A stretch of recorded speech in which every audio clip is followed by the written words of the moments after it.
Spooky Tips for Kids, a Parent's Guide. Halloween is a fun and exciting time for children, but as parents, it's important to prioritize their safety. Today, we will share some valuable tips to ensure your child's Halloween candy is safe to devour. First, let's talk about inspecting the treats. Before your child digs in, go through their candy and remove any open or damaged packages. Check for any signs of tampering, including torn wrappers or broken seals. It's better to be safe than sorry. Next, let's discuss the importance of reading labels. Take a close look at the ingredient list, especially if your child has any allergies or dietary restrictions. Look out for common allergens like nuts or gluten.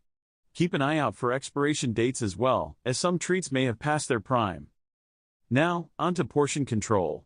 Halloween is a sweets overload, but that doesn't mean your child should eat it all at once.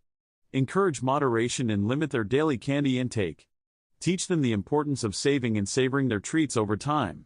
It's all about balance. Additionally, teach your child not to accept homemade or unwrapped treats from strangers. Stick to factory-sealed candies for safety reasons. Remind them to be cautious and only accept treats from trusted sources. Finally, let's talk about sharing the joy. Encourage your child to donate any excess or unwanted candy to a local charity or organization. It's a great way to teach them about giving back, while also reducing the amount of candy they consume. Remember, keeping your child safe during Halloween is a team effort. By following these simple tips, you can ensure a spooktacular and worry-free Halloween for your little ones. Thanks for watching, and don't forget to subscribe to our channel for more helpful tips. Happy Halloween!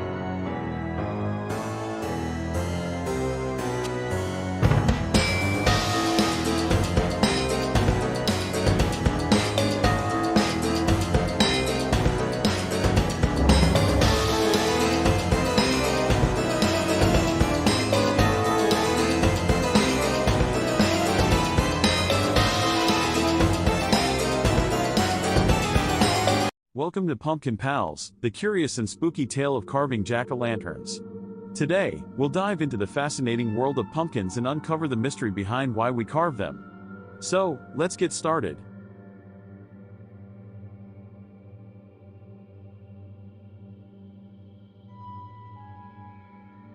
Did you know that carving pumpkins actually started centuries ago in Ireland? They used to carve scary faces into turnips or potatoes to ward off evil spirits. But when Irish immigrants came to America, they discovered the pumpkin, which was perfect for carving. Every year, on Halloween, we carve pumpkins into jack-o'-lanterns. But have you ever wondered why they are called jack-o'-lanterns? Legend has it, there was a man named Stingy Jack who made a deal with the devil and tricked him not once, but twice. Jack was doomed to wander the earth with only a burning coal inside a carved-out turnip. People started carving scary faces to scare away Jack and any other evil spirits. Nowadays, we carve all kinds of designs on our pumpkins. From spooky ghosts to friendly witches, the possibilities are endless. And the best part? Carving a pumpkin is super fun. You can scoop out the slimy insides and create your very own masterpiece. Did you know that pre-drawing on pumpkins can enhance your carving experience?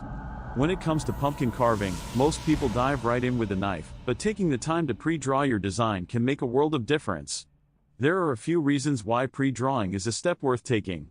First, it allows you to plan and visualize your design before making any irreversible cuts. You can experiment with different shapes and patterns, ensuring that your final carving will be exactly what you envisioned. Pre-drawing also helps you create more intricate and detailed designs. By mapping out your design beforehand, you can take the time to sketch out every intricate detail, making your carving truly exceptional. Another benefit of pre-drawing is that it allows you to make adjustments easily. If you're not satisfied with how a certain element looks, you can easily erase it and try again. This saves both time and frustration, ensuring that your carving turns out just the way you want it. So, next time you're ready to embark on a pumpkin carving adventure, take a few moments to pre-draw your design. You'll be amazed at the difference it makes in the level of artistry you can achieve. If you've ever wondered about the perfect age to carve a pumpkin, you're in for a treat. Believe it or not, the ideal age to start pumpkin carving is around 3 to 5 years old. At this age, kids are beginning to develop their fine motor skills. Carving a pumpkin provides them with the perfect opportunity to practice using their hands and fingers, enhancing their coordination and dexterity. As children grow older, around 7 to 9 years old, they become more independent and can handle more complex carving tasks. They start to explore their creativity, making each pumpkin uniquely their own. During the teenage years, around 13 to 15 years old, carving pumpkins becomes a great way to let their artistic skills shine.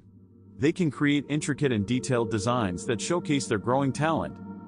And let's not forget about adults. Carving pumpkins can be enjoyed by people of all ages. It's a great way to bring friends and family together, creating lasting memories and having loads of fun. So, whether you're young or young at heart, pumpkin carving is an activity that transcends age.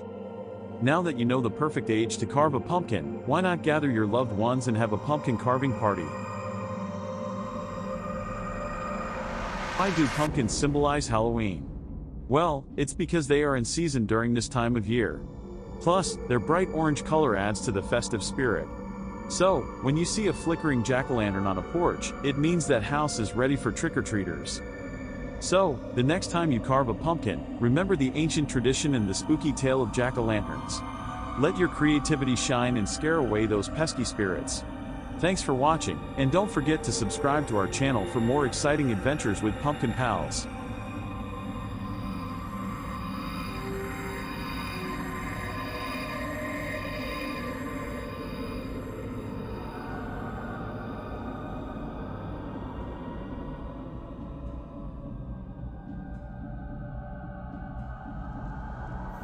Welcome to our channel.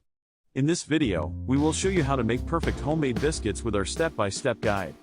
So let's get started.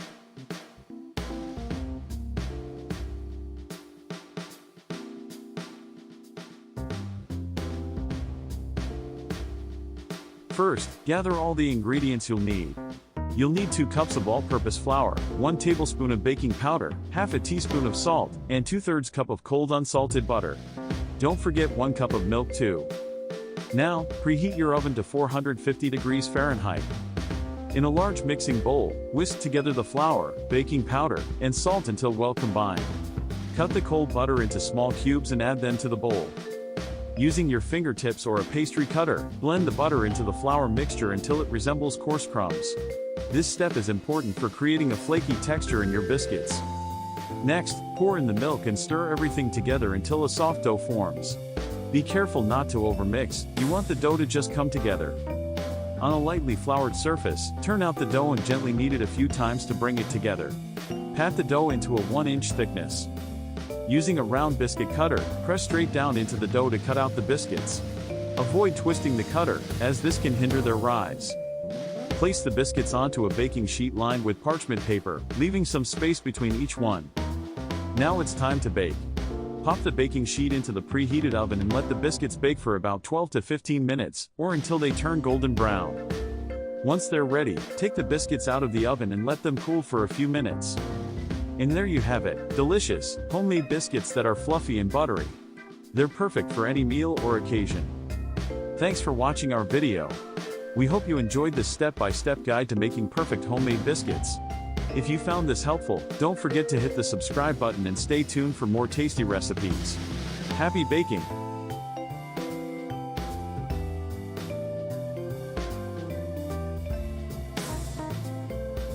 Nobody ever helps me into carriages, or over mud puddles, or gives me any best place. Ain't I a woman? Look at me. Look at my arm.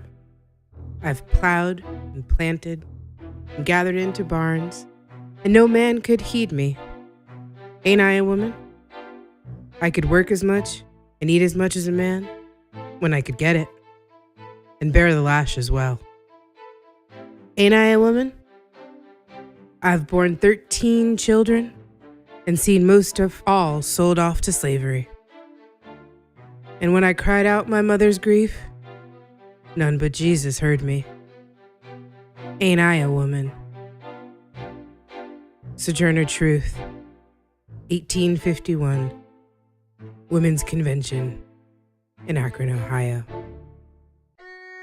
The history of black motherhood in the United States has been marked by separation. From the time of slavery, the American black woman has been viewed through the lens of the labor she can provide others. Her role as wife and mother minimalized by the expectations of her work outside the home. The legacy of these ideas formed during the infancy of this nation is still felt, even today, as Black women experience motherhood differently than their white counterparts, even in the first few hours after giving birth. Subjected to tropes such as the mammy, who in almost comical irony is characterized as the ultimate caretaker for white children, while simultaneously being neglectful to her own.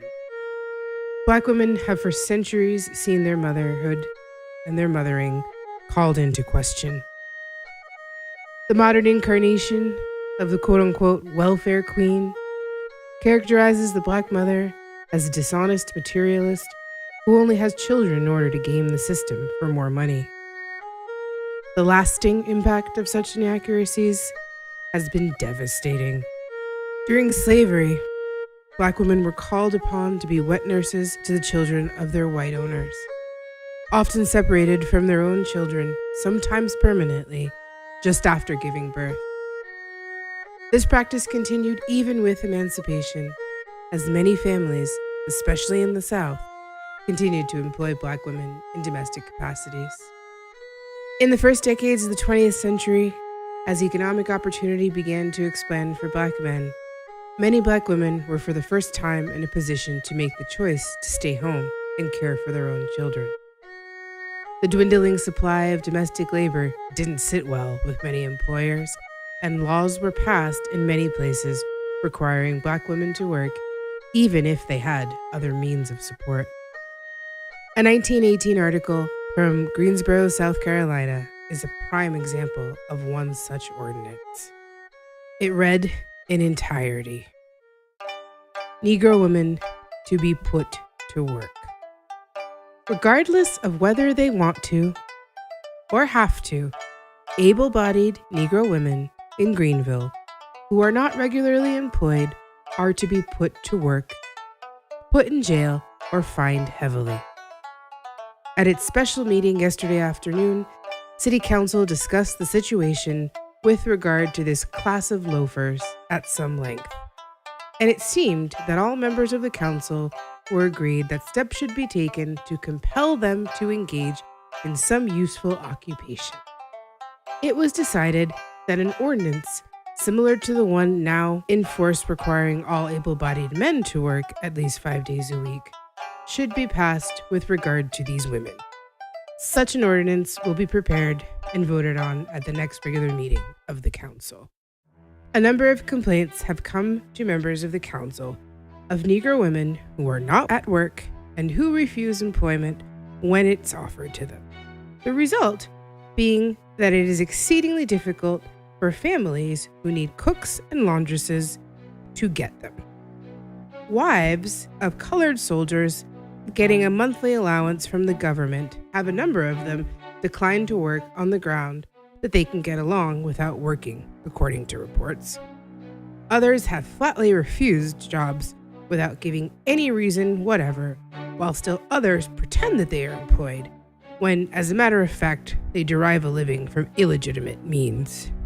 The proposed ordinance will require them all to carry a labor identification card, showing that they are regularly and usefully employed, and the labor inspectors and police will be charged with the duty of rigidly enforcing the law. To make this abundantly clear, in the 20th century, there were Black women whose husbands were gainfully employed, some even by the U.S. military, who were told that by law they could not stay home with their families because someone needed a maid. The same 20th century in which most adults alive today were born. This assault on Black motherhood would continue. The 1940s saw a rise in the more widespread use of baby formula, and companies were quick to market their product to Black families.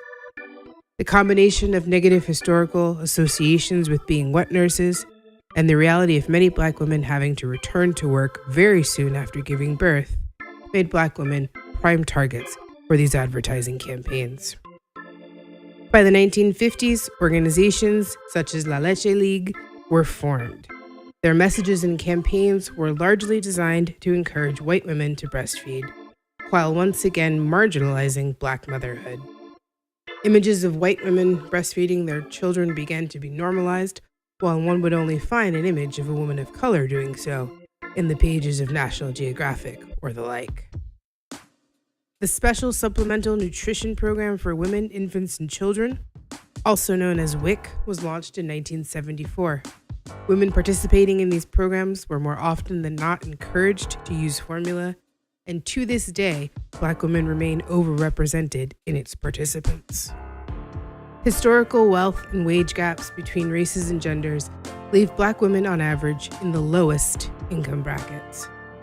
They are employed at a higher rate than any other group in the service industry, working jobs that often offer no maternity leave and almost certainly no accommodation for nursing mothers. A 2016 study found that Black mothers were 9 times as likely to be given formula than white mothers during their postpartum hospital stays. Other studies highlighted implicit bias on the part of lactation consultants who reported spending less time with Black mothers based on the false belief that they would, quote, not breastfeed anyways. Centuries of structural racism, societal norms, and implicit bias have led to the grim reality that as a group, Black babies have the highest infant mortality rate in the United States, with preterm birth also being a determining factor in the disparity of these rates. The survival of preterm infants is exponentially increased when they are given human milk and also time and contact with their parents. Yet, even today, having the opportunity to offer this care to their own children is still not possible for many Black mothers. It's high time we examine the root causes of such disparities and do the collective work of learning from the mistakes of the past in order to shape a better future for Black mothers and their children.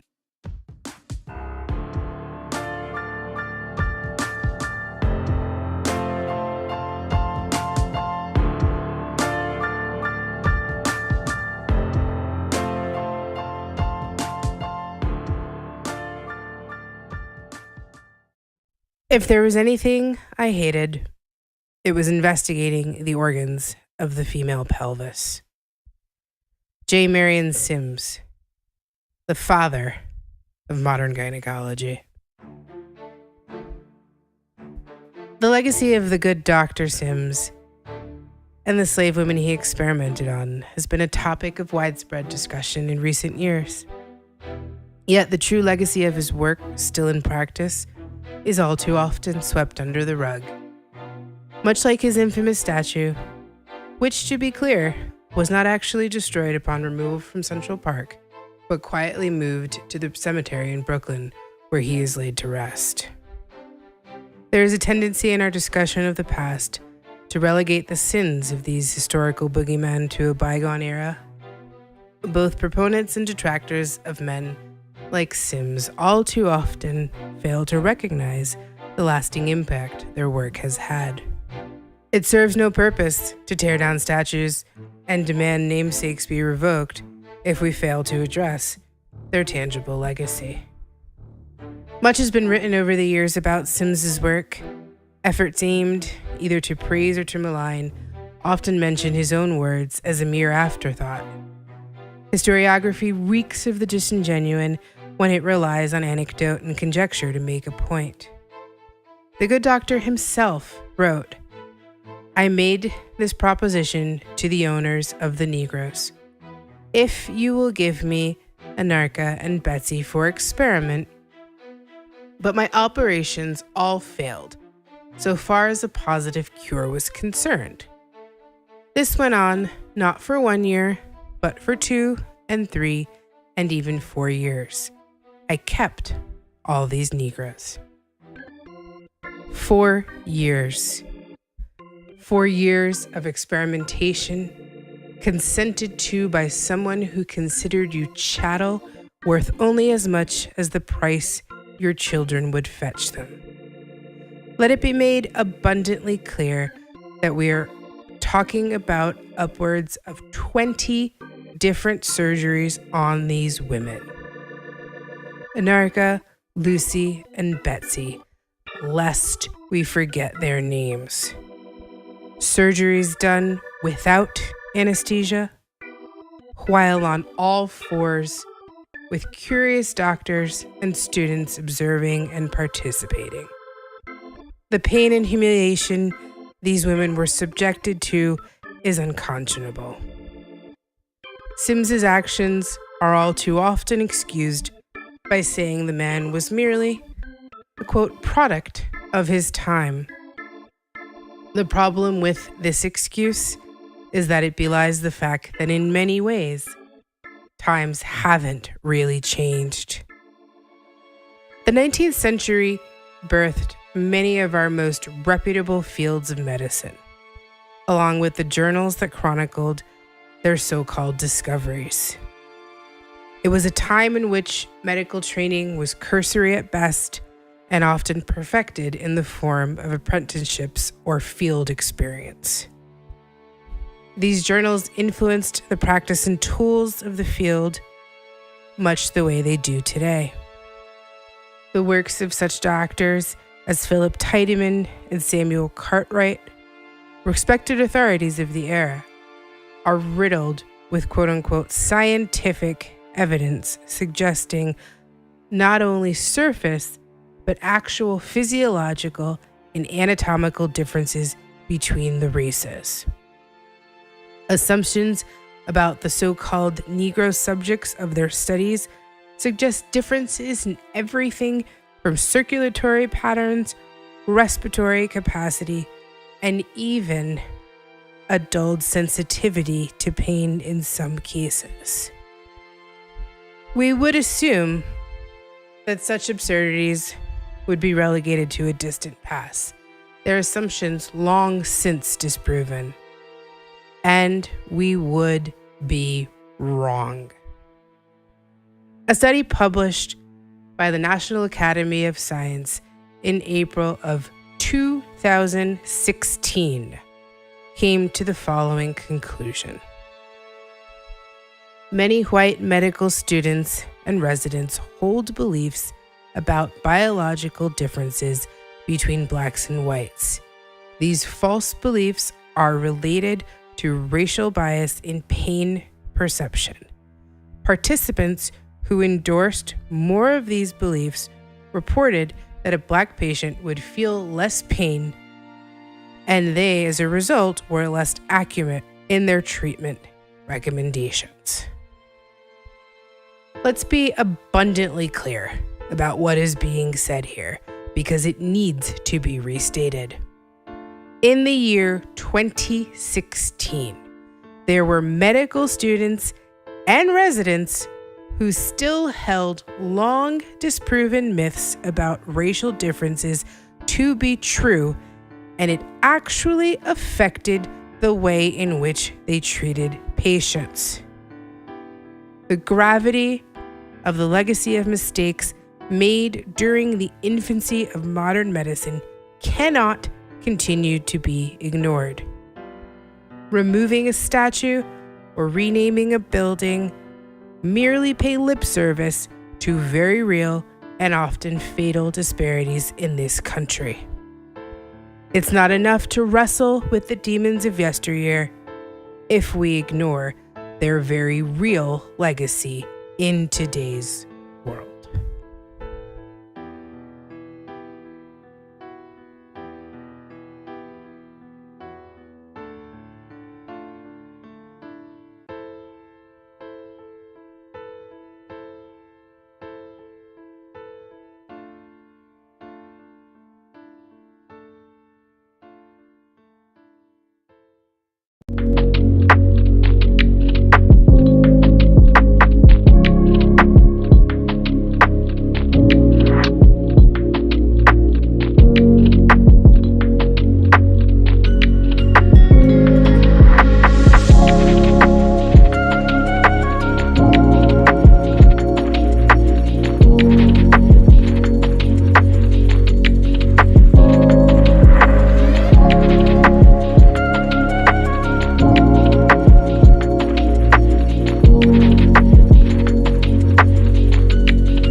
Hi, my name is Nicole, and I'm a new mom.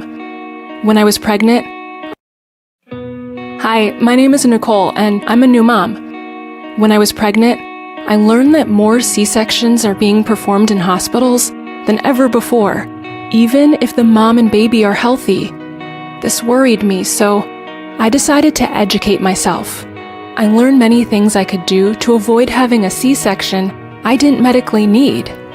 I learned how to talk to my doctor about what I wanted for me and my baby, and I brought a friend to my doctor's appointment in case I was too nervous and needed support. I told my doctor I wanted to avoid a C-section unless it was absolutely necessary. When I got to the hospital, I told my nurse too, and she was really helpful during labor. I know there are many things in life I can't control, but I believe it's better to do what I can to make a difference, especially when it comes to my baby. Remember, your voice matters. Educate yourself and start talking to your team today. If I can do it, so can you.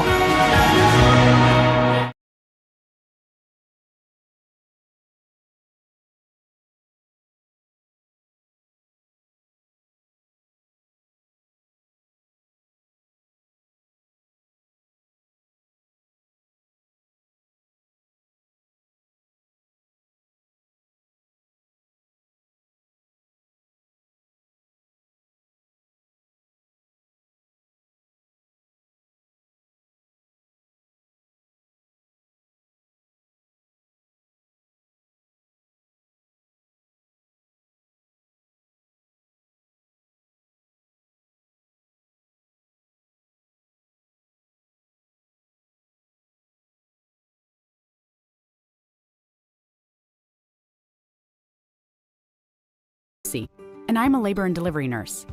If you want to have a healthy birth, it helps to have a strong birth team. That team includes your doctor and your family, of course. But there are 4 other people you should know about: the labor and delivery nurse, a nurse midwife, a doula, and a childbirth educator. It's not likely you would have all of these people helping you, but you should know who they are.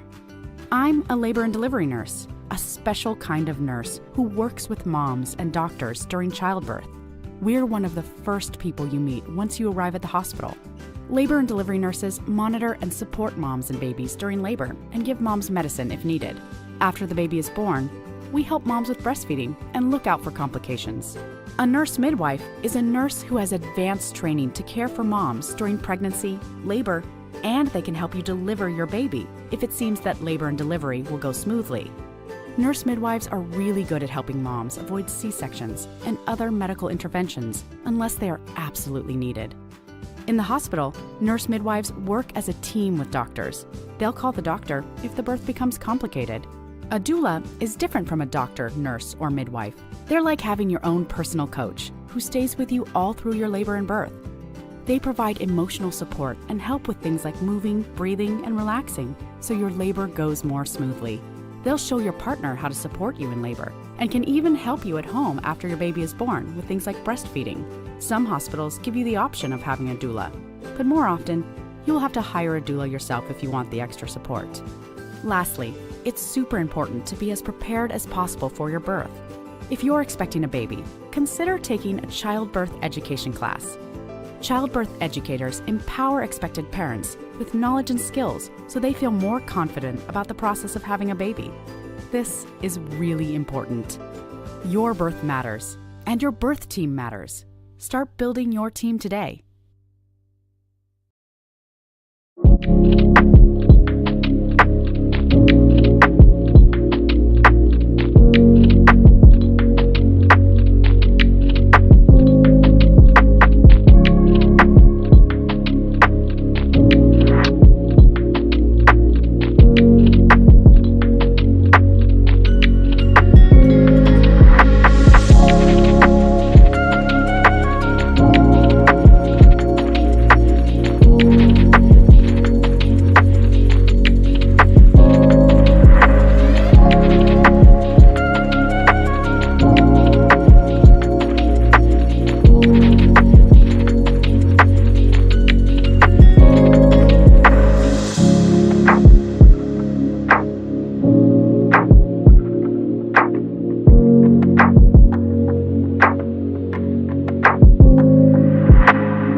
I'm a neonatologist in Boston.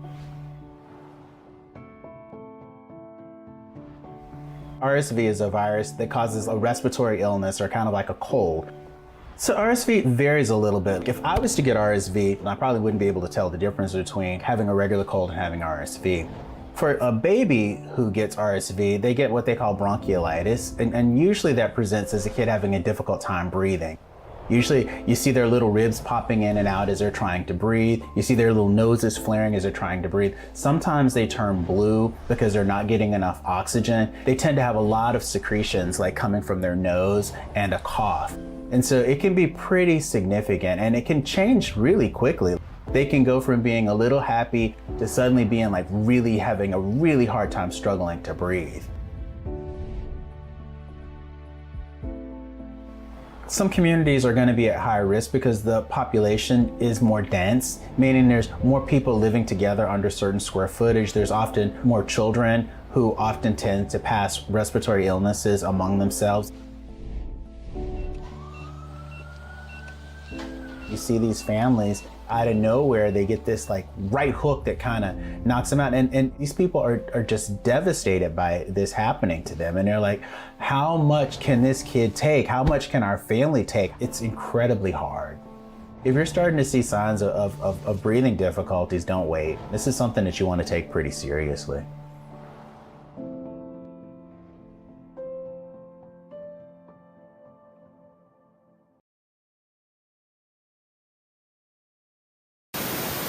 Hi, it's Jen. I just wanted to take a second and update you guys with what I've been working on this weekend. If you've been with Fortunate for a while, you might recall that we put together NICU kits shortly after the boys were home as a way to reach out to other families that were going through a similar journey that we experienced in the NICU. And we just put together a few things just to kind of make the NICU stay a little bit more homey and a more personal. If you don't mind, I'm going to show you a couple of things that we put together in the kit. I'm making one for a triplet family right now. So, my favorite thing in the kit probably is On the Night You Were Born by Nancy Tillman. It's a super book. Beautiful, beautiful illustrations, beautiful words. Just go out and buy it for the next baby shower you have. It's gorgeous. The next thing we have is like a NICU journal so that you can leave this with the nurse's station, and they can jot down some things that may have happened while you were gone. It's a good way for you to kind of keep things straight as they're giving you a lot of medical terminology you might want to keep track of. We have our schedules for the multiples moms. It has a feeding schedule and when you changed them, all that good stuff that you don't have the brain power for any longer. Some lotion because you're washing your hands constantly in the NICU and it leaves your hands nice and dry and chapped. We've got disposable cameras to put in close to each of the kids' isolates, so that the nurses can take pictures while you're away and you don't feel like you're missing out on as much. We've got preemie sized blankets. Just again, another handmade touch. It's kind of nice for that. Chapstick, gum, snacks. It's just been fun to put it together, and we really hope that it can be a blessing to somebody else.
Good morning or afternoon, everyone. This is your host, Ashley Randolph, with the Ashley Randolph Show. I am here with another wonderful episode.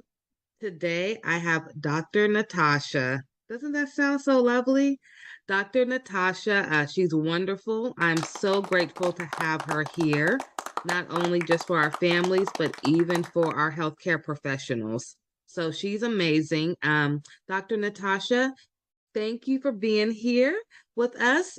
I would love for you to introduce yourself, a little bit about what you do, and then we're going to get started in this conversation that I've been dying to have with you. You're on mute, Dr. Natasha. Thank you so much for the invite. I am delighted to be here. I'm always delighted to have conversations with people who are doing dynamic work such as yours, right? So I am Dr. Natasha Wright. Dr. Tasha, that's it for short. I am a licensed clinical social worker. I am also a transformational coach. I work primarily with women in both arenas. I also run a group practice focusing on wellness for women.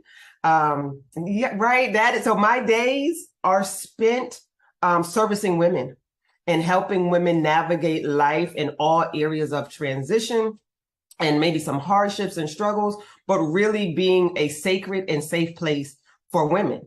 I'm a mom of 2 little boys. Well, not little boys. One's 22. So, right. And the other's 14. So I don't think he would think he was little either. Yeah, they're not little no more. Them your big boys now. Right, because I'm like, my little boys. Well, I guess they ain't. So that's me. In a nutshell, I reside in Connecticut. Ooh, nice fun fact. I'm across the way. Okay. I put myself on mute when you introduced yourself because you just have so much that's so good about what you do that I didn't want any interruptions in the background. Okay. Everyone, she does a lot of amazing work. I am so grateful to have her here, even if it was for 5 minutes. I mean, anything that she can give any of us is going to be of value. Dr. Natasha, or Dr. Tasha, I'm sorry. Whichever one. As long as it's not Dr. Wright, it feels so formal. That I'm the same way. So I tell all my interns and staff, just please call me Ashley. I can't do President Ashley. I know that's my title, but it's okay. Okay, so I'm a mom with 3 kids. Okay, so like you got 2 grown boys.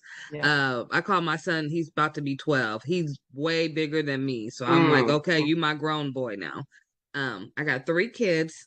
I have 2 nonprofits that I'm running. I have all these different titles as well that I have to juggle every day. I probably work 7 days a week, but I'm working on getting that down to 5 days a week. Hello. It's been 8 years. I think I deserve that. What tips do you have someone like me, even if they don't have a lot of titles like me, but maybe just their day-to-day life of going to work and taking care of the kids is a lot. So what advice do you have for us? To start off, let me say blanketed, whether it's entrepreneurship, regular 9 to 5, the children. I don't care if you're a housewife, there's a plethora of things to do. Yeah, absolutely. So almost context almost doesn't matter nowadays because there's always something going on. So the universal conversation that I'm having with women is the question that I originally or first start out with is, how are you? Not how's what you're doing. Not how's the boys or how's the girls, how's the husband, how's the business, but how are you?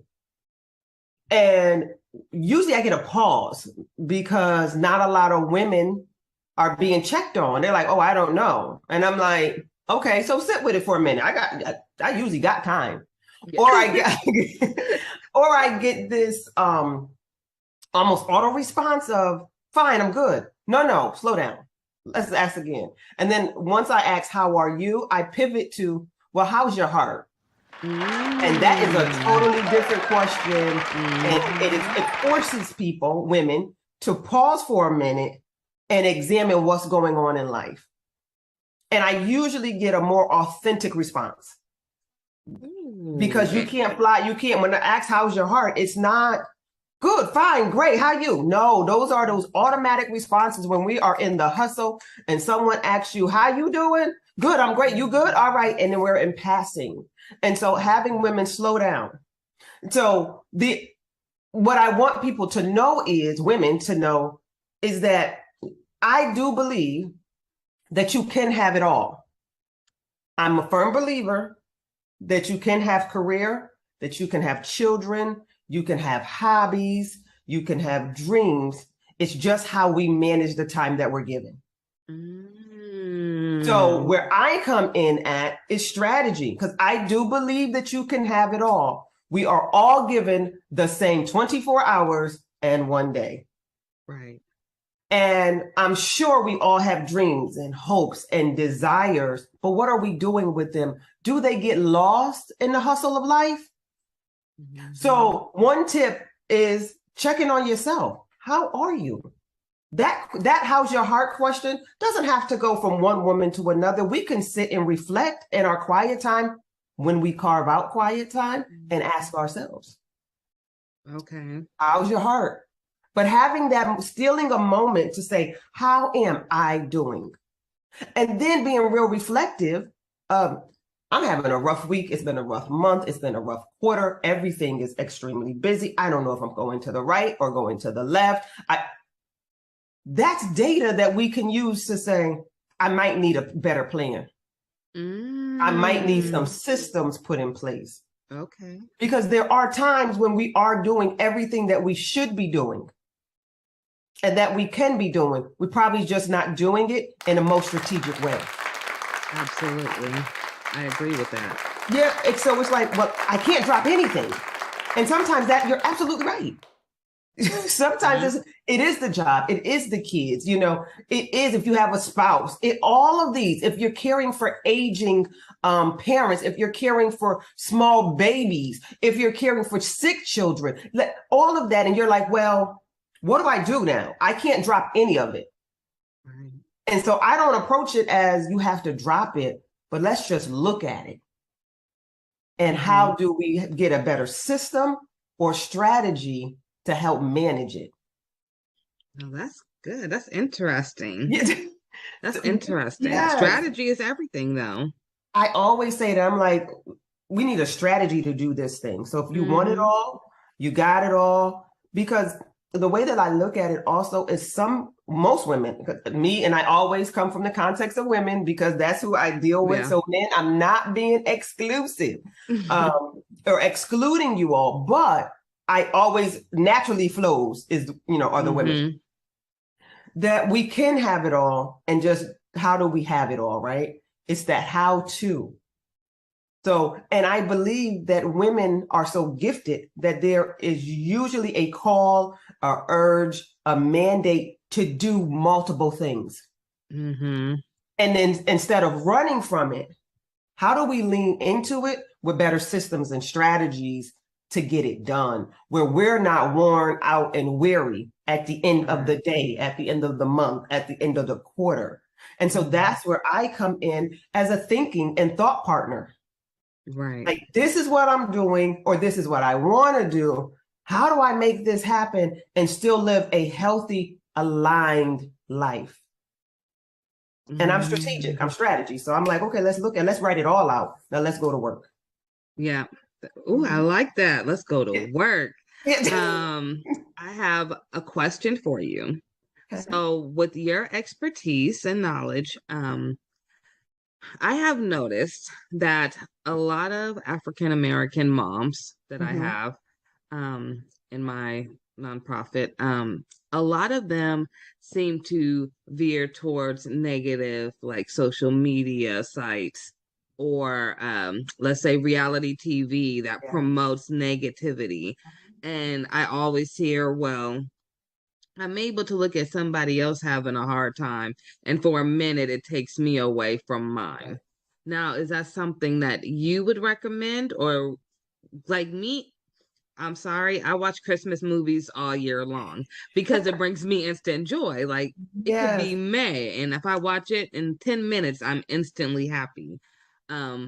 I try not to stay on those negative pages or sites as much. What do you recommend? I'm with you. So I do not recommend watching these toxic shows, unhealthy. I do understand that some women find comfort in the craziness because one, they're able to detach from what's going on in their life. And then they're able, it's like mindless TV. Right. And but it's planting seeds. So as mindless as you want it to be, it's planting seeds, right? So for me, I like to tell the women that I work with, what's your intake? And then they be like, my intake, what do you mean? What are you seeing? What are you listening to? What is your intake of information?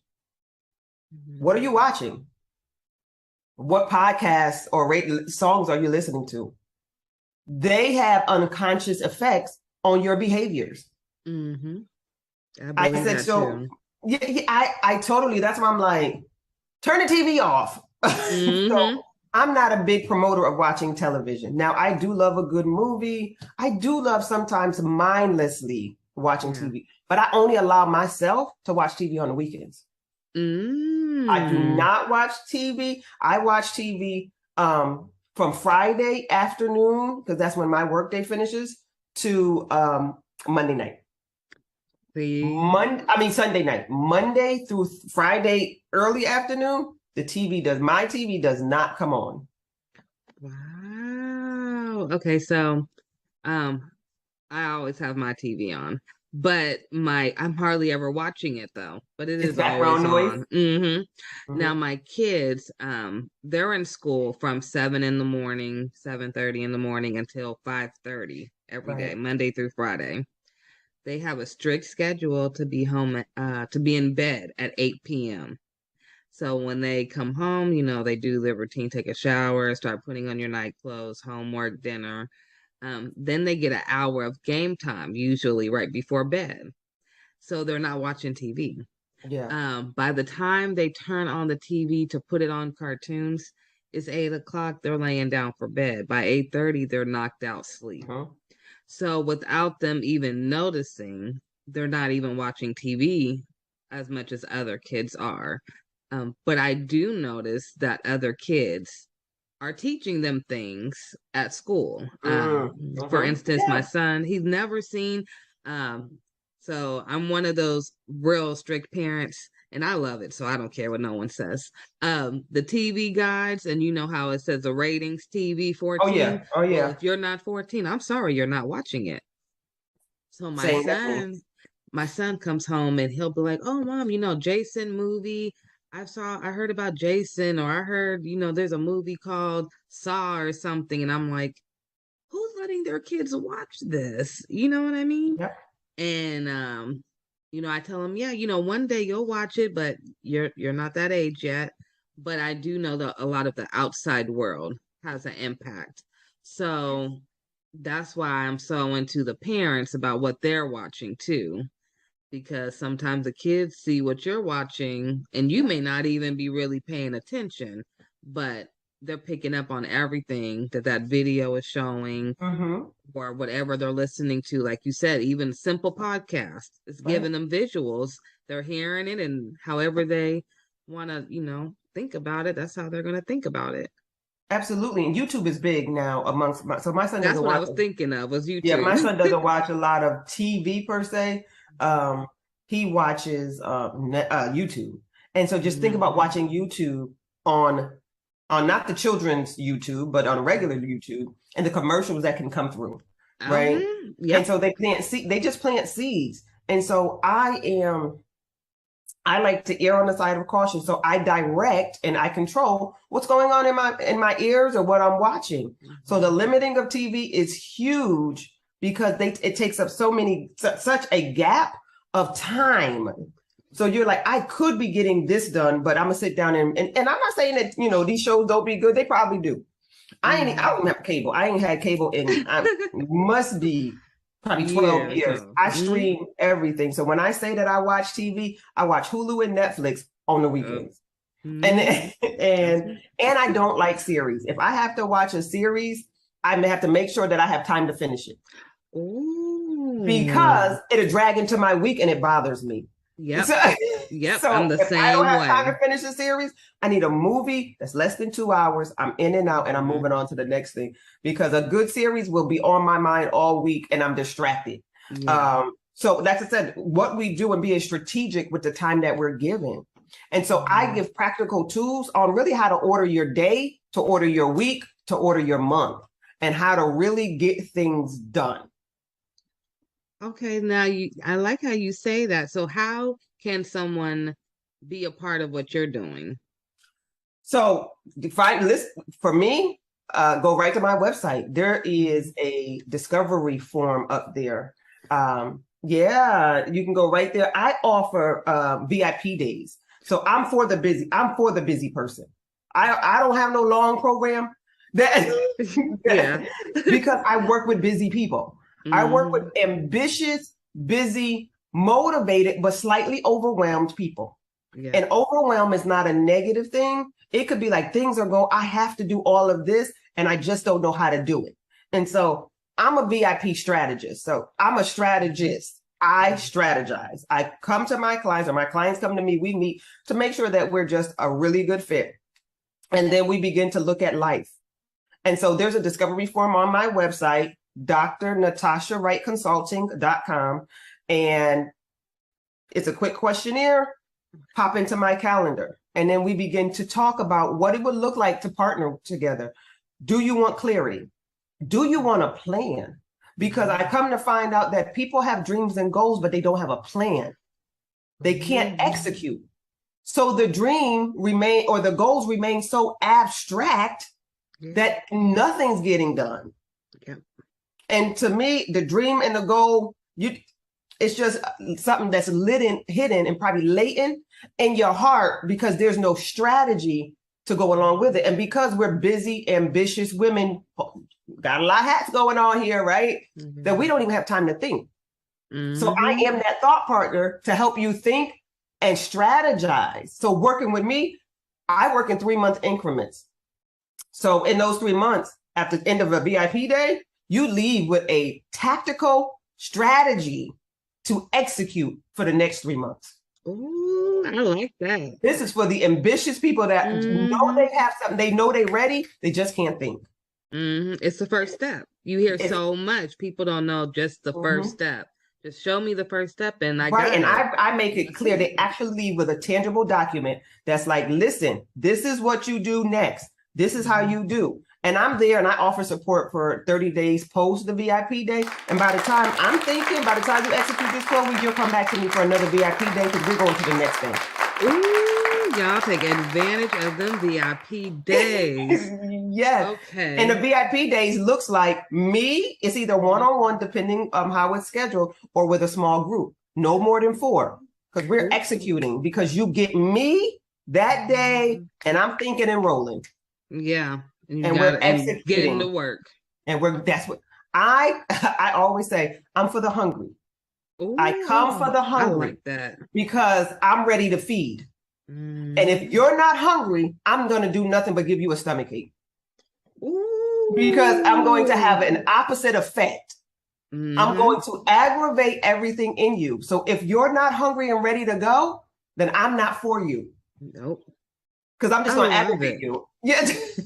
Just like VIP. You come prepared or you're not coming in VIP. I'm sorry. That's it. Right. So that's my life and my strategy and how I get women from point A to point B and ultimately to Z. Step by step. Step by step. 3-month program. drnatashawrightconsulting.com. Do you have any Instagram or Facebook? I do. Instagram, it is IAM_Dr.Natasha W. And Facebook is Dr. Natasha Wright Coaching Consultant. Do you have any books or anything? Or are you thinking of writing? I do have ebooks that were coming out for the VIP date. So I walk through the workbooks. I'm producing 2 workbooks. Part of this is I have 2 VIP days. One's for business and one's for life. So there's a life edition. Ooh. That's the walking through life. What are we doing? How do we get this life together? And then another is a business edition. I kind of want to start a business. I don't know where. Let's get through some of this thought work. How do we clear the path so I can do this business? One last there's question. 2 different. So you said business days, and you said you have business and you have one for life. Yes, I do. Would the business one also work for NICU nurses? Because we have a lot of healthcare professionals in the medical field listening in too as well. So would this work for doctors and NICU nurses and social workers? Because, that's your your little background. So it does, because it's a day to help you get to strategize how to launch, strategize how to even get through the thoughts of what am I going to do? So remember, it's very tactical. And so afterwards, after they're up and running, then they probably go off to a business coach for the intricacies of the business. But I'm that thought partner that's cutting it out, saying, what is the mind doing? How do we get out of our mind? Here's your first step. Here's your second step. Here's your third step. Yeah. I'm so happy that you created this program. I am so happy that you're African American, first of all, okay? And your voice is powerful. I'm glad of all the work you're doing. I hope everyone takes advantage of these VIP days. Yes, come on, let's get this together. Yes, and if you ever have any days you want me to promote on our GLO Preemies website, wonderful. Send it to me, the flyer, we'll promote it for you, and we're going to have you back. Sure. Listen, I'm here. I love talking about strategizing and getting from point A to point B and getting clear. Yeah, to me, it's money talk to me. If you get your life together, everything else kind of flows. Right. So it's like wedding bells. Like, how can you not love to strategize? So, I told you I'm on a tight schedule. So I keep everything around me in a schedule and to the time. Right to the T. So I appreciate you, and I always appreciate your little talks that we have. They're always so meaningful. And I hope you all look at her website. I will post it below. Thank you for being here, and we will see you again, I am sure. Absolutely. Thank you for having me. This has been wonderful. Thank you. Okay, everyone. That is concluding today's episode with Dr. Natasha.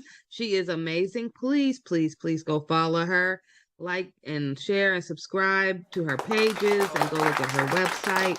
And we will have her again shortly, okay? Thank you, Dr. Natasha. Bye-bye.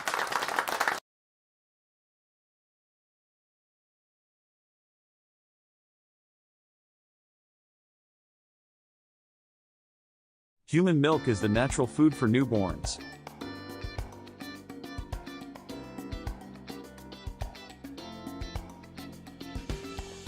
It provides them with all the necessary nutrients to develop and grow strong.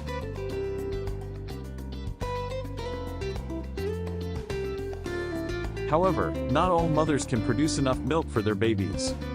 This is where human milk donation comes in.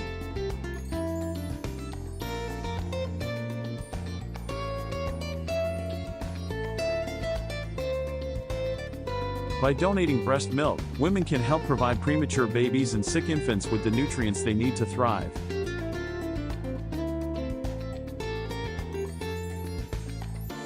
And just like blood and organ donation, there are human milk banks that collect, pasteurize, and distribute the donated milk to babies in need.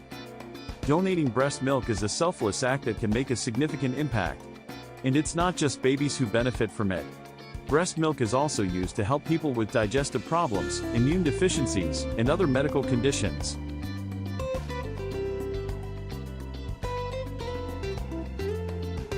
So, if you are a new mother with more milk than your baby needs, consider donating it to a human milk bank. Your milk can help save lives and make a difference in the world. Thank you for watching this video. If you want to support the cause, please subscribe to our channel and share this video with your friends and family. Milk. Welcome everyone to today's webinar entitled Marijuana and Breast Milk. This is hosted by the Maternal Substance Exposure Database, which we call MADEX, through CPQCC. If you have any questions for myself or for our speaker, please send that over in the chat. There's also a Q&A function that we're asking you to use, so that use the chat maybe for technical issues that you're having. As I've mentioned before, if you're just joining us, there is a link on the screen. You can type that in bit.ly/THC in breast milk, and that will take you to a really short survey that we're asking attendees to complete. We'll share the survey results with you later, so we promise it'll be interesting the more people that do it. But if you can go ahead and fill that out, we would greatly appreciate it. Here's a brief overview of what we're hoping to talk about today. So we'll do a welcome, a presentation that'll be about 30-35 minutes. We'll share those survey results and then have time for live Q&A. So as you're listening, if you have a question, please feel free to submit that in the Q&A box.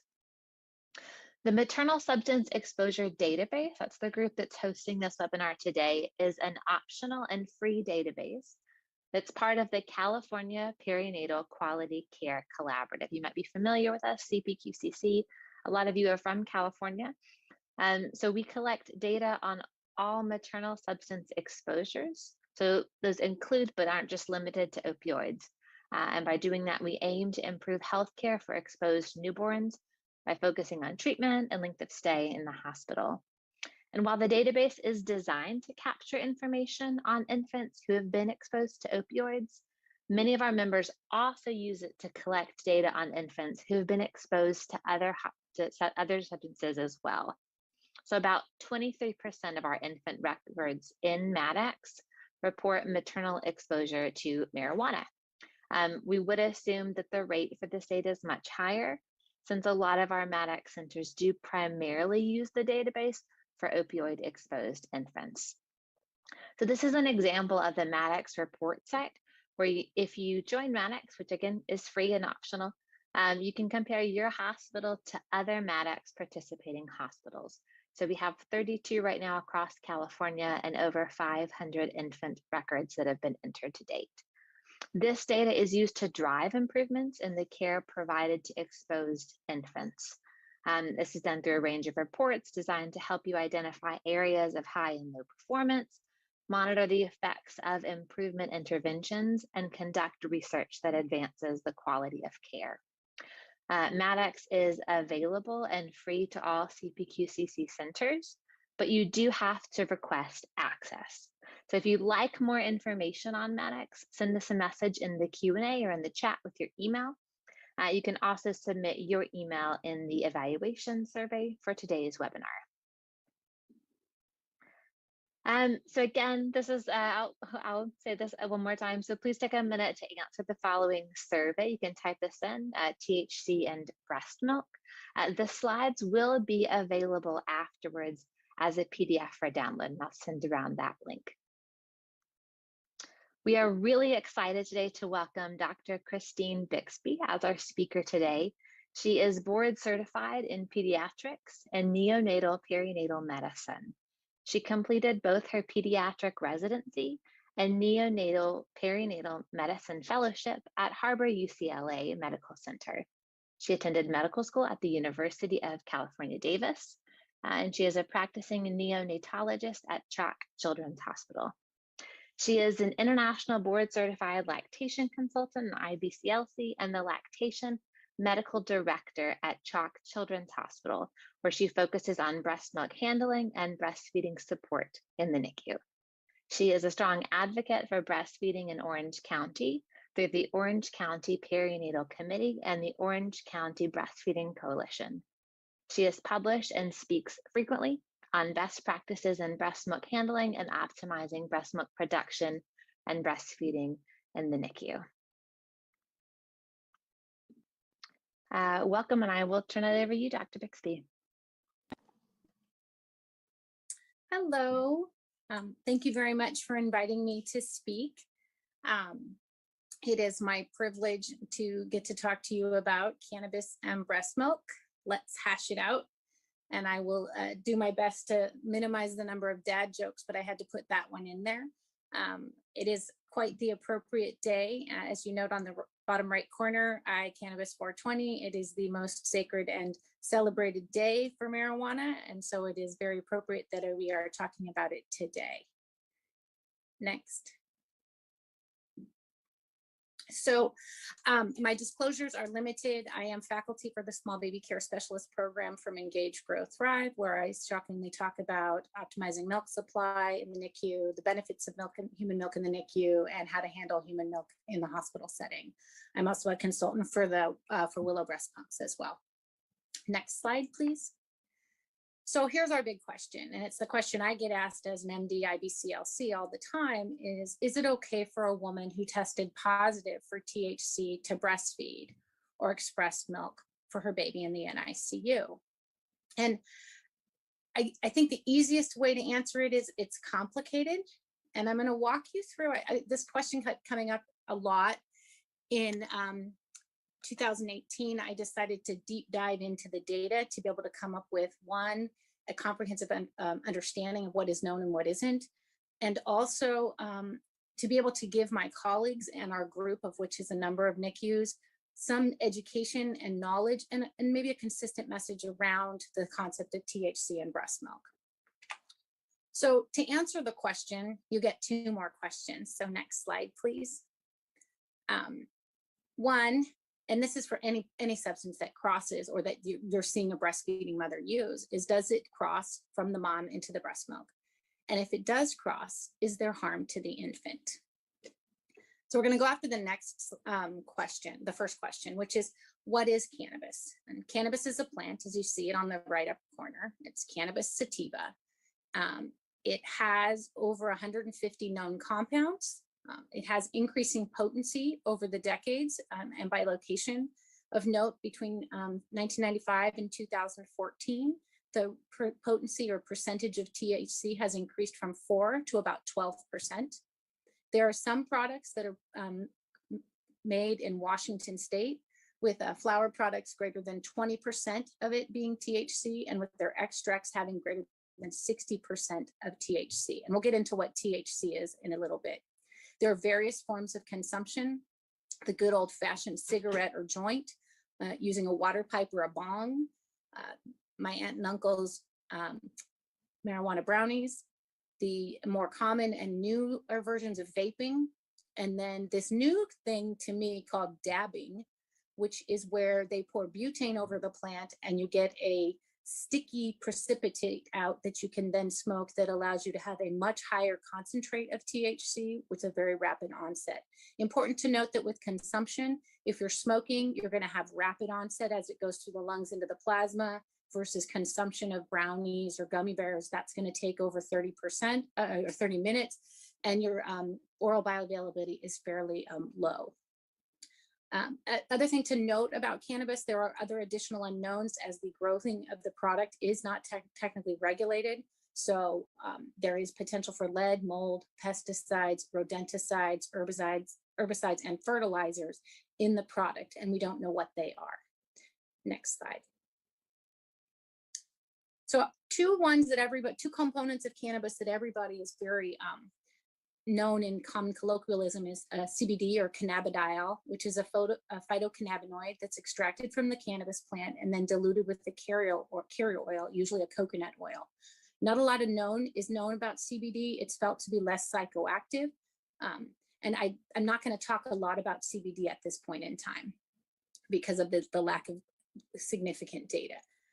The big thing that we're going to talk about is THC, or delta-9 tetrahydrocannabinol, and I'm not going to say that word again. We're going to call it THC going forward. And it is the most psychoactive component in marijuana. It has a very large volume of distribution, and it enters the plasma compartment almost instantly from the lungs and then redistributes to highly vascularized tissues such as the brain and the liver. It's highly lipophilic, so it likes to store in fat and can be there for weeks to months. And important to note, the half-life of THC is fairly long. In infrequent users, it's 20 to 36 hours. And in chronic users, it can be about 4 days. We'll talk about further data that's come out just in the last few months about even a longer half-life. Of note, it is present in an exhaled breath for 2 to 4 hours after one cigarette. And I think this is an important thing for those of us in the newborn intensive care unit where we're putting babies skin to skin appropriately for moms to smell the environment around their babies so they can have that IgA exchange into their breast milk. But it's important to encourage moms, if they are going to be using cannabis, to do that after they've done their skin to skin and to maximize the time from smoking to when they actually do skin to skin with their infant in the NICU. Next slide, please. So where does THC function? And THC functions in a lot of places. And I think the big area that everybody likes to talk about and where we have some information and some data in both human and animal is the endocannabinoid system. And I will admit that when I heard endocannabinoid system, I think I've heard of that, but it was not a strong system that I remembered from medical school, but it kind of works everywhere.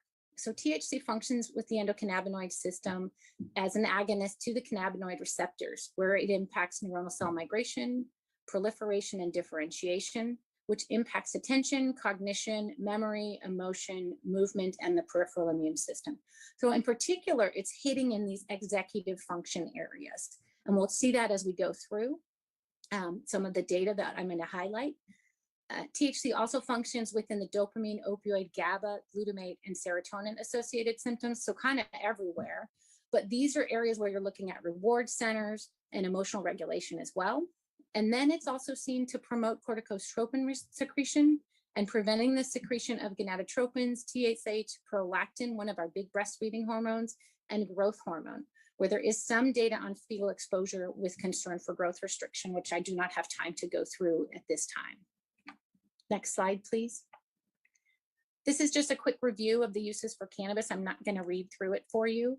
Of note, recreationally has become a very important and significant area of cannabis use in the current times.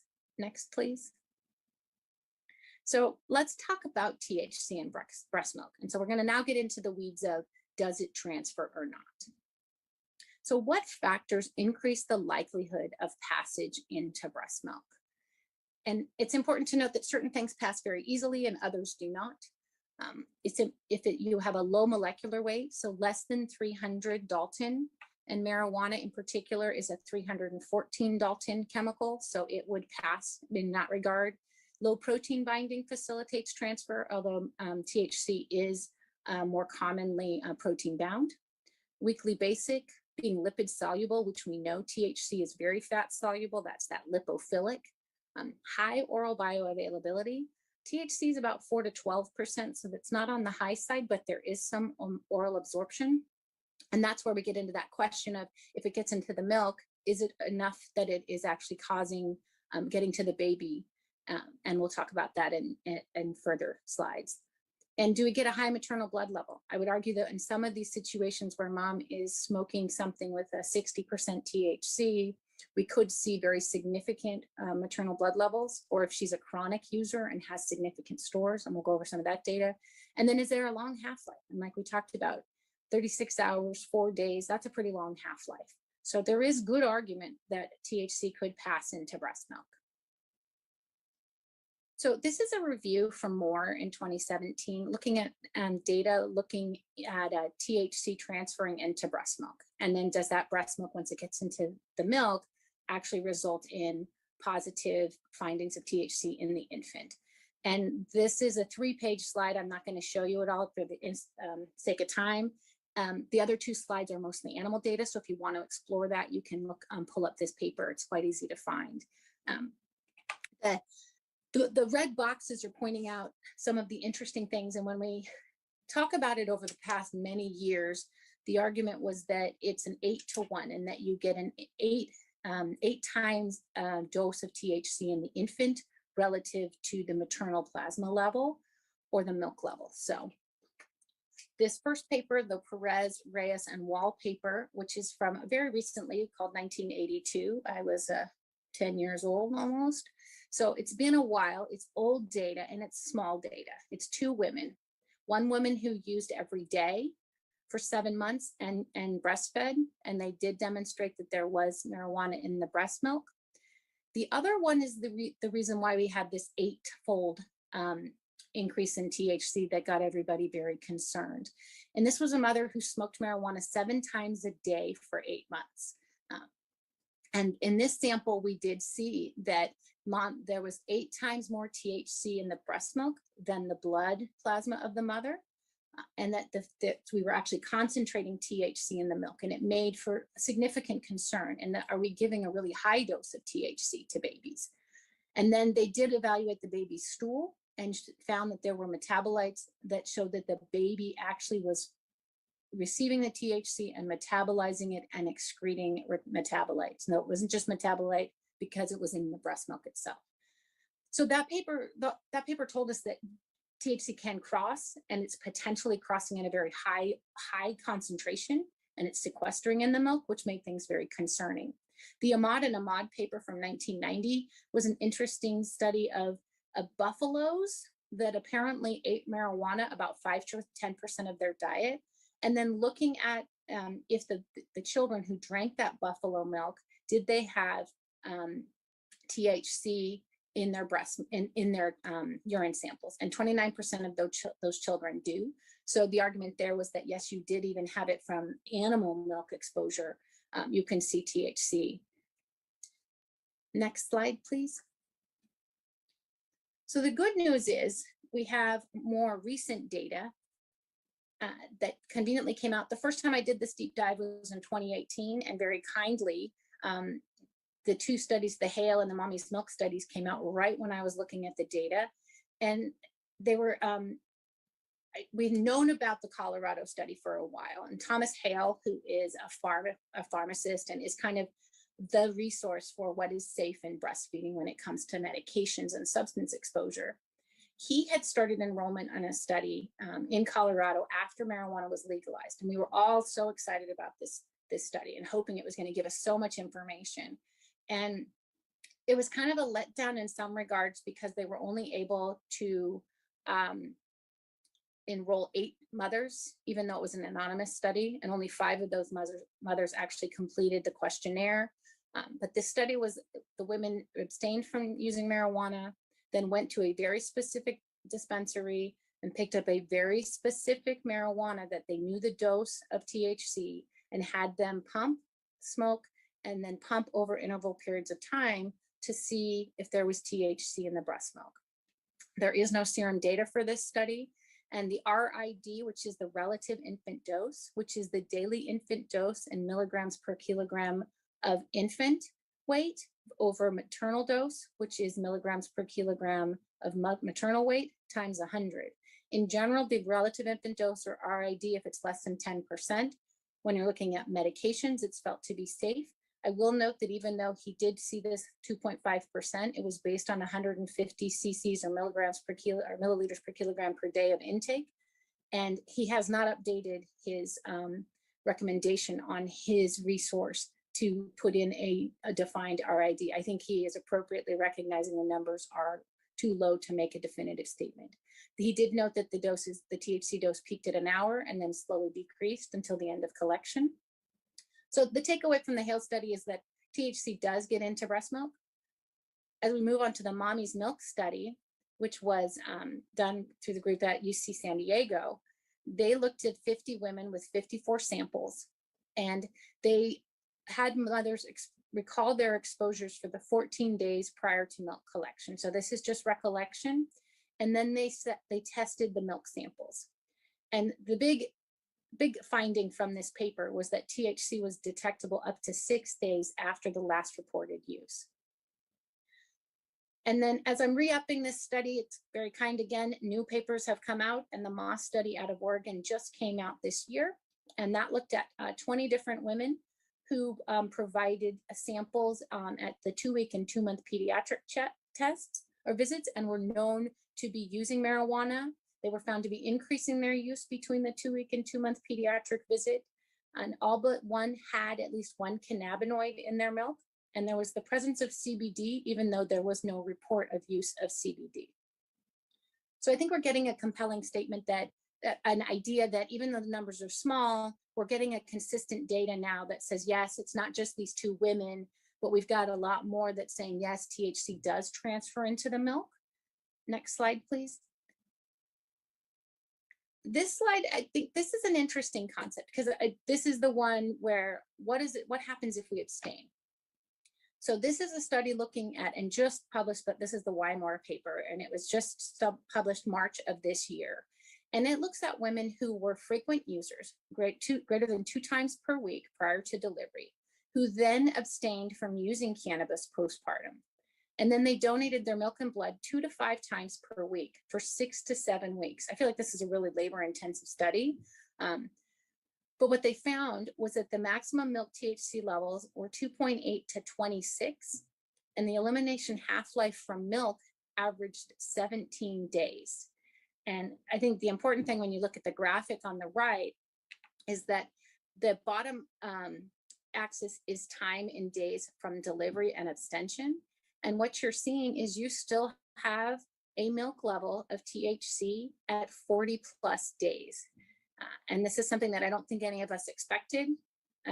It's something that we were concerned maybe there. Now, these are fairly heavy users, but it is something that we need to take into account as we evaluate our concerns in regards to THC in the breast milk.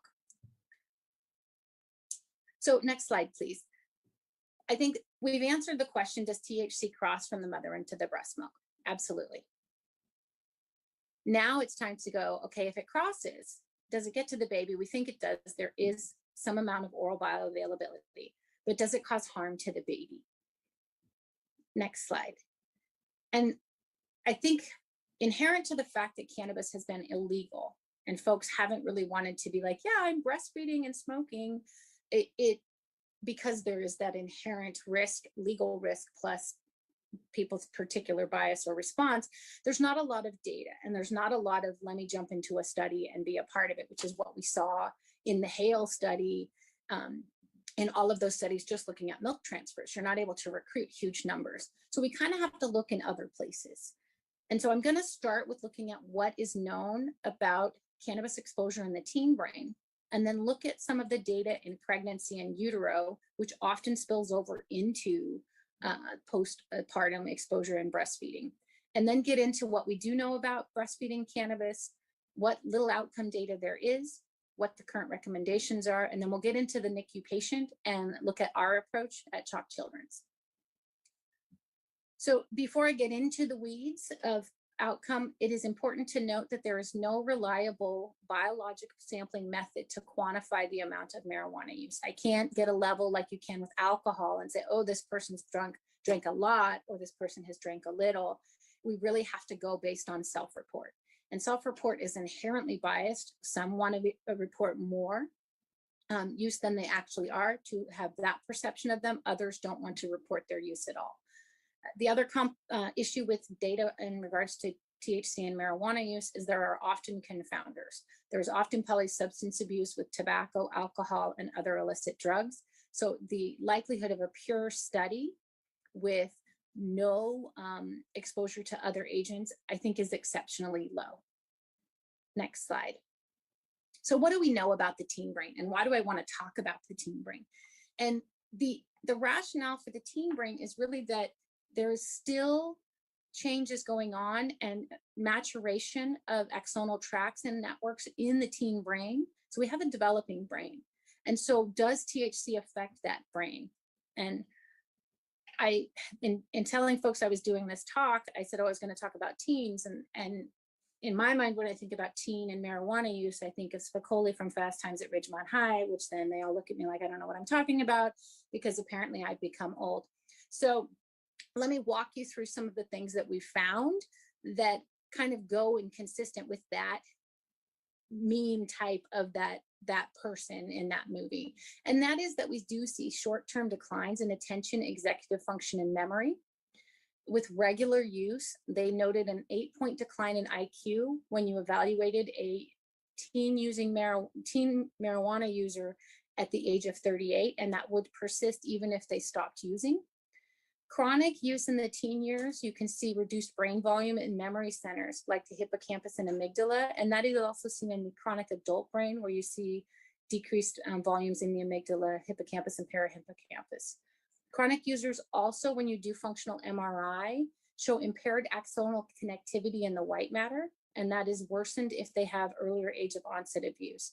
So we do see attention, executive function, and memory affected by their exposure to marijuana, as well as changes within the brain itself. Next slide, please. So what is known in pregnancy in utero? And I'm going to start with the animal data, and then we'll move into the human data. And this is a summary by Navarrete looking at preclinical findings for perinatal cannabis exposure. So this is both pregnancy and breastfeeding, which is generally what we're going to find. If you're using marijuana during pregnancy, I was impressed to see this new paper from Wymore, because it's often hard to find someone who thought that it was okay to use marijuana during pregnancy and that they did not want to continue post-delivery. So they go through in this graphic, kind of summarizes things that, since we don't have time to get really heavily into the weeds, there are specific neurobiological alterations that I'm not going to read all of those out, but they result in behavioral alterations that you can see on this of the right-hand side, which is motor impairment, cognitive deficits, decreased social interaction, increased vulnerability to reinforcing and motivational effects of drugs of abuse. And that's what you're looking at with your dopamine receptors and your similar receptors that we talked about where THC functions. And so this is kind of, we're going to start seeing this theme. We see cognitive deficits in the teen, and now we're seeing it in the rat that's exposed. And now we'll go ahead and move on to the pregnancy as well. And so what do we know about pregnancy and marijuana use? 36% use at some point in pregnancy. Use declines over gestation. And if they're using at term, then they are likely a chronic or dependent user. 48 to 60% will continue using through pregnancy as they feel that tobacco is a safer alternative, or that is safer than tobacco. Of past users at between 2007 and 2012, 16% of pregnant responders were using daily, and 18% met the criteria for abuse or dependence. Next slide. So I'm going to talk to you about the big three prospective trials: the Ottawa Prenatal Prospective Study, or the OPPS, the Maternal Health Practices and Child Development Project, or MHPCD, and the Generation R study. And when we look at this next slide, it's a lovely table that kind of summarizes, and I don't have the time to go through all the data, but I'm going to hit the high points real quick. The OPPS is a study that was done in Ottawa, started enrollment in 1978 in a primarily middle-class Caucasian population. MHPCD began enrollment in 1982 in a largely African-American population in a low socioeconomic status in Pittsburgh.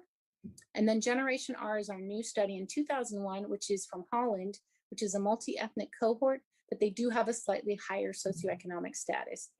I think just based on the years of enrollment, we can state that the amount of THC in product that they were exposed to is going to be a lot higher in the 2001 versus the Ottawa and Pittsburgh studies.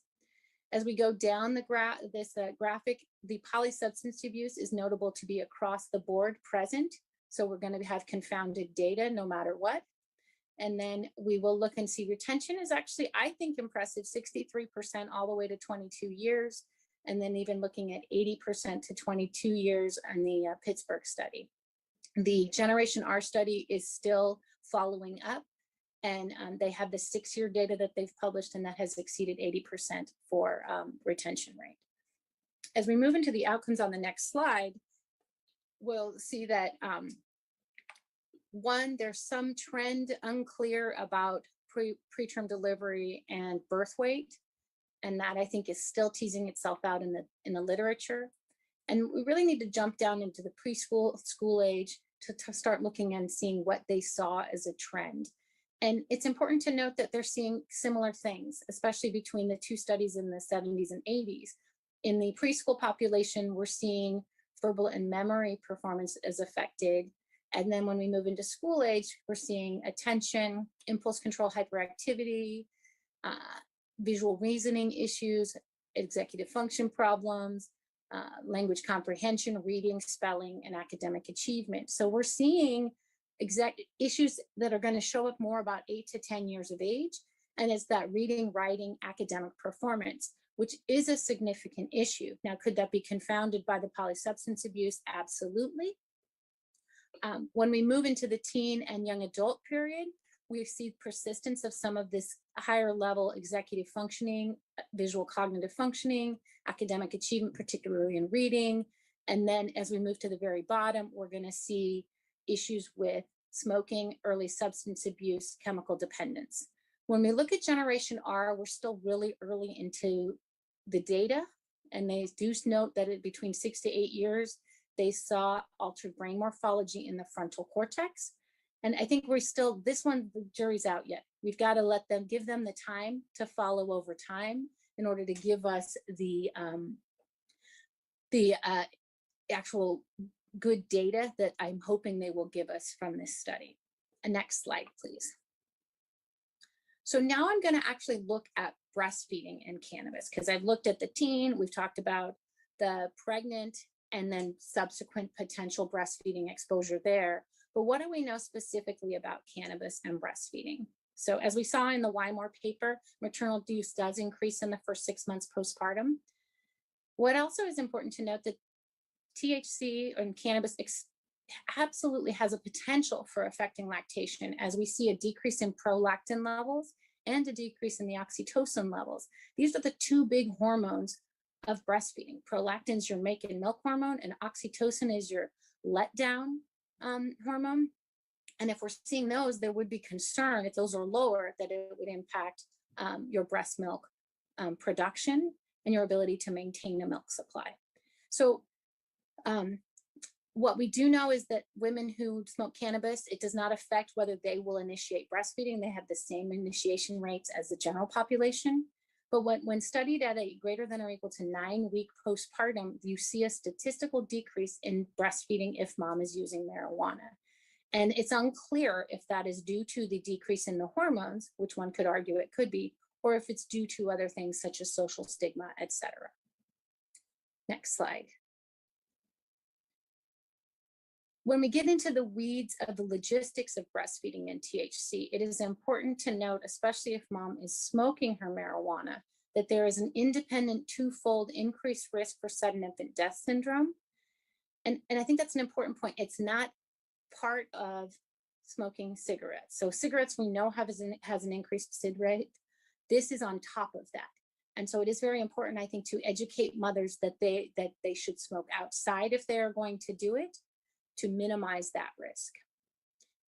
When we look at the data on breastfeeding and THC, there are no isolated studies without in utero exposure.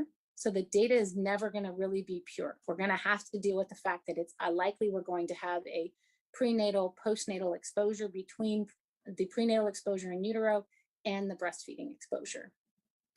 And the evidence that we have, which is very small currently, on the effects of THC on infant development is sparse and conflicting. And I'm going to run you through that now. 2 papers that are referenced, if you look at any review, LactMed, et cetera, you're going to see these papers referenced. But again, this is data that's not too recent. The tennis paper was from 1985. It looked at women who were using marijuana while breastfeeding and compared them to controls. There was no comment on whether marijuana use was occurring during pregnancy or not. They assessed the babies at 1 year with the Bailey scales of infant development. And for those who don't recognize the term Bailey scales of infant development, that is a assessment of an infant done about 6 months on onward until about 2 to 3. We use it in the high-risk infant follow-up clinic to assess fine motor and gross motor development, as well as psychosocial development as well. So it's one of the tools that we use consistently to evaluate infant development. In the tennis paper, they saw no difference in motor and mental development. When we moved down to the Astley and Little paper 5 years later, they had a little bit larger cohort of 68 babies in each group. Both groups, mothers used marijuana during pregnancy. The exposed group continued to use marijuana after in the first and the third month of postpartum while breastfeeding. They assessed at 1 year of age using the Bailey scales of infant development. They noted that at higher exposure, you saw a lower psychosocial developmental index, and as well as you saw a decreased motor developmental interest on the Bailey as well. So there's no difference, there's difference. And it's small data, so it's hard to really hang your hat on it, and it really hasn't been able to be reproduced, partly because I think it's very hard to recruit into this patient population. Next slide, please. So I don't have the time to run through all the animal data, but I'm going to give you the statements from 2 organizations about long-term concerns about effects on the infant. The Academy of Breastfeeding Medicine, which is an organization of physicians who support and advocate breastfeeding, in their review, noted that the number of studies that have found concerning evidence, both human and animal, outnumber the studies that have concluded no effect. A conservative approach is suggested until evidence can strongly support otherwise. The AAP, or American Academy of Pediatrics, in their clinical report, noted that their current understanding of the ECS, or endocannabinoid system, and its role in the development of neural circuitry in early fetal life also provides theoretical justification for the potential of marijuana substances, particularly THC, to affect neurodevelopment. So there's concern. Next slide, please. So what are the current recommendations? And I'll start with Hale. He's the guy out of Texas with the Infant Risk Center, or Mommy's Meds, or Milk and Medications. And he has the rating scale of L1 through L5. I'm imagining that many of you recognize that scale.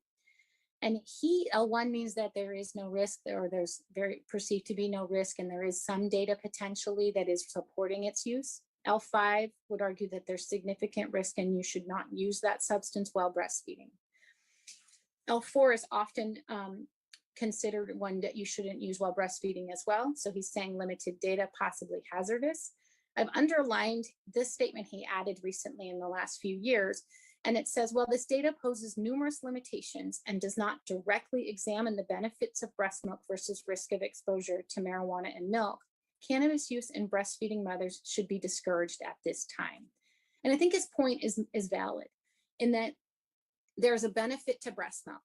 We know that long paper from 2012 from the AAP with the graph that shows all the different percentages of improvement in milk in outcome when you're exposed to maternal milk. But then there's a risk to marijuana that we don't know.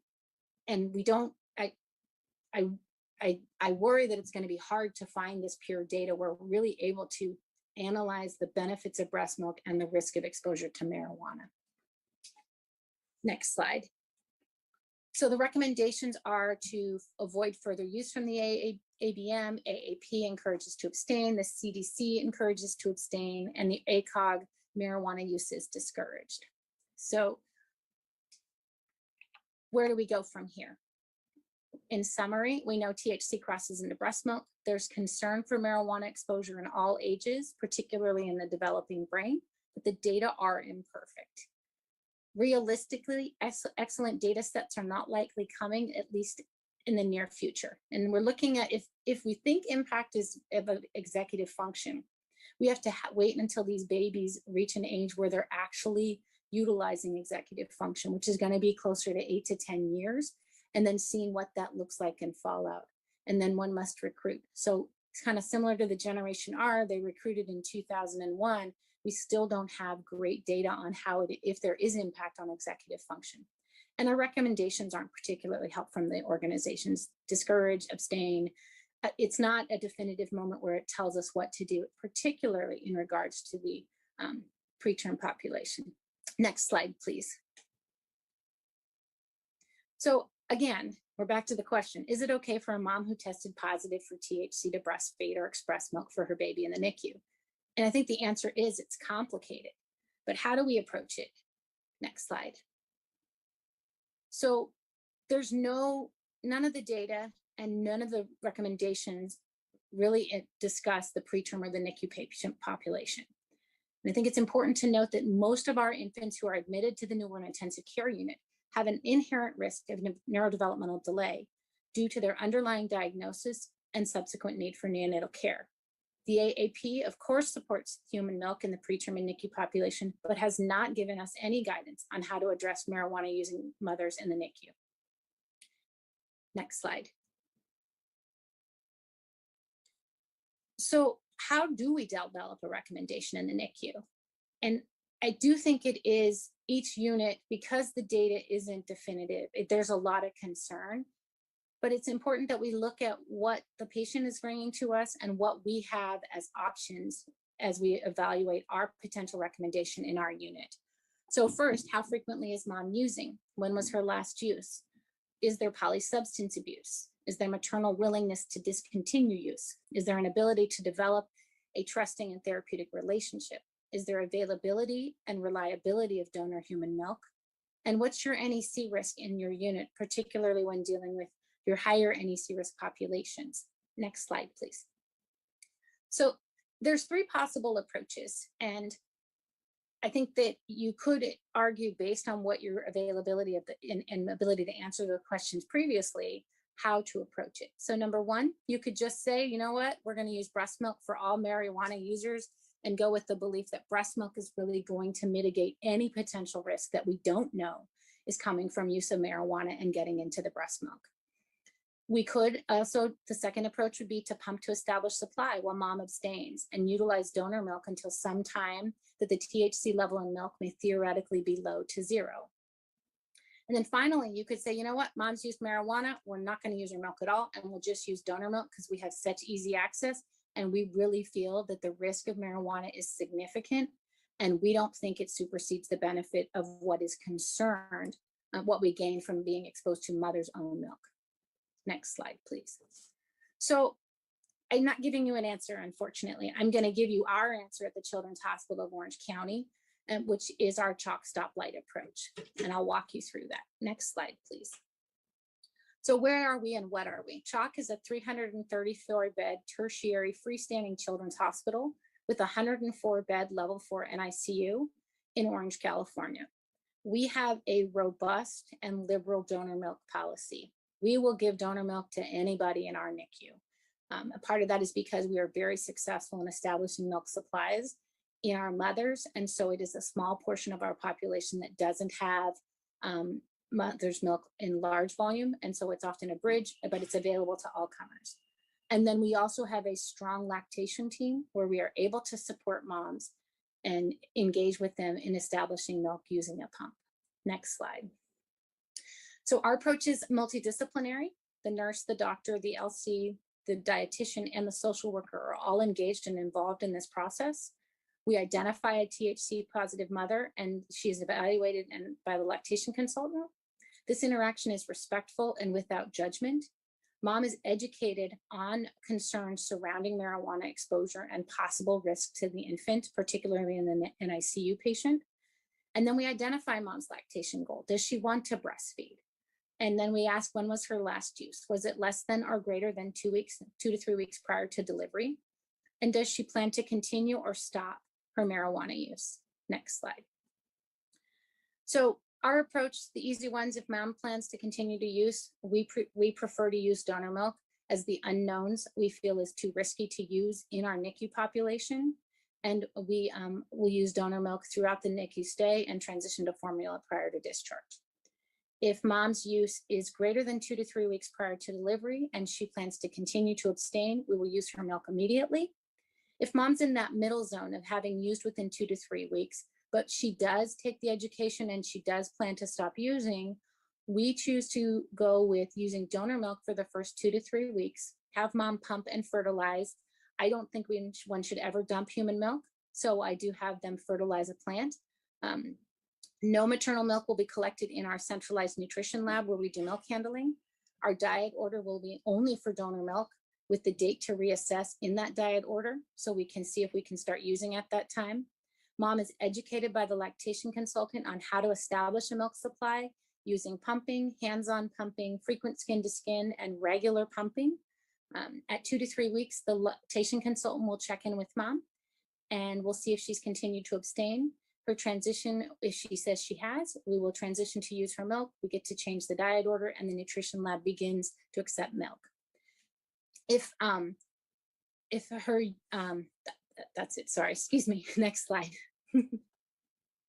So that's our approach. It's an approach. Is it perfect? No. We've had challenges in that we've had issues with team member buy-in. Part of it was education. This slide deck was initially built to roll out and educate my colleagues on why we had significant concern. Defining roles was another challenge, as we had to make it so that people could, who was responsible for picking the date? How did we communicate that date? And then when did we go forward with changing the plan, and how do we communicate that plan? And then what are the exceptions? And the exception's always there, and it's a challenge and a success. And the mom who's got a trisomy 18 who wants to do palliative care, we're going to let her use her milk in our unit, and we don't want to confuse the message, so we message around that exception correctly. Our successes are we've been able to generate and develop a consistent message, and then when we get to change the diet order to use breast milk, and then again, that exception where we're able to message appropriately that we're making an exception because it's the right thing for this family. Next slide. This is a visual of our algorithm. The middle is the cannabis. Below the dotted line specifically defines whose role the doctor, the LC, or the nutrition lab, and what they do in each setting. I'm not going to go through it for the sake of time since I'm already gone over. And next slide. I think we are done. I think we just have references and cute pictures of my breastfed babies, because we always have to end with breastfed babies. So I thank you for your attention, and I look forward to our discussion. Thank you so much. So I'm going to actually start with Q&A and give people, we've had almost 150 responses on the survey, which is great. So I'll give you just another, like a minute to do that. If you haven't, the link is there on the screen. But to kick off our Q&A, what are, and there are a lot of them, so I'm just sort of choosing ones that we haven't really addressed yet in the conversation. What are the legal ramifications around this topic? So some things that were brought up. If you withhold the mother's breast milk, is that a problem? Or what if there are adverse effects for the infant from using breast milk that has THC in it? What about CPS involvement? Yeah, could you speak to that a bit? Yeah. I actually I've had this come up from colleagues saying, well, you know, the recommendation, do we have legal exposure because we refuse to use the mother's milk? And I've actually even run it by our risk folks to just make sure that we don't have legal exposure, because it seems to make sense that if we're going with the conservative baby's best interest and the general, because the recommendations are abstain, discourage, basically do not use, we are okay with following those guidelines, and it is there is no risk from a legal standpoint from their perspective to use donor milk and not use the mother's milk, which makes sense if you think about alcohol. You're not supposed to, you know, really shouldn't, but you're discouraged to not use a ton of alcohol during breastfeeding. If I have a mom who's a severe alcoholic, I'm not going to use her milk as well. And when we look at things like allowing moms to use, I think the important thing is that if your unit needs to proceed in that fashion because you have low, you don't have availability of donor milk and you have a 24-weeker and a high neck rate, you're probably going to choose to use that milk. You're going to educate the mom extensively saying we need to use your milk to decrease the risk of death or severe complication from necrotizing enterocolitis, but we really think you need to stop, and here's the reason why. So I think as long as you disclose and educate, I don't think there would be liability from allowing use if your unit is in the situation where it makes more sense to do that. Referring to CPS, I think tends to be more social work and unit practice. I think that there's often, if there's use, that referral will happen, often more just to check into to whether there's a file on the family and to make sure that it has been communicated if there's concern. It's often more than just the THC use alone that gets a call to CPS. Thanks. A couple questions about CBD oil. You mentioned that at the beginning. Do we know anything about CBD in breast milk? Not really. And I think part of it is we're still getting just the minimal teeny amount of THC data. So my hope is that we will see that coming as CBD has become a very popular product that people are using for almost anything at this point in time. I think it is important to note in my review of all the literature, and I will say this talk was very narrowed down. I could have gone on for 4 hours. So there are things that I didn't go into, but in looking at CBD, oftentimes when you look at the product of CBD, it's still, even though they're trying to purify it out, there still is THC in that product. It may be a small amount, it may be more depending on how pure, how good their process is, but inherently there is THC with the potential to test positive as well. A couple questions about the mom, and if she stated that she is abstaining or planning to abstain, do you take her at her word, or do you do some sort of toxicology test? Thank you. I was running out of time, so I kind of glossed through that. I do not. In our group, we do not, because we believe in developing, the multidisciplinary team believes in developing at that therapeutic relationship. And so we work actively with moms and say, you know, we develop that relationship. The LC is working with that mom to establish and maintain the milk supply until we're ready to use. And it's an eye-to-eye conversation of, okay, have you stopped? Remember, we talked about the risks. Are we good to go? I do find that oftentimes moms that are not able to abstain, the nurses already have their antenna up. And if you respectfully question them on it, they'll own up to it and say, you know what, I couldn't abstain. And oftentimes they, based on their aversion to risk, will stop pumping because they can't stop using or utilizing the marijuana. I think this is part of it, goes along with it. Do you have parents sign an informed consent to use their breast milk if the mother is using marijuana? Since we don't use mom's breast milk when we believe there's a significant amount of marijuana, we do not. I'm not a fan of signing consents, the whole consent for formula and the term population as well. I feel like it's more respectful that we have an educated conversation and have that trusting therapeutic relationship. When you pull out a form that says you sign this saying that I told you you're going to hurt your baby using your milk, I think it undermines the whole process of being in the newborn intensive care unit and supporting both the baby and the family.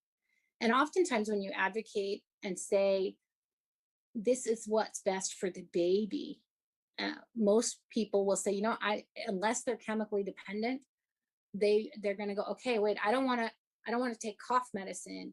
I don't drink coffee when I'm pregnant and breastfeeding. And so I think it can often, if you explain that there's concern and data, the problem that we suffer with, which I didn't talk about, was this perception of safety, because legal is safe.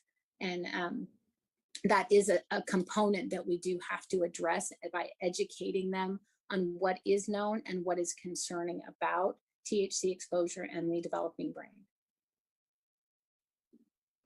Thanks. For moms with chronic use, should the breast milk be restricted for 2 to 4 weeks? Is that based off the half-life of the data? No, this actually was when we made it, and we're actually going to be, I have a meeting coming up in the next few weeks to look at that Why More paper that just came out in March. When we picked 2 to 3 weeks, we knew that users often have positive urine upwards of 4 weeks. And because of the sequestering in the fat, we picked 2 to 3 weeks because we felt that it was going to lower the amount of THC, but was a reasonable time that we wouldn't lose mom's pumping. And for anybody who's pumped, if you're pumping only, it is not a rewarding experience. And yes, we have moms that have to do that because they're in the NICU, but if you're pumping and then your milk's being sprinkled on a plant instead of being given to your baby, it is not a rewarding experience, and it is not going to be something you want to do for a prolonged period of time.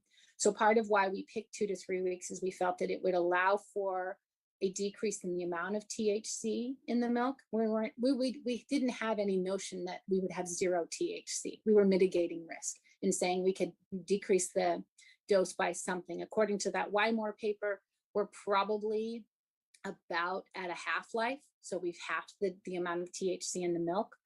So it's not based on it being gone. It's based on saying, how can I balance the likelihood of successfully maintaining a milk supply and not losing mom because we're going out too long versus trying to mitigate the amount of THC in the milk. And like I said, this is an imperfect, there's no perfect answer because we don't have the data. Thanks. A lot of questions about for a newborn nursery or for a well baby nursery, not the NICU. What approach would you recommend? What if you don't have donor human milk available? Yeah, the term population is different. And it's one that I am highly unsatisfied with my options because they're going to go home. They're going to go home fast. So they need to be fed, and they're going home into an environment that may be having THC smoke. And there you're looking at, wow, I'm going to have a potential increased risk for sudden death. And so breast milk is probably the best approach.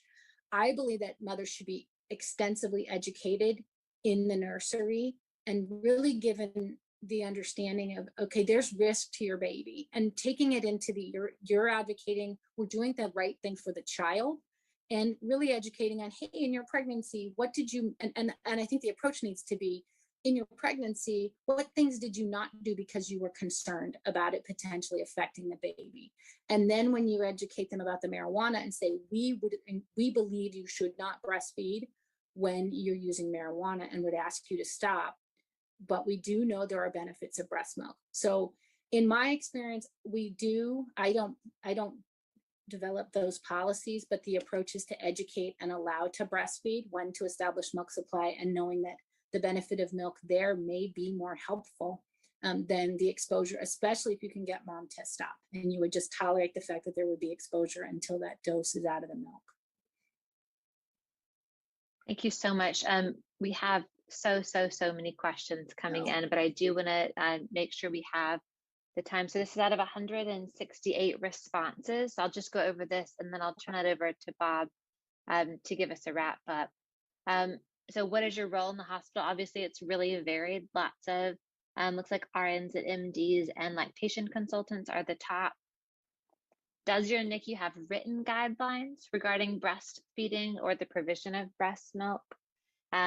It's really split here. You can see yes is about 40%, no 30, I don't know is 30. Does your hospital test for THC? Pretty much yes, in both the infant and maternal toxicology screens.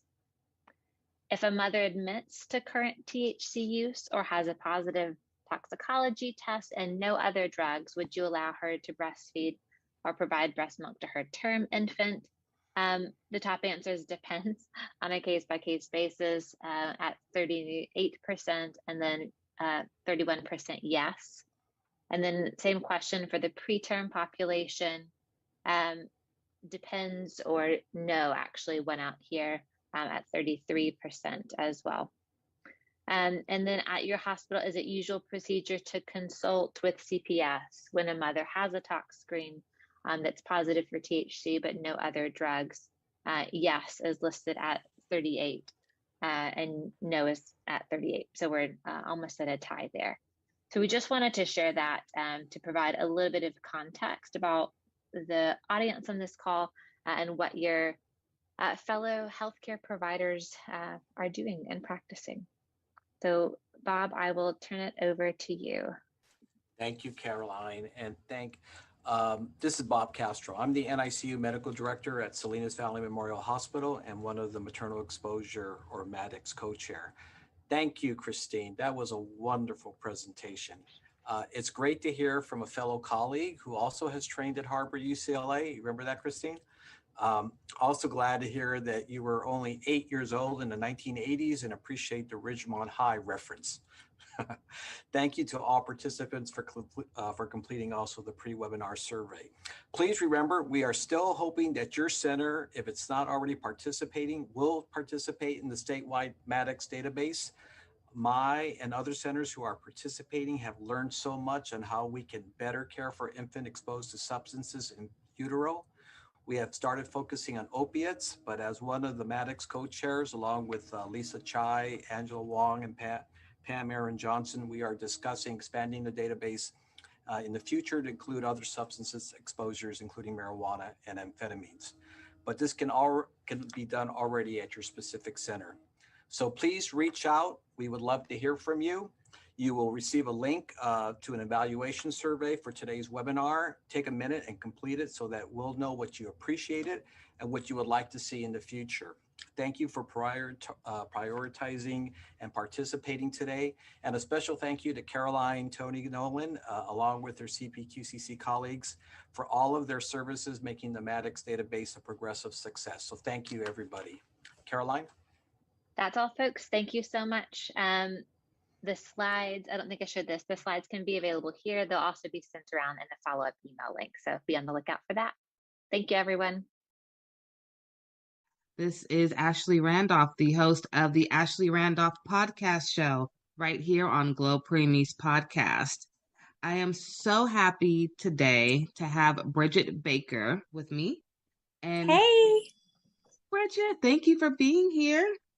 Yeah, we are so excited. We've really been looking forward to this. Yes. I cannot tell you how many times I have gone over topics like the one we're going to go over today. In case you guys are wondering, she is from Booked, Bagged, and Tagged. And not only is that a great podcast, but they're all about crime stories and safe havens for babies. And I mean, you guys are going to love them just as much as I do. Oh, thank you. Bridget, do you want to tell everyone a little bit about you and your husband? Because you guys are a duo, which is like so perfect to me. We are. Your podcast.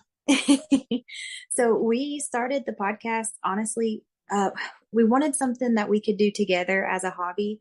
And we have both always been very into the whole true crime world and the different cases of it. I'm always been very intrigued with the psychology behind all of these people in these cases and kind of like why they do what they do. And with true crime being such a hobby with both of us, we've used it as a teaching tool, if you will. Like our three kids, they know what to do and how to do it if they're ever somewhere and something happens, and we've got them like trained on how to react, just from different cases that we went over. And with each case, we try to give out resources, like different things with babies. We've talked about safe havens, or when we have a domestic violence case, we always let everybody know the different resources around us that they can have. Now, that is interesting.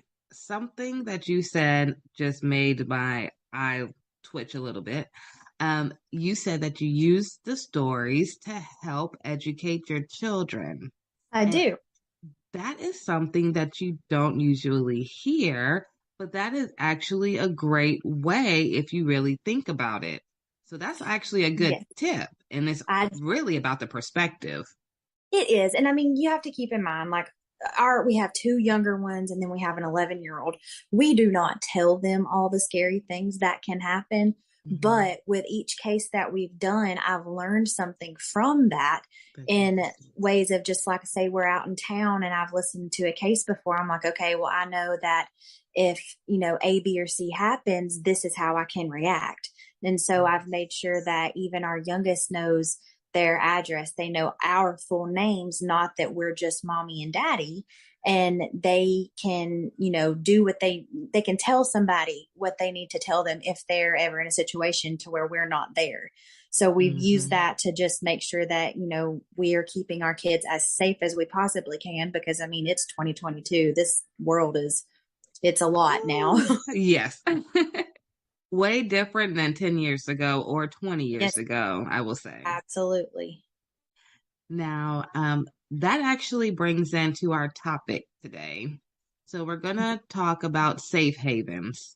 And I know that that's something that is truly, truly, really close to your heart. Do you want to go ahead and lead the conversation on that? Yeah. So every state, it's a little different, but for the most part, the idea is the same. So what they do is a safe haven is basically a place to where you can take your baby, and it's where, like, because there were so many people out there who were abandoning their babies and something would happen to the baby, or people who didn't know they had other options. So we made up these safe haven laws. So like in Georgia, where we are, you have up until the baby is 30 days old, and you can take the baby to like a medical facility, a fire station, a police station, and you don't have to show proof of identity. You don't have to show any addresses, and you can leave the baby there, and you will not be asked any questions. Nothing will happen to you. You're basically surrendering your parental rights when you hand it over by saying, I can't do this, here's the baby. And that is the safest, alternative to leaving the baby somewhere, or, in some of the cases I've looked at where it just goes the worst possible scenario. Right, right. So the key word I heard you say was you will not get in trouble. No, you will not. Like I said, in Georgia, you can take the baby to a safe haven up until it is 30 days old. And then after that, you can still take the baby, but you would probably be asked to show some form of identity. In Georgia anyway. Now I think there was Tennessee. I think they had one that was a little longer, a time frame, but it's just a way of saying like, okay, let us help you. This is the best thing that we can possibly do for you and this child. No questions asked, basically. Right. I love that. No questions asked. We're here for the baby. Now, Yes. as far as let's say a mom drops off her baby and about maybe a month or two goes by and she decides she wants her baby back. Do you have any resources or educational tips or anything you can give to those parents? In that situation, what happens when you surrender your baby? Basically, you're saying, I cannot be this child's legal guardian anymore. So it is a form of you handing over your guardianship or parental rights. Now, to get that baby back, you would have to work with family services and things of that nature, just because, you did surrender your parental rights with it. Right. I'm not saying that it's impossible, but you probably it would take some time for you to get the baby back if that's what happened. Okay, so thank you for that. For any parents who do have that in mind, just keep that in the back. It's not hard. Well, it's not a hard no, but it will be a fight. Yeah, it's just but like they said, they won't have what's best options. for the baby. Yes. Right. The baby's in mind. Thank you for sharing that. As far as are there safe havens in every state, or are you not sure? I'm not 100% sure. I do want to say there's some form of a safe haven law in every state. Okay. I know that I think it was in 2020, there were 4,422 babies that were saved that year, which was almost tripled from, a few years ago. So it's something that sadly it is working. And I say sadly because that is a very hard situation, but I would rather a baby be surrendered and find a loving home and family than the baby struggling and also the mom, Right. And I agree with you. If mom's already struggling, I love the fact that they have options. So if they're not comfortable going to the hospital, you can go to the fire department. You can go to different places. So, where you feel most comfortable and who you can trust the most, you have options. Options are always good. Do you happen to know of any stories of safe havens? I do know that. So it's not technically a safe haven story, but it is one where the law enforcement and the fire station people, they just kind of went above and beyond with it. And the footage from this will just make your heart feel. Actually here in Georgia, I want to say it was 2020. We, not far from us up in Forsyth County, we had there was a family who had been on vacation and they came home. It was pretty late at night and they were walking in the house and they heard something. And at first they thought it was a coyote or just, something like an animal, because your first thought in the pitch black outside is not that there is a baby. Right. Well, they investigated and they found a baby in a plastic bag that looked like it had been tossed off the side of the road. And, they immediately just kind of jump into action, and they named her, I think the hospital named her baby India. You can look it up. It's such a heartwarming story. She's now adopted and in such an amazing family. But the part of this whole story, you can look it up on YouTube, and it's the baby India body cam footage. Mm-hmm. And I don't think I saw one woman in the whole video, but the way that these police officers, the man that found her, the EMS that was on the scene, the tenderness and the loving care that they took with this baby was the absolute sweetest thing I've ever saw. It will melt your heart listening to these grown men do their absolute best that they can for this child in that moment. Oh, wow. Okay. I'm going to make sure to put that link at the bottom of our episode for baby India. That sounds really sweet and a good example. Yes. And see, the thing, I called up and I spoke with some police officers. The case is still ongoing, so they could not give me a whole lot of information, but I don't think they were ever able to find baby India's actual birth mother or what had happened. There's now, being in the area, of course, we have heard tons of rumors of who it could be, but I don't think they ever very definitively found out who it was. Wow. Yeah. That's a touching story. It is. It is so nice to see like how good she's doing now, because the way that the community came together in that time, they posted a picture of the baby on social media, and basically they were trying to find anything out, like, who could this baby possibly belong to?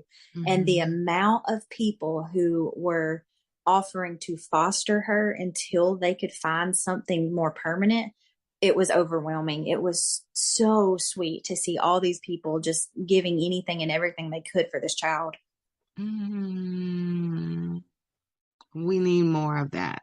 We do, especially in a world like we live in today. Yes, that's a real village. That's a really, really good village for that baby. Yes. How old do you think baby India is now? I want to say she is 3 years old. Oh my goodness. Yeah, I'm pretty sure. Yeah. No, that's a good story. I can't wait to watch the video of baby India, and I hope that one day she makes a video at maybe 18 or 25. That would be cool to see, as an update with all. Maybe the staff may not be around, but maybe the same, like fire department. Oh, or the absolutely. Doctors, That hospital. That would be so cool. Testimony. Yeah. Yeah, that's a huge testimony for sure. It really is. Is there anything else that you wanted to cover about safe havens, which is very, very important, especially this being NICU Awareness Month? Yes. And preemies come out pretty early, and I have been in the NICU where I have seen parents who had their baby preemie. I seen this once. They had twins, and the parents never came back. Oh, and so the godmother, she was coming in to see the babies, and she was there like she was the mom. And I remember the nurses always asking, where's mom and dad? And she was saying, I don't know. So I don't know what happened after, because my kids did leave, or my son left before the twins left. But it always stuck in the back of my mind, did godmom have to take the babies? Because I never saw the parents, and it was like 2 weeks. So, that's the story that always stuck with me. So I'm glad that you brought up the safe haven topic, and I know that they do have it here in California. So if they did leave the children at the hospital, like you said, they have that right, I think here it's the same 30 days, if not longer. I'll have to double check. But the parents have that right. So thank you for bringing that up. I do want to talk to you about one more topic. Okay. I have to ask you, where is Irene? What is going on with her case? I know her family made a website called whereisirene.com. Yes. I've been following it closely, and initially, this is why I reached out to you, because this story was so mind-boggling to me that I had to get you on board. Yes. What is your thoughts with Irene? Where is she? Where do you think she may be? Just tell me your thoughts and let's jump into this convo. So she was last seen alive during a video call with her parents, and that was back on February 24th. So she ended up not being reported missing until March 20th. And there has been so many like different stories come out about this that I've heard, different theories, Mm-hmm. They seen her fiance using a debit card to purchase items that were, it was like a boots and shovel and Mm-hmm. things of that nature. And obviously, when you see that, your mind goes to one very scary place. Right. So they have, he is identified as a person of interest, but I think there was also, according to documents, he had been accused of transferring over like $3,000 out of her bank account and ended up charging $600 on her debit card after he had told the authorities that she packed her bags and left. Mm-hmm. So very sadly, I hate to assume this, but with him buying the things that he was buying, and it looks like he's using her Visa card and he hit the $3,100 limit on it with 80 different transactions back to back. Like that really, to me, all points to one thing. And sadly, it makes me feel like she may have already passed away and it's being hidden, or, and again, I hate to say that, but it's just in so many cases I have looked at it's one of those things when someone shows you who they are, believe them, Yes. Yes. You know what story just came into my mind as you were describing what's going on? Remember the young couple, the white couple that it was a young girl and her boyfriend or fiance. Gabby Petito. Yes, that was what, last year, or was that even this year? No, that was 20. Yeah, it was last summer. Yeah, and it's like such night and day. Yes. Still a couple. He had used her card. He was doing weird things that included his parents. Mm-hmm. And then look at how it ended. It gives me the same vibes without the same publicity, because everyone was talking about that case.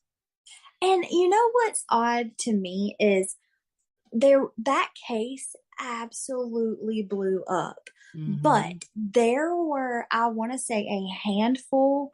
I can see 3 different people in my head right now. I just don't know their names, but that is my point, of people who went missing in the same area within the last 5 years, and nobody knew their name. Not one person. Wow. Yes. And it was like almost identical stories of them being in that area. They went missing and you don't know anything. Now, that is nothing bad to say toward Gabby Petito. Mm-hmm. It just happened to be the one that did blow up. And I think honestly, I think the biggest part of why her case blew up is it was the time that it blew up, because during the time that this all happened, a lot of people are still in the middle of quarantine. A lot of people were still at home. And of course, everybody knows during all of this COVID, TikTok blew up. Like TikTok was all anybody could do. And I think that is the biggest reason her case blew up, is because it got onto TikTok and everybody on TikTok, it like spread wildfire. You're right, because it went from TikTok to Instagram to Facebook to Twitter. It was CNN, then it went everywhere. But you're Yes. right. I did start seeing it on TikTok first. Yes. And everybody was sharing their theories about it. And then, of course, like we were all following it. And then it's just like it kept going and going. And then everybody had their own theory about it. And it just like conspiracy theories came out behind it. And now I think they're actually doing a Lifetime movie about her. I knew it. I knew it would come. Oh, yeah. I always said that. As soon as they found him, they said it was his body. Okay, now I'm gonna ask you this, and then I know we're off the topic, Irene. I promise you, honey, we're coming back to you. When they found what they said was his body, or was it his bones or something? Yeah, it was remains. Do you believe really in your heart that was really him, or do you think they were just trying to close this massive case that just got way too big? I don't think it was him. Now, I said the same thing. It's the rate of decomposition, even with him being in Florida where he was found in the swamp. I do not think they would have actually found anything. He was in Florida in the swamp. That's just somewhere. Hello. Like you're not gonna find like the elements and the wildlife down there is unlike anything else, I really don't. And also they found skeletal remains, and he returned home on September 1st of 2020, and then he goes missing, and I think they found him on September 9th. And he had just went missing on September 1st. There's no way all they found was skeletal remains. That at the rate of decomposition, even though being out in that hot Florida weather would, exacerbate all of that, it's not going to be just skeletal remains.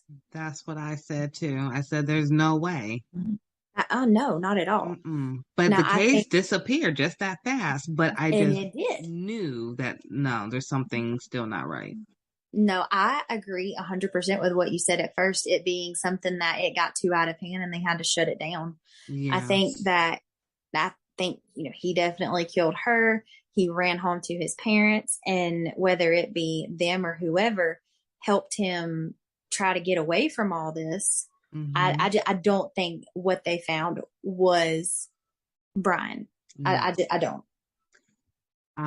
Ironically, I kind of feel like it was a coincidence, like a wacky coincidence. I know they found some of his items, they said, in the area. Yes. And I believe that he did go through that area possibly, and he may have dropped something. Absolutely. It just happened to coincidentally be where somebody's remains were, unless they planted it there. But and didn't they say they had found like a notebook of him confessing to everything? And I believe that's what I was referring to, because I remember them saying it was like a book or something, and it happened to be in the area. And I'm like, that's just too close. And I just couldn't figure out, like if an alligator or crocodile or something was to eat him. I assumed they would drag him somewhere. So it was just weird that it would be right there in that swamp, right there. So and close. there is wildlife in the Everglades and all that where he was found, that there are animals that would and can very possibly swallow him whole. Yes. So I just don't think it was. I just think it was very convenient how it was found and how it was just presented. And I 100% agree. I'm glad I'm on track. See, I told you, we were talking before this, you guys, and I said I've always had a second life, if you would say, where I've always been into crime stories and following, things that happen and the facts and what makes sense and what doesn't make sense. But I've never talked about it really except to my dad. So this is really fun for me. Like this episode right here, the whole episode is like pure joy.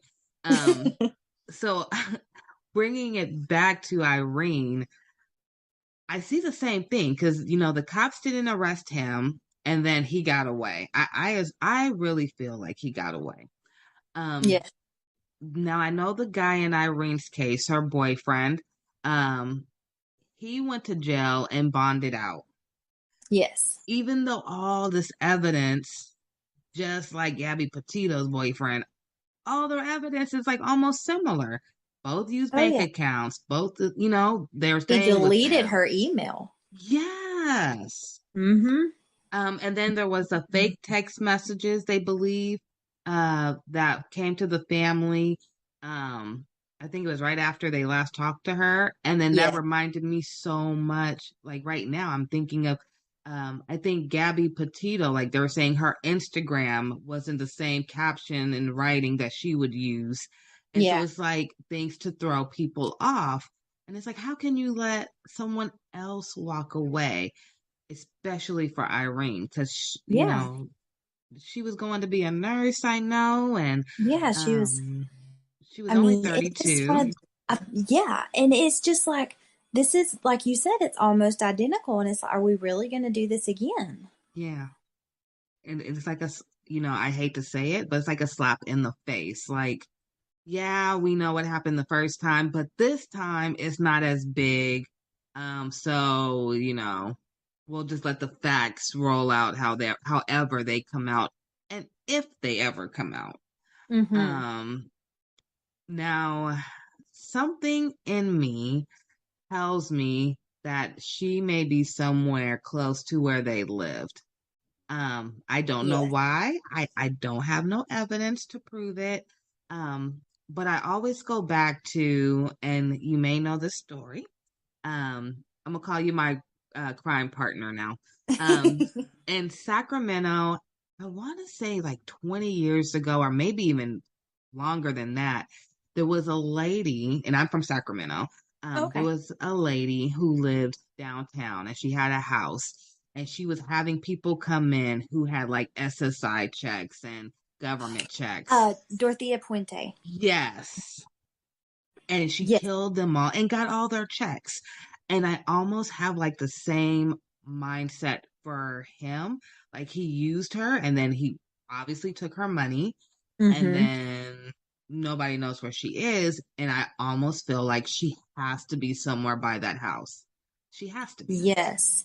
I mean, in Dorothea Puente's case, it's funny. We actually did a case on her recently, so this is very fresh in my mind. You gotta send me that link so I could post that too. I will. I will. Like all of her, well, most of her victims after they were killed were just in her backyard. Yes. So it was, I mean, very close. And it's not like he has really ran. I mean, I agree. I feel like he's very close, or she is very close to where they are. Yeah. I just have that real strong feeling. Because he bought the boots. I know he bought a shovel. Yes. There was nothing hinting at the fact that I saw, maybe you did, like any extra gas to carry with him. So like no gas cans or anything. Because I assume if you're driving with a dead, deceased body, that you wouldn't be stopping at gas stations to refill.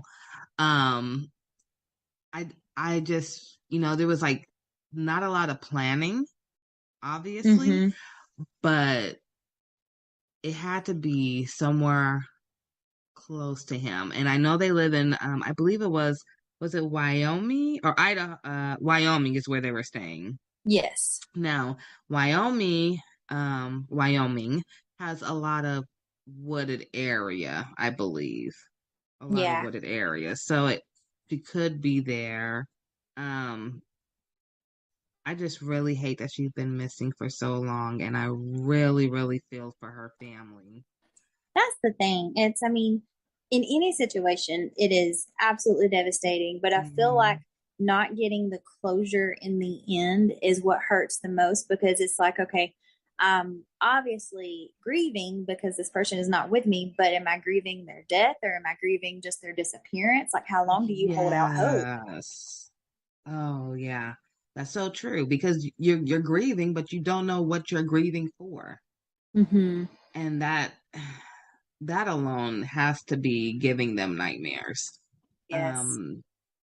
I And I know know that that, they were yeah. talking about like neighbors had told police that they noticed him burning a 55-gallon drum that he had purchased the day of that final video. Really? Yes. So the shovel, the boots, him burning something in this 55-gallon drum. And it was the same day that it was that February 24th that she had talked to her mom and dad. So, I mean, it really makes you think like, okay, was she killed that day? And that was him disposing of the remains. Because now I'm on her website that her family created for her, and they said she was 5'1", 89 pounds. Very, very petite. So she definitely could have been in that size of a 55-gallon. I Yes. think she would be able to fit in that if. Absolutely. No, I did not know that part. Yeah.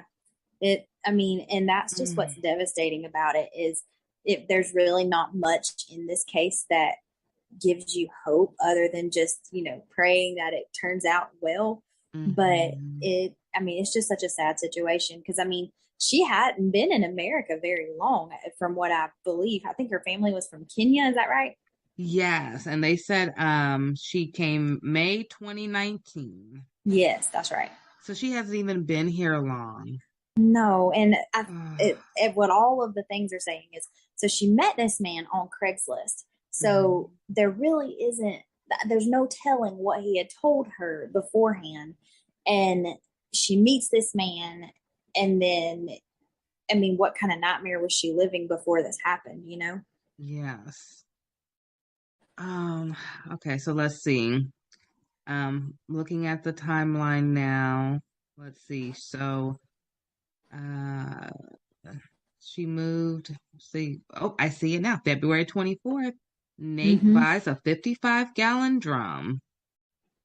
March 3rd, some unusual texts were sent from her phone. That's what I was saying was so similar to the Gabby Petito case.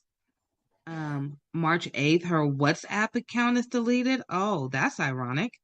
Oh, yeah. March 10th, her phone number is deleted. Oh, my goodness. And then the 20th, they file a missing persons report. Yeah, they had 24 search warrants, but they really just didn't see much. Other than they found that he was charging all kind of stuff to her accounts. He had deleted her email, her WhatsApp app, and all of those things. But it was like in the Mary Catherine Higdon case, in the Casey Anthony case, it puts you in that mindset of both of those women. It's very obvious that they probably did it, but you could not charge them with murder or whatever beyond a reasonable doubt. Like I can I can have all of my theories all day long, and like the Casey Anthony case, like we know, but I cannot prove beyond a reasonable doubt that she did that. Just like it puts you with him, unless you have like very definitive, concrete, evidence.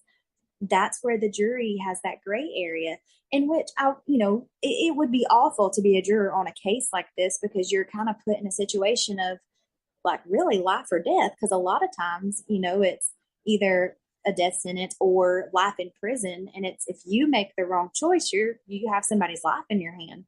So they take it, which you should take it very seriously either way, but you know what I'm saying? And it's just one of those things. That's why those women got off, because beyond a reasonable doubt, they could not prove that they did that. And that's what's so infuriating with cases like that. It's like, you know that what happened, but you just can't definitively prove it. Now, you almost gave me tears right now because I totally forgot about the Casey Anthony case. Casey Anthony was the one who was in Florida and she killed her little girl. But Lacey Peterson, that is probably one case that I have followed or I've watched and held so closely for years. Her husband, Scott Peterson, murdered her on December 24th, and she was 7 months pregnant with baby Connor.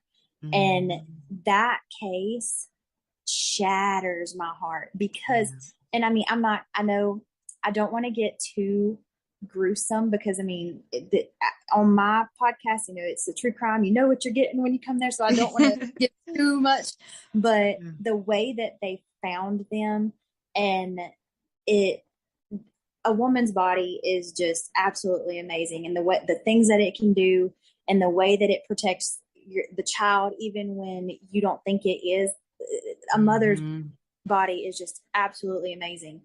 And when they found Connor, the level of decomposition on Connor versus Lacey's body was astronomical because her body had protected him and he stayed in utero for a very long time. So he was at a different decomposition rate than she was. And I will never forget when they found the baby body. No. I just remember like so vividly, like the whole case. Yes, Lacey Peterson. And because it happened so close here. So of course, it was like all day on our news. 24/7, the whole thing. And I remember even being at a young age, I remember him just walking around acting like he cared, acting like he really didn't know where she was. Yeah. And then the whole time he had an affair and he had a whole nother life going on. And I remember looking like, this was like the first time I realized that people had, to me, split personalities before I knew it was called split personalities. And I was like, how can you live two double lives and then sit there with a straight face to the cameras, to her family, to your family, and say, I don't know what happened? So the Lacey Peterson case is actually what the book Gone Girl was kind of mirrored after. Now, if you've read Gone Girl or if you've watched the movie, the ending is different. I will say it, Lacey is obviously the victim in the true crime case, the real case, but you just got to watch Gone Girl to understand what I'm trying to say. But I don't want to give away the ending, but it really it put it in perspective a little bit better when you're watching everything that's going on. And of course, in my mind, I was constantly thinking about Lacey and Scott. And I'm just like, the narcissistic, like, behavior behind the entire case, throughout the whole case, that Scott was like, I'm not going to get caught. They're not going to look into me. Or the fact that he could turn on those tears at the drop of a hat. I was like, there had to be more going on at home than Lacey had said anything to anybody for it to take a complete 180 turn. You know what I'm saying? And it's just I so actually said that now that I'm older and I work a lot with families and families with babies, most of the time it's arguments that went too far. Yes. And so when I look at Lacey Peterson, which I hope did not happen with Irene's case, somebody usually gets fed up. And so maybe Lacey found the pictures of the affair, or, there was something, because it was getting close to Christmas.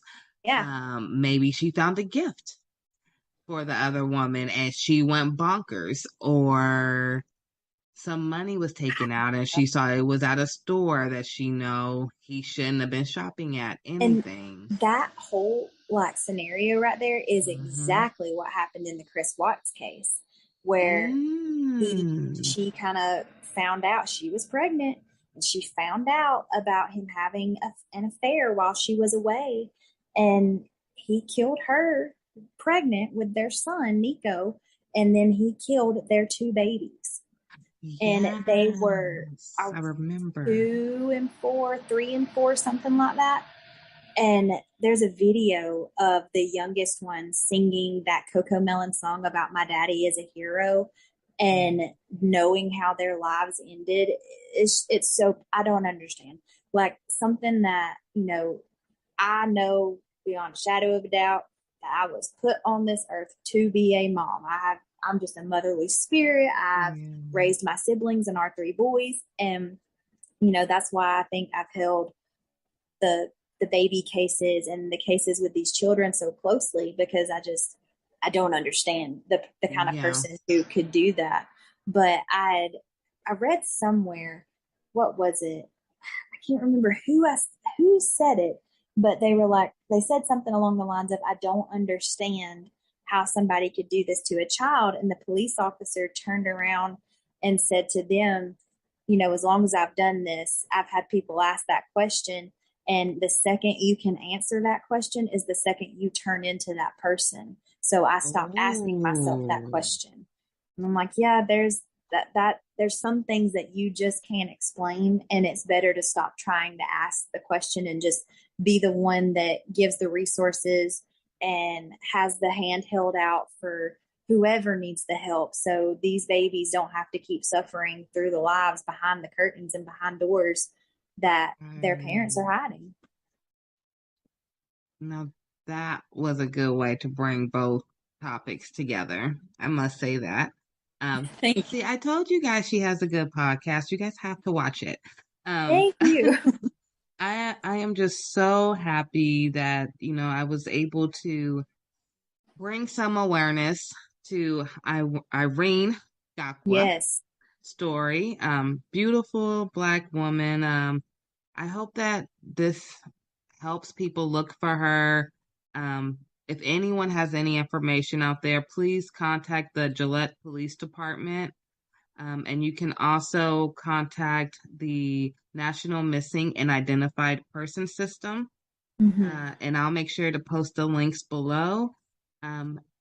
Bridget, I wanted to say thank you again for our wonderful episode. You are more than welcome anytime. I mean, we can talk about these stories all day long.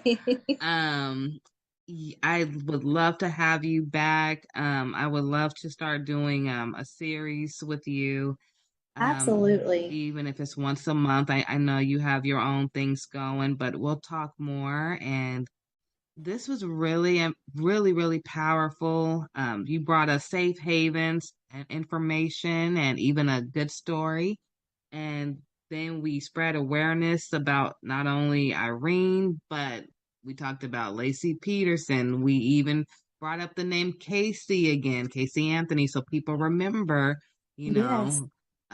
We talked about Gabby Petito. So there's all these faces. So we all have to come together to help one another. If you do see a sign of any type of stress, you know, there's a common trend now that says, you know, if a couple is arguing, stay out of it because they'll be the one getting back together and they won't be talking to you. But then you also don't want to end up with a situation like what we have in front of us. Exactly. And you have to remember, like, domestic violence, it is not always black and white. There's a lot of gray in there. But at the end of the day, you have to say, you know, do you want that person maybe a little angry with you that you stepped in, or do you want to get the phone call that you never want to get? Exactly. Another good resource is the Crime Stoppers USA. And it's just like, it's a 1-800 number. You can add the link for that, of course, but they are always taking any tips or anything out there for any cases. Yeah, thank you for that. Please use these resources, guys, if you need to. Crime Stoppers is amazing. I do know that. And hopefully we can find Irene. I do have one more question for you before we leave here today. And I hope we don't come back on another episode. And I said, oh my God, you were right. The 55-gallon barrel that they found. Yes. From now we know you're not exactly, you know, forensics or anything, but from what you have went through with your stories and background, if she was in there, do you think they would be able to possibly find some DNA on that barrel proving that she was there? They can. It's absolutely possible that they could. It just really depends on what condition that the barrel is in now. Like blood and different things like it depends on the surface. Like with cotton or, fibers of that nature, it's near impossible to get anything out of because of what it is. But as far as like a barrel, you can bleach that, you can clean that, but then that changes it would show something completely different that they could kind of detect if there was bleach in there or not. Mm-hmm. But I would say that it would be very, very hard to keep absolutely everything off of that, or to clean everything off of that. So I think that you very well could still find something in there. Well, thank you, Bridget, for answering that. Before I let you go, I had that burning question. No, it's okay. Before I let you go, do you want to tell everyone where they can find you and your husband? And yeah, go ahead. So we are on Instagram. It's Booked, Bagged, and Tagged, and we post like after every episode that we do, we'll post like pictures of like who the victims were and things like that. I'm a visual learner. I have to see faces after I listen to a case. Yeah. And we also have a Facebook group, and it's the same name, Booked, Bagged, and Tagged. And in there, we do a lot of polls and things like after each case, it's like, okay, what do you think? And stuff like that. We're on every major platform as far as podcasts go. Apple Music, Spotify, Amazon, Google, things like that. So it's pretty easy to find us. Well, thank you, Bridget. I hope you guys get 1 million subscribers after this. That would be amazing. This was a wonderful episode, and I will make sure that we talk again very soon. Absolutely. All right. Thank you.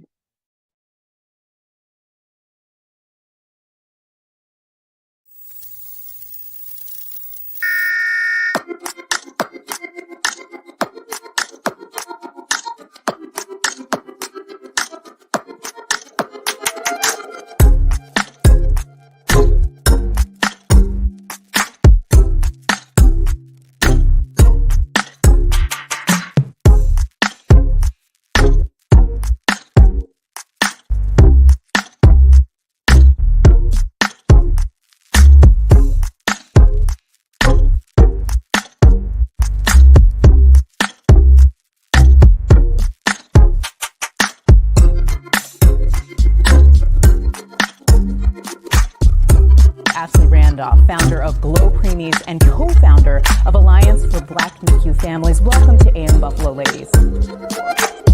Ashley and Beth, thank you so much for joining me on a great day to talk about Ashley Randolph. Join us now. Ashley Randolph, founder of GLO Preemies and co-founder.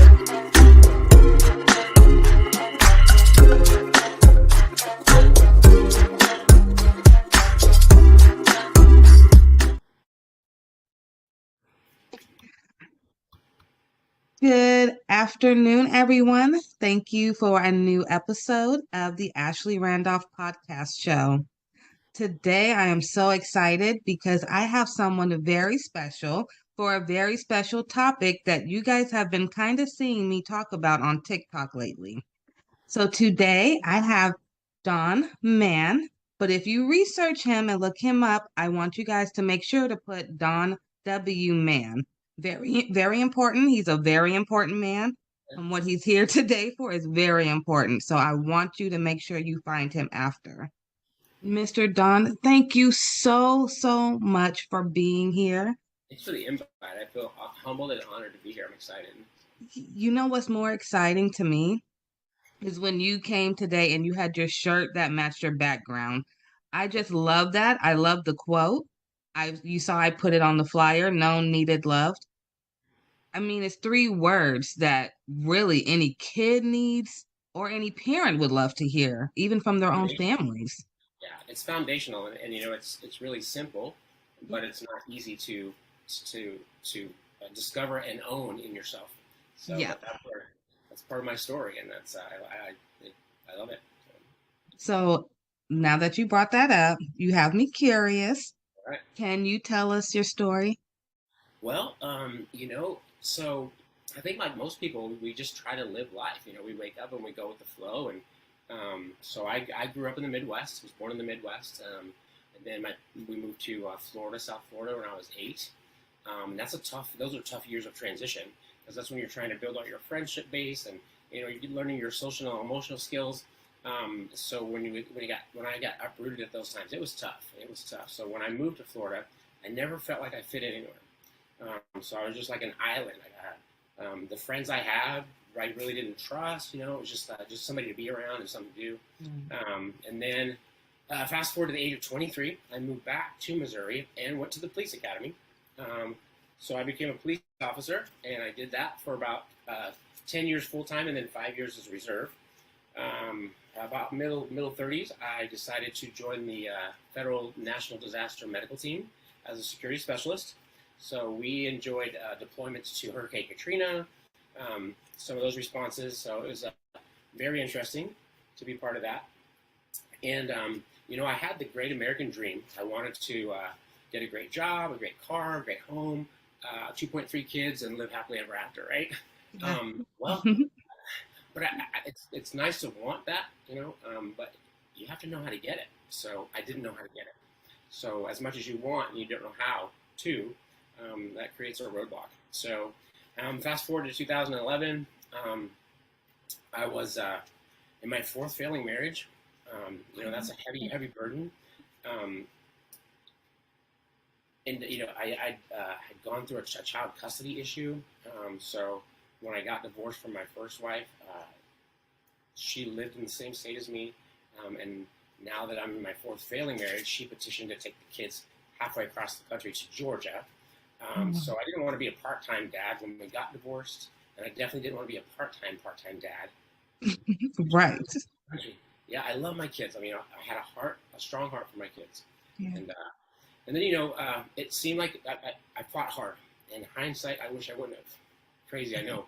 But I'll never forget the day I was sitting on the couch and my attorney called me, and he said, "Don, I'm sorry, the judge is going to let her take them." And I was devastated. That was a sadness and a depression that I had no idea how to heal or how to work through, how to just deal with it. It was.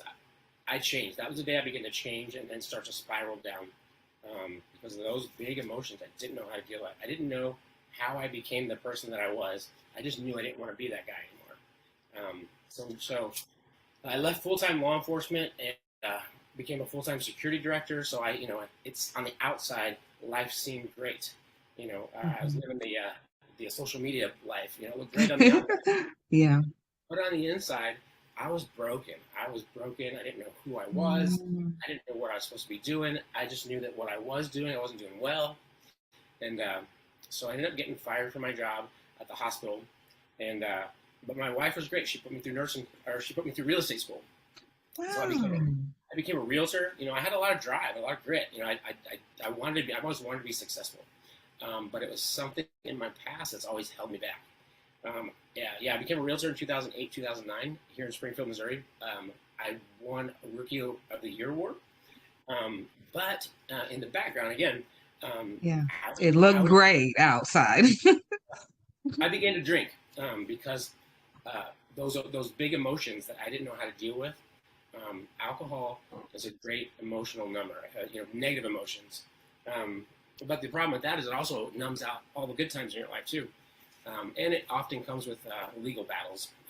And so that's kind of what happened to me is, and the crazy thing is so my ex-wife ended up sending the kids back because it didn't work out with her. So in March of 2011, I had all my family there. I was making great money as a realtor. We had a 5-bedroom, 3-bath house with an in-ground pool. I just bought my wife a Mercedes. So on the outside, it looked like it was perfect. But on the inside, I was so tore up and so lost and broken. And I was March 9th. I was driving home in her Mercedes, and I was drinking, and I sideswiped a wooden fence. And when I got home, I looked at the damage, and that was the day that things got really dark. I just took this analysis of, you're a horrible father, you're a horrible husband, you can't keep a job, you're drunk, and the world would be better off without you. And so I was convinced. So I went inside and I grabbed my service weapon that was meant to protect me, and I shot myself at point blank range in the stomach, and I tried to take my life that day. Only by a miracle did I survive. I will say I'm glad that you did survive. I am too. You know, it's and because this is Mental Health Awareness Month, I wanted to add this little parting here. Yeah. I think it's important for people that are experiencing depression and maybe suicidal ideations, and thinking about suicide and thinking that that's the only way out. What happened to me is I knew in one moment that I wanted to die, but the moment I pulled the trigger, I knew I wanted to live so bad. Like I never wanted to live so more. I think it's helpful if people if you think about that. Like, yeah. You don't really want to die. You just want the pain to stop, and that's where I was. But then it was fear. You know, it was like I may have just taken my own life, and I didn't want to. Right, right.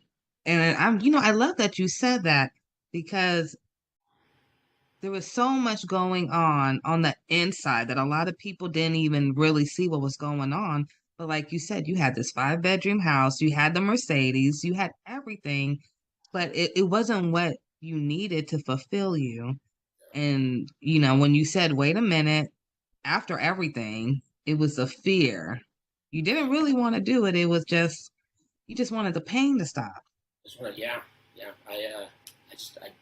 I found myself in a deep, dark place, and I didn't like it. I didn't know how to get any other way out. It seems like the only answer, but it's not. It's not. And the answer comes in hope. And I can share that a little bit later about the power of hope. Even in our darkest moments, we just get a little bit of hope. We can find the strength and the courage to go forward. I don't remember much after I shot myself. I got life flighted to a hospital here in town, and I woke up a week later in the ICU. And the emergency physician came in and he said, I thought you'd be dead on my table when they brought you in. He said, but I cut you open. He said, I looked for damage. He said, you nicked your bowel. I had to cut out about 6 inches. You'll have a colostomy for about a year. It'll be reversed and you'll be fine. And so I was like, wow, that's crazy. And then he starts to walk out of the room, and he stops and he turns around and he says, what I don't get is how a 9mm bullet that travels over 1,000 feet per second travels less than 4 inches and stops right before it hits your spine. No. Yeah. So being in law enforcement, I knew that 9mm bullets are made for penetration. They can penetrate up to 14 inches of solid plywood. So that was the day that God said, hey, I'm real. This is me. This is who I am. I had no doubt that I was here for a reason. Yeah. It's funny that the first picture that popped into my mind on that hospital bed that day was I used to see a little picture of an old dirty little girl in a dirty dress, but underneath it said, God don't make no junk. Wow. I was like, you know what? That's true. That's true. So, see, and it's moments like that you can't deny that he was there. Yeah. Can I tell you my little miracle story? Absolutely. I didn't even tell you about this. Yeah, I love that story. My little miracle story is with my second child. I was in Houston, Texas. I'll fast forward all the bad stuff, but the doctor who I had in Houston, she told me she was a new doctor and that her mom was already an OBGYN. So I was comfortable with her. Yeah. So when it came to my delivery, of course, all my kids were premature. My daughter was born and she had her cord wrapped around her neck. Oh, yeah. But the doctor was so calm. She never even I didn't know until my daughter was like 4 years old that had happened to her. My husband had to tell me, like no one told me. She just said, oh, stop pushing. And I just stopped. And it was like a real calm in the room. I felt no anxiety at all. My baby came out and everything. Everything was fine. Of course, she went to the NICU. I went back to thank the doctor. Nobody at the hospital knew who the doctor was that delivered my baby. They have no idea who she was. They said the only thing that was on the papers was that the general MD for the day was on the paperwork. They have no idea who it was. Wow. That's when we can't explain something that's good, we just gotta give You just can't explain it. And I started Glo Preemies right after that. I said, you know, God, what do you want me to do? I don't know. I had just stopped going to college, so I was going to Xavier and Tulane at the same time. And I just didn't know what to do. I had my second preemie, and then it just came to me, God, little ones. And Glo Preemie's been with me ever since. I love that. That is so Such a great cool. story. Such a great story. And all significant lives that I know of are foundational on amazing God stories. So when you got out the ICU and you got out, what was the first thing you did when you walked out them doors knowing you just had a miracle? Well, probably not what most people would do. I went and got a drink. Wow. That's honestly, though. Yeah. You would think that God showing up in my life like that would have like smacked me into reality, right? And just chase your purpose. No, I still had all that unhealed, unfaced internal pain, emotional wounds. And the crazy thing about pain and emotional wounds, we try to beach ball it. We try to stuff it. You know, it's kind of like stuffing a beach ball under the water. Sooner or later, it's going to pop back up. Well, that's what our emotions do. When we stuff them, I say they go into the pit of our stomach and they lift weights. And then when they come out like, Urgh! And so, yeah, the pain came out. And so I had to go, or I felt like I had to go and drink. So I continued to drink for a few months. And then, well, it was actually a couple of years. Then December 28th, 2013, I was driving home from a bar, intoxicated, and I rear-ended a pickup truck of firefighters at low speed. Nobody got hurt, thank God. Okay, good goodness. But I got arrested in the same jurisdiction where I used to be a deputy sheriff. Oh, no. So the thing about being arrested in the same jurisdiction where you work is all the people that are in jail know you. And, even worse. So I got put into protective custody, which means I was locked down in my own cell by myself for 23 hours a day. I would get out 1 hour a day to take a shower and to hear all the other inmates scream death threats at me. But it was usually like 2 or 3 o'clock in the morning. I couldn't call my kids. I couldn't call my family. So it magnified the isolation. So I was in jail for about 7 months because I burned all my bridges with the alcohol abuse and just my life was turmoil. So I was in jail for about 7 months, and it was pretty lonely, just me and my own thoughts in that jail cell. I'd never been a reader. I didn't like to read. I've always been a disciplined reader. Like, I'll read a book in school if I have to get a grade off of it, but I'm not going to sit at home on a Sunday afternoon and just read a book, right? Yeah, it's not your forte. Yeah, not then. I do it now because I appreciate it. But anyway, you've seen the movies where the guy comes around with the book cart? Yeah. So it's real. They do that. So I was in my cell, and the guy comes around and he asked me. He says, "Do you want a book?" And I said, "Give me the smallest one you got."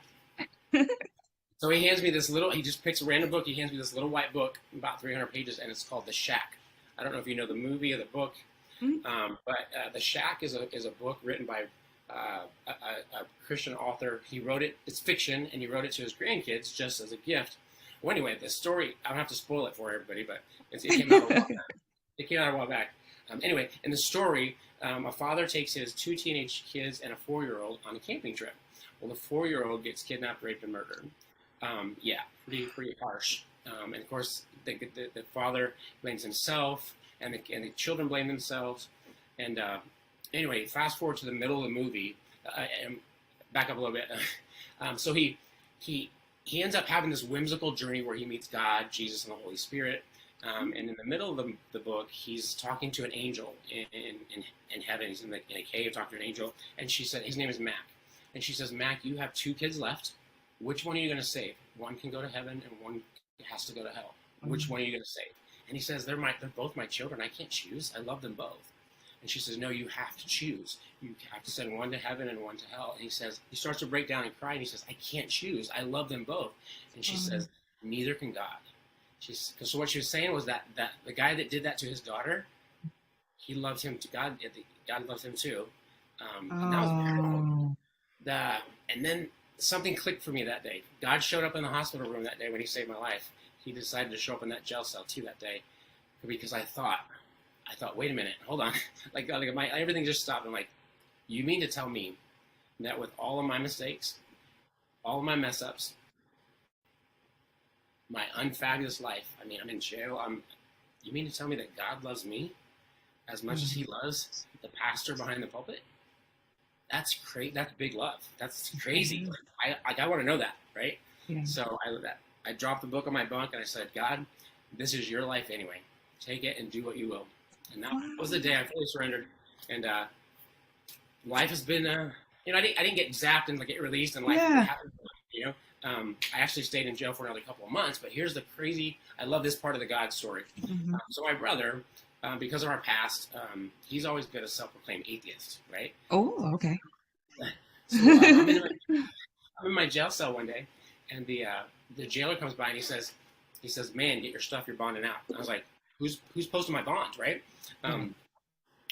Because I burned all my bridges. I said, "Who's posting my bond?" He said, "Your brother's posting your bond." Yeah. And so I get out in the truck and I said, "Why did you post my bond?" And he says, "It's a loan. You're paying it back." And that's all he's ever said. So I love that God can work in and through people that claim not to even believe in him or have met him yet. So, I had to put it myself on mute because I was making so many noises. Yeah. So after all that time, your brother finally came through for you. Yeah. And it was like you seeing these little miracles almost that were happening for you out of nowhere. Yeah. Yes. After the little small book. Yep. Yeah. It's like God will he used that little book to show me how big he was and how much he loved me, how much he wanted me and his family, right? So it was that spark of hope that I needed. A little mustard seed of hope, literally. Yeah. But then, you know, life is hard. We go from, and in that moment, I went from feeling great and feeling amazed, feeling like I had a zest for life, to I had nowhere to go. I got out of jail, but I had nowhere to go. I couldn't go to my family. Oh my gosh, yeah. So I ended up, I had my brother drop me off at a homeless shelter in Springfield, Missouri. And so I lived in a homeless shelter for 4 months until I was able to get a job and get back on my feet. But it was just one foot in front of the other. Just the determination to know that that I'm here for a purpose. I may not know it right now, but it's going to get revealed not by staying where I'm at, but by taking one step at a time and trusting God to get me there. So, and that became the journey of finding out if I'm known, if I'm needed, and if I'm loved. So, okay. So I have a question. So you're at this part of your journey. Okay. Now I have to know, were you talking to your kids at this point? Because I know a lot has happened to you. It's like a year now, maybe. Yeah. So I had 2 older kids and then 2 younger kids. So the older one, my oldest daughter was probably 14 when I attempted to end my life. And I remember about a week before that, because I drank all the time because I was in pain all the time. Not an excuse. That was just where I was at. But I'll never forget her little face. She looked at me with tears and she says, "Daddy, you chose alcohol over us." Oh. And even though that wasn't the truth. That was her truth. That was her reality. And I had that hurt. That cut deep, right? So yeah, my kids, they knew they wanted Dad, but Dad was just not part of their everyday lives because I didn't even know who I was and what my role in life was. So yeah. What a strong story you have. Yeah, and you'll get people that tell you. So when I got out and I started making better choices, they're like, well, "You don't need permission to go be their father. Go be their father." Well, that's insensitive because I made some poor choices. I can't just rush back into their lives because I'd made some choices that left some scars on them. So, yeah, and that's when I learned one of the biggest qualities. And one of your questions you're going to ask later. One of the biggest qualities I think a parent can ever teach their kids is a good one. So, yeah, humility. Humility is perfect. Humility. It's so inclusive. Like it comes with it has collateral other characteristics that set your children up for success with the characteristics. So. Oh, okay. So I guess we have to hurry up because now I want to get to the good tips. Okay, so we know your kids, they really do want Dad. So I'm so glad you said that because that's what I wanted to hear. So I know dad still has room to come in, but like you said, it doesn't just happen overnight. You can't just wake up one day and say, okay, I'm perfect dad, and they don't expect you to just walk out the door one more time because they've seen it so many times. So, and it's a reality. And I do hear a lot of families that have that. Either the parents saw the same thing you said growing up or the kids. So, very, very relatable. I'm glad you brought that up. Yeah, I was asked on a recent podcast, they said, well, how did you restore your relationship with your kids or your other relationships?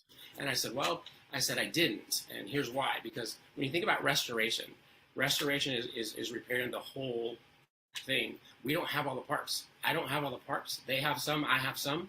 So what is the goal in reconciliation? The goal is no regrets. So I had to take those steps to do what I needed to do to apologize, ask for forgiveness, admit my wrongs, my mistakes, and then that's where I had to leave it. No regrets. I did what I could do, right? And then that creates that safe space for restoration. That has to come from both sides. So. And wow, you need to go into counseling. That was actually great tip right there. And I think that works even for relationships too, just for a husband and wife or, sister and brother, all relationships. So it has to work both ways. Just communication is key. So thank you for that extra tip. I told you, everyone, he's very good. If you want to see him afterwards, remember, it's Don W. Mann. You're going to want to look him up. Okay. So I'm going to ask you what's your favorite quote, but I'm going to assume it's what you are wearing. Actually, no, believe it or not. Okay. I thought about this one pretty hard. So this is foundational on I always say the comeback is greater than the setback. And so this is my foundation on the comeback. But my favorite quote that spoke deep into me when I was in the dark, deepest despair it's a Bible verse. It's Genesis 50:20. And it says, you meant it for evil, but God meant it for good, to do what it's doing now, the saving of many lives. And when I look at that on my life, it's like, wow. That's it. That's it. So, I feel like that was my life too. Oh my goodness. Look at that. Yeah. Wow. Genesis 50:22, right? Genesis 50:20. 50:20. Oh my goodness. I'm going to look that up. I may print that out and post it in my house as a reminder. That was beautiful. Thank you for sharing that. That's a wonderful quote. Really, really is. Okay. So we're going to go to the next question. What are the best resources that have helped you along the way? So when I think of resources, I think of so when I burned all my bridges, when I made those poor choices, and basically I was an undesirable person to be around, right? Mm-hmm. And when you're undesirable, you don't have access to very many resources. So number one was my faith community, my faith-based community, because I'll never forget the day that I walked back into church. And you think that everybody knows your story and everybody knows the junkiest things you did, and they're going to look at you and they're going to talk to you about it. But that's not the case. In my experience, that wasn't the case. I walked into church and they said, Don, we're glad you're back. So glad you're here. So good to see you. And it was that non-judgment that allowed me to breathe, relax, and walk into that journey of healing. So my faith-based community, and then piggybacking off that is that they created a safe place for me to figure out who I am, right? Okay. Because if we don't know who we are, we don't know where we're supposed to go. I always say that the more you tell somebody who they are, the less you have to tell them what to do. Because if you know who you are, you know what you're supposed to do. And then the other great resource was family. And it was kind of flip-flop for me. So right now, it's the good times, it's the joy, it's the intention, it's the investment. Back then, it was the challenges and the hardships that I had to endure with them. And how was that a beneficial resource? Because I believe that some of our greatest blessings are on the other side of our greatest challenges. And we have to go through them to receive that stuff. And So yeah, I look forward to challenges and hardships, and kids that talk back to you, and kids that want to argue about bedtime. I'm like, yes, learning This is time to go. Okay, so you kind of just reversed it. You know what most people stress about, you're embracing it. Bring it on. Yeah, I was if I failed at something, or if I made a mistake, or if I cried, like all those things were wrong, or they were bad, and actually they're all good if you think about it. What's guaranteed in life? Everybody's gonna do fail. Everybody. That's true. Sooner or later, you're gonna fail at something. So instead of finding yourself in the middle of failure and decided to take a heavy weight of a loss or something negative, no, fail. I think Will Smith said it. Fail forward, right? Find out. Don't ask yourself, why is this happening to me? Ask yourself, what am I supposed to learn from this? If you reframe it, there's no such thing as a loss and failure. It's just a learning. And it's going to work perfect. Yeah. I love that. Kind of the same tips that I give my son and my daughter. So just reworded a little differently. So that's amazing right there. So yeah, I love those resources, especially the family one, because I know that you said earlier, there was a lot of tension between everyone, and now they're your best resources. So I love that. Always depend on your family. It may be some hard moments. Nobody said there won't be, but there will always be something brighter at the end. Okay, so I do have a couple of questions. So I know that you love talking about bullies.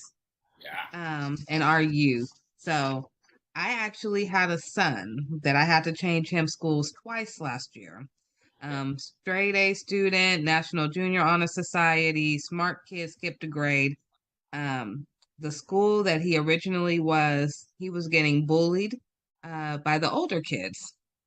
I believe because he was younger and he do wear glasses. Yeah. So then we switched him to a different school. And then last year he's a new kid. So it was a whole different type of bully, and he had to prove, who he was. Yeah. So many parents have went through that, especially after COVID. Yeah. What tips can you provide to help empower our youth, and any tips for parents on handling bullying? Okay. So initially, this is going to sound like a very unpopular opinion. But if you notice, a lot of parents whose child has become a victim of bullying, they want the school to do something. They want the bully to change. They want the bully's parents to change. And it comes back to a very basic psychological exercise. What is your circle of control? We can't control the school. We can't control the bully. We can't control the bully's parents. So what do? It's not a hopeless situation, right? We empower our kids to be bully-proof. What does that mean? It sounds like a great claim, right? Well, I think it is a great claim, and it started for me way back in high school. I knew this kid named David Williams, and this kid was untouchable. Like, somebody would come up to him, and they would just, try to make fun of him or bully him, and he was just like, what? It was just untouchable. Like, he would step into his truth. If they picked on him for had a bad hair day or something, he'd be like, yeah, so? Okay. But, yeah, he just owned his truth, right? And I'm like, wait a minute, that makes a ton of sense. So fast forward to last year, my son is 11, and he just got braces. Well, he has to get a slide. It's called a slide on the top of his mouth. Yeah. Well, he came over one weekend, and he had his new slide in. He had the worst lisp ever. He was talking. And so, we do what people do, not thinking about it, and I just started making fun of him, just a joke with him, because I hope that he knows that I love him. Well, he got really bummed out, really down about it. And so I recognized the parenting moment. And so first I apologized. I was like, I'm sorry. I didn't mean to hurt your feelings. I said, but we've got to do something about this, because you're going to go to school tomorrow, and those kids are going to be all over you, dude. I said, so we need to start today to make you bully-proof. He's like, bully-proof? What do you mean? New concept, right? So I got a little a stack of Post-it notes, and so I started throwing them at him. Wad one up and throw it at him, and he said, stop. I throw it again. He goes, Dad, stop. I throw it on again. He goes, cut it out. I'm serious. I throw it on again. He goes, I'm serious. This is really annoying. And I throw it at again. And finally, he picked one up and he threw it back at me. And I was like, what? What'd you do? He's like, I threw it back at you. I was like, why did you do that? Because you were doing it to me.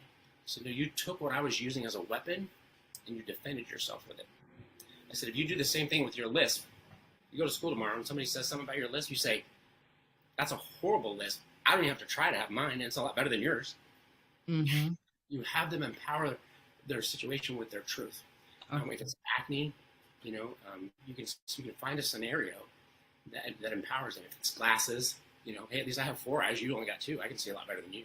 Adoption, I've heard kids getting made fun of because they're adopted. I just tell them to say, hey, at least your parents chose you. His got stuck with them. So there's always power. Okay.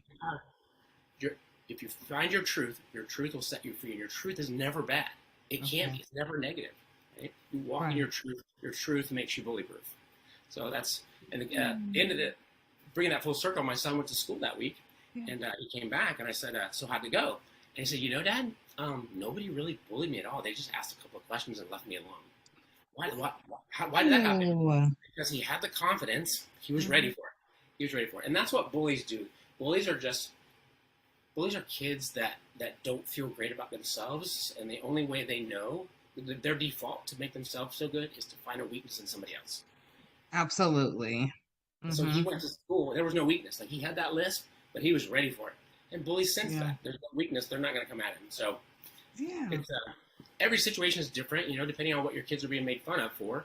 But I think a good parent who really knows their kids can turn that truth into, let them walk it, let them own it, and let them use it. Don't let somebody else use it as a weapon against you, but use it as a defense. So if you're courageous enough to own your truth, nobody can bully you for that. So. Yeah, at all. Nobody can use you against you. Right. So. Yeah, and I got an example of that in my life too. With the alcohol and the DWIs that I had for my poor choices, I actually got a felony conviction, and for a long time, that was my label. Wow. And so I held myself back because of what I believed. I wouldn't apply for jobs that I wanted, and if you never ask, the answer is always no. Yeah. And so somebody was saying something, they were calling me a felon one day. I said, look, I'm not a felon. I committed a crime that's a felony. I have a felony conviction. That's not who I am. My value and my worth is not the sum total of my poor choices. So that's it. You're more than just a title. That's what I always say about myself too. Yeah. Labels. I don't like labels. No, I don't like labels either. I have to agree with you on that one. So I have a question for you. And I don't think you talked about this, but I wrote down, did DARE make a huge impact for you? So, I don't think I mentioned it, but when I was in law enforcement, I got training to be a DARE officer, and DARE stands for Drug Abuse Resistance Education. So I got certified, and I started the first DARE program in a little town called Sarcoxie, Missouri. It absolutely had an impact, and here's the impact it had. It started to bridge that gap between a 30-something-year-old man and 6th graders. Even though I'd been through it, I ran from it, so I didn't know what they were going through, and it also it helped me translate adult information into youth knowledge. So it was helpful in that area. It was definitely a foundation for a speaking career, for having a passion and a heart for youth. So absolutely. Do you think that it also helped you with your known needed loved? Because DARE, the acronyms, and they're so straight to the point. And so is like everything about you so far has been straight to the point almost. Yeah, I think the message that it sent me was, I went to school. I went to an adult training to teach kids how to stay off of drugs and alcohol. And then in my worst moments of life, I found myself neck deep in alcohol. So if I knew it, if I knew all that information, why didn't I apply it? Why didn't you apply it? It's not about knowledge. You know what's interesting? There was a nurse who wrote on, she was advocating on TikTok, and she said families need more in the NICU than just education, because everybody can get the education, but if they don't know what to do with it, then it's just wasted information. Yeah. Books on a shelf don't make you a smart person. Right. You can take in all the knowledge. It's knowing when to apply it, Right. the difference between knowledge and wisdom is, knowledge is knowing that tomatoes are fruit. Wisdom is knowing not to put it in a fruit salad. So Absolutely. You gotta know. yeah, you gotta know. And I think it also the other side of that is you can have knowledge, but if you don't feel like you're in a safe space to apply it, it's not coming out. Definitely not. Definitely not. So you did give us some tips earlier. Did you want to review the tips that you wanted to give to parents to help with their children, or did you want to add on? So this is what I was talking about before. So how do you help your kids, right? The first thing we can do as parents, right? And I'm coming from a guy who made a lot of poor choices as a poor parent. I'm not saying I'm like the greatest parent in the world, because I'm not now, and I definitely wasn't. I made a lot of poor choices, but making those poor choices caused me to dive in harder and become better, not for me, but for them. That's what they deserve, right? Kids deserve that. They deserve the best chance. They deserve for us to set them up for success the best we can. So how do we do that?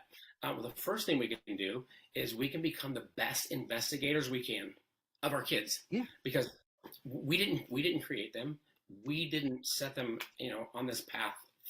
They were created on purpose, with purpose, for purpose. We just have to help them figure out what that is, right?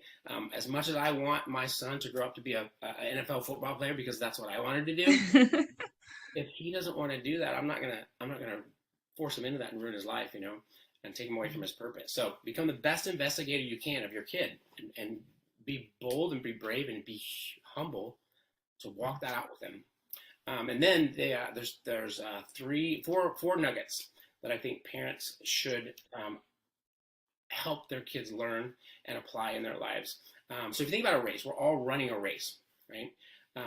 It's our job. So if you think about a relay race, whose responsibility is it to pass the baton and to make sure that the baton is passed at the right time, perfectly, right? It's always the runner that's giving off the baton, because the runner that's taken off, like, they just got their arm, they're not even looking, right? So the parents, we're passing the baton. It's our responsibility to pass the baton well so that they can win their race. And so how do we do that? 4 nuggets. The first one is gratitude. If you teach your kid to be grateful for even the smallest things, even the smallest amount of things, being grateful, it just changes their perspective. It allows them to connect. We're all wired for connection. So grateful. The second thing is forgiveness.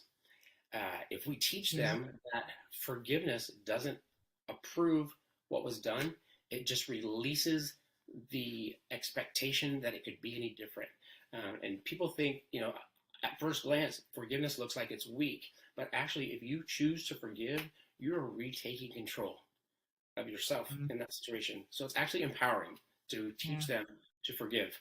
And then the third one is gratitude, forgiveness,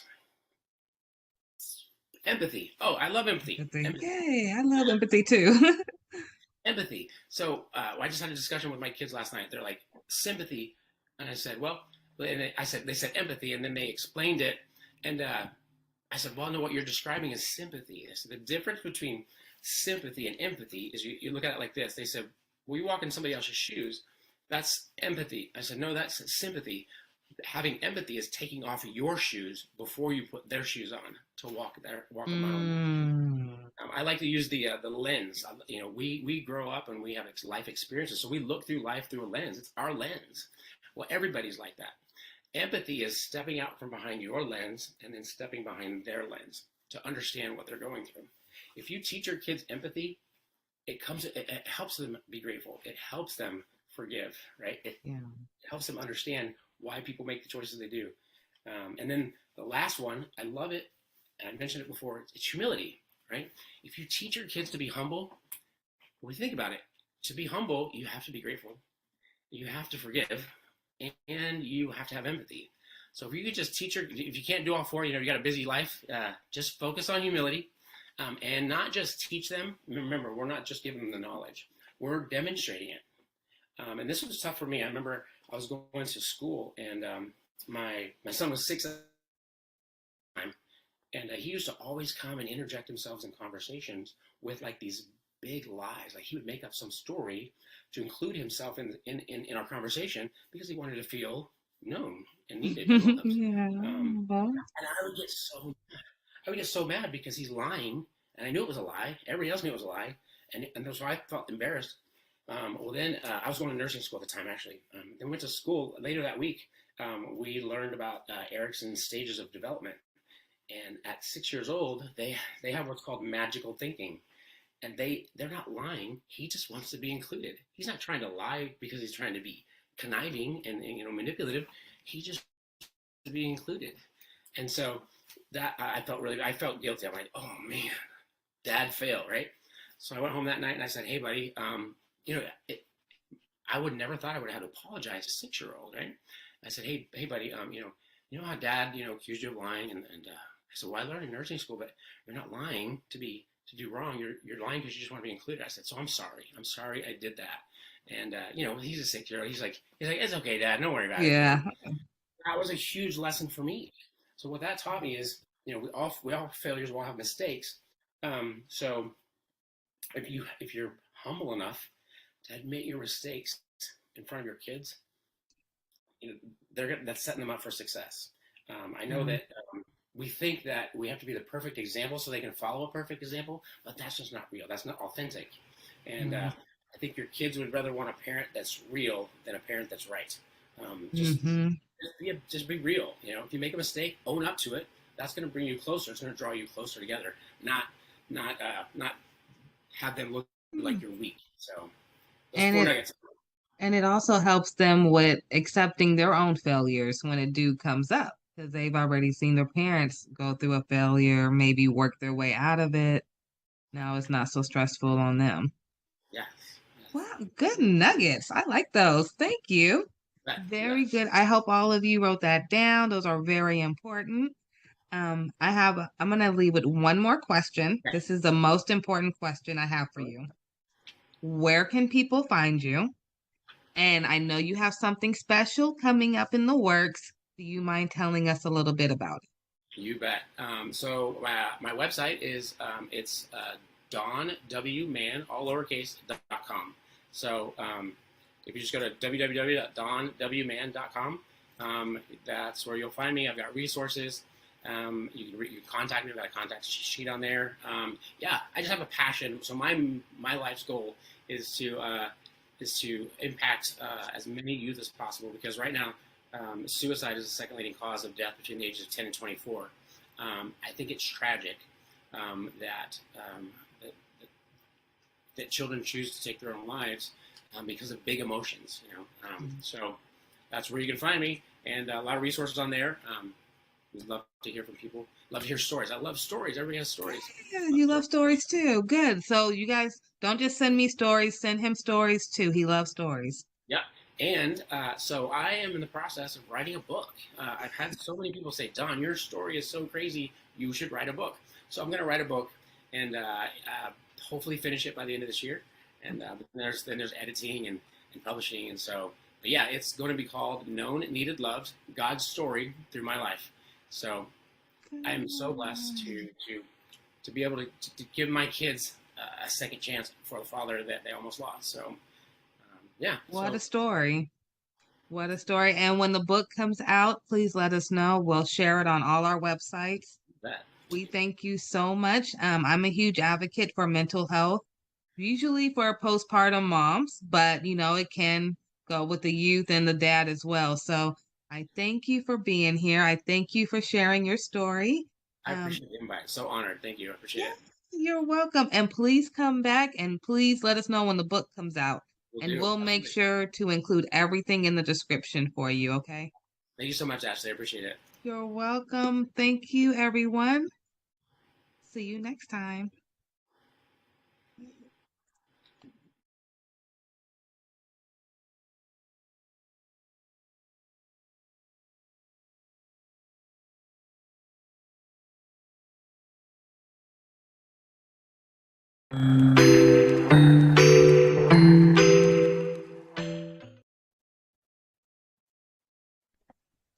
Hello, everyone. Welcome to another episode of the Ashley Randolph Podcast Show. I have a lovely guest today, and I'm so excited. I've been planning this for maybe 2 weeks now for Miss Marie Mosley. She is the author of Pretty Divorce, which is a very touchy topic, which I am absolutely so excited about sharing with you all. I know we do get some questions to our case managers about do they have any resources for when going through a divorce or how to find a lawyer and things like that. So this is a little educational for you guys. She'll tell you about her book, but most importantly, you have to hear her story. Thank you, Miss Marie, for joining us today. Thank you for having me. Yes, thank you. I can't tell you how excited I am to have you. I have been putting your flyers up for 2 weeks now and telling anyone who would listen to me to make sure they watch today. So, Okay. incredible story that you have. I want you to, if you don't mind, introduce yourself to the audience and let them know who you are. And please tell us about when your book will come out. If you want to start with that, and then we'll go to your backstory. I think that will be phenomenal. Okay, perfect. Yes, I am the author of Pretty Divorce, how to sever a toxic union and create an illuminated future. The book is on pre-order now. It's on pre-order, and you can order it if you want at theprettydivorce.com. And it should be in people's hands no later than next week. I'm finalizing everything and printing and getting them right out to everybody because it's been on pre-order for a little bit. So yeah, it's been a journey. Right in time for the holidays. Yeah. Oh, yes. I actually wanted it to be out this summer, but I do trust in God's timing. So I think maybe the timing is perfect. I think it's perfect. And I'll do another little hint. So I'm very business savvy. So my business mind instantly said, okay, holiday sales are like the highest time that you're going to have the most profit. And then it also told me that this is also one of the times when people who are going through a divorce get really sad because it's maybe the first holiday season that they're not together. And what a great book to give to someone who's sad and down and say, honey, it's a pretty divorce. Absolutely. That face up. So I think it's wonderful. Timing is everything. I do believe in divine timing. So I think you're going to do a wonderful job. If you need any ideas for gift wrapping them books, I already have some too. So oh my God, I appreciate you. Thank you. I appreciate you and just the strength to write this book. You had to have so much incredible strength to even look at what you went through to come out of that, because I'm sure you had a lot of emotion. You sit there, because I had to write a book for the NICU and my experiences, and it was one of my most traumatic experiences. I had 3 preemies. Okay. All 3 was horrible. So to sit there and write that was almost like journaling my experience. And there were some moments I forgot about. So I can only imagine how hard it was for you, and to still call it pretty divorce. I mean, yes. You are the first person that understands exactly what I was going through. There were times when I had to put it down for a little while, and just go back, because it was almost like reliving everything over and over again. The editing, the going through it, the writing, it was really taking its toll sometime on me. And I began the process because let me go back. I want to say this part. At first, I really did lose my identity in this marriage. And my story was wrapped around being teenage parents, that stayed together and kind of made something of themselves. All right. So that was my story. Like a fairy tale story. I didn't think about the toxicity. I just like, all right, we're together. You know, we have a story, because I've always wanted to be an author. I always knew that I was going to write my story. So, but it took me years to redevelop a new identity, my own identity, without separating apart from the relationship, you know, because we were together from the time I was 13 till I was 38. Yes. All of those years. All those the major milestones. Major all the good 20s. Oh. Yes. So was it hard to go through your 20s in the book? Because I know you were looking like, these were my golden years. So the book tells you a lot, but I'm going to say this. And this is not a funny topic, but around about 16 or 17, I became suicidal. It had gotten that bad. It had gotten that bad.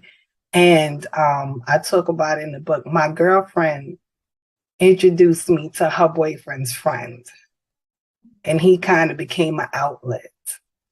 So yeah, I don't advocate side relationships.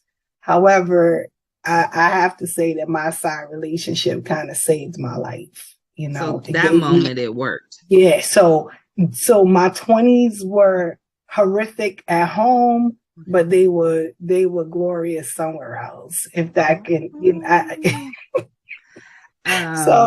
So I don't know why, you guys. I'm sorry, but I have to say this. I am getting the song Khalees Milkshake Bring All the Boys to the Yard stuck in my head, where she said, you know, it's like this at home, but outside. Oh my goodness. But it worked for you. You're still here. Absolutely. So, absolutely. I'm not advocating for it, but not at all. And I'm, you know, and I'm very, I don't take, because I was an educator for so many years working with kids, I would have a lot of children with suicide ideation, attempts, different things that I've gone through. So I don't take that lightly. But as a teenager, you know, becoming a mother at 14, you know, I was a good student. I was a really, really, really good student. I started to fail in school. Like, all of the things that made me who I was beginning to change. And it's like I deviated from the plan and I was spiraling out. So, so it became a little bit rough for me around that age. But finding another outlet, you know, albeit it was a side relationship, it really did help me. It helped. He helped me a lot. You know what I mean? Like, I'm married to a different man right now. my girlfriends, some of my girlfriends, they were like, wait a minute, what? Like, you're not with him anymore. How are you not going to be with this guy? Because that's how it was forever. Yeah, we really, really fit. But you know, things happen, and I'm in a new relationship. He's in a new relationship, but I definitely know for a fact that we both still have a really high regard for one another. You know, him and his family were my solace. They were my peace, you know, so I can never forget that. Like, I can never forget them, you know, and what's awesome is my husband now, he knows all about it, because him and I were best friends. So he got to know and understand how crazy I was about this guy, and how indebted I was, and how, you know, I hold him in a really high regard and stuff. So, and he's okay with it. He's an alpha. He's an alpha, and he's confident. So absolutely. Yeah. So he's not intimidated by it or anything. So I can talk about it. He knows about it. So, but that's a good thing too, because he knows what he's coming into. Mm-hmm. You know, I hear a lot about baggage and people coming into new relationships with extra baggage. But for him, he already seen your baggage. So you're really not coming in with no baggage because you already knew each other. So that actually, do you think that you guys are more on like a soulmate type of plane now? Because my husband, let me be because now. you know what, my husband was like, tell your story and be honest. I really felt like the other guy was my soulmate. I really did. And there's some amazing stories about our journey that I'm even thinking about putting into a book. Like, I used to be able to feel his pain. Like, if something happened to him, I would know, you know? And so when I think about my soulmate, I don't know. My husband right now, me and him I guess because we were best friends or something, we fit. It's crazy to me. You know what I mean? Because some women wait their whole lifetime to feel what I felt with the other guy and even what I feel with my husband. You know what I mean? Like, my husband is my dude. He's my, my That's your rock. Home, you know what I mean? Yeah. So it's so I never compared the two of them, but they both were like gifts to me. That's how I feel, honestly. You know what I'm saying? And I wouldn't give my husband up for anything, like, for anything, because he's really been there for me, for my children. Like, that's their father. You know what I mean? Yeah. That's their father. And so his place in my life and what he means to me is tremendous. So it doesn't compare to the other one. It's different, but both of them were beneficial to my life. You know what I mean? Yeah. I can't in all honesty take anything away from the other person. You know what I mean? Because it's like really, getting two different jewels, and it's like they're both beautiful in their own way. Absolutely, and it's fine for that. You know what I mean? It doesn't have to be one part or the of your other. crown. Absolutely, and so my husband is just like, he's my life now, and he knows that I wouldn't deviate from that for anything. You know what I mean? I can still give honor to the other person without being disrespectful to him. It doesn't take, because he's that guy. You know what I mean? He really is. He's awesome. He's one of them people. He has his own children biologically, and then he has my children. And anybody, even me, I look at him with all of them, and you can't tell which one's a which. That's how savvy he is and how much love he has to give, that he's willing to spread it. You know what I mean? He's willing to spread it. And so, but yeah, we both have a really good understanding. A lot of people think that you shouldn't talk about your past relationships, but we were best friends. So we told each other everything. Everything. Yeah, I feel this way, and this person did this, and I feel this way about that. And then we ended up together. So, and we didn't let it get in the way of what we felt for each other. Yeah. So, yeah, but that's, So listening to you sound so confident. Oh, thank you. I got to know, I'm going to tell you a little backstory about some of the women in my family. Okay. And why I found what you just said so powerful. Because you were able to divorce and find somebody else to make you happy. And you still are good. Your life is good. You don't have to dwell on the past, and you not at all. Someone that still matches you. So I have been with my husband. We've been together this month. On the 29th, we'll make officially 10 years. Okay. And we've been married for 6. A lot of the women in my family are not married. Okay. They have all got married and divorced. Okay. And divorced is where they stayed. Okay. So to me, growing up, it was almost looking to these women. They were all powerful, independent women, but it was like, why did you stop on your love life after divorce? Like, they didn't feel they were worthy enough. But then I hear you come, and I'm like, okay, Well, it sounds like she knows she worthy enough and she went and got her man. So, it's an eye opener. So, for those who are out there listening to or watching, if you have a background like me where the family that you have, they get divorced and stopped, here's a story that tells you can continue to move on. Mm-hmm. And so it's powerful. I think that one thing, my background in psychology and counseling and things, it really helped me going to school, right? I learned a lot about relationships and human behavior.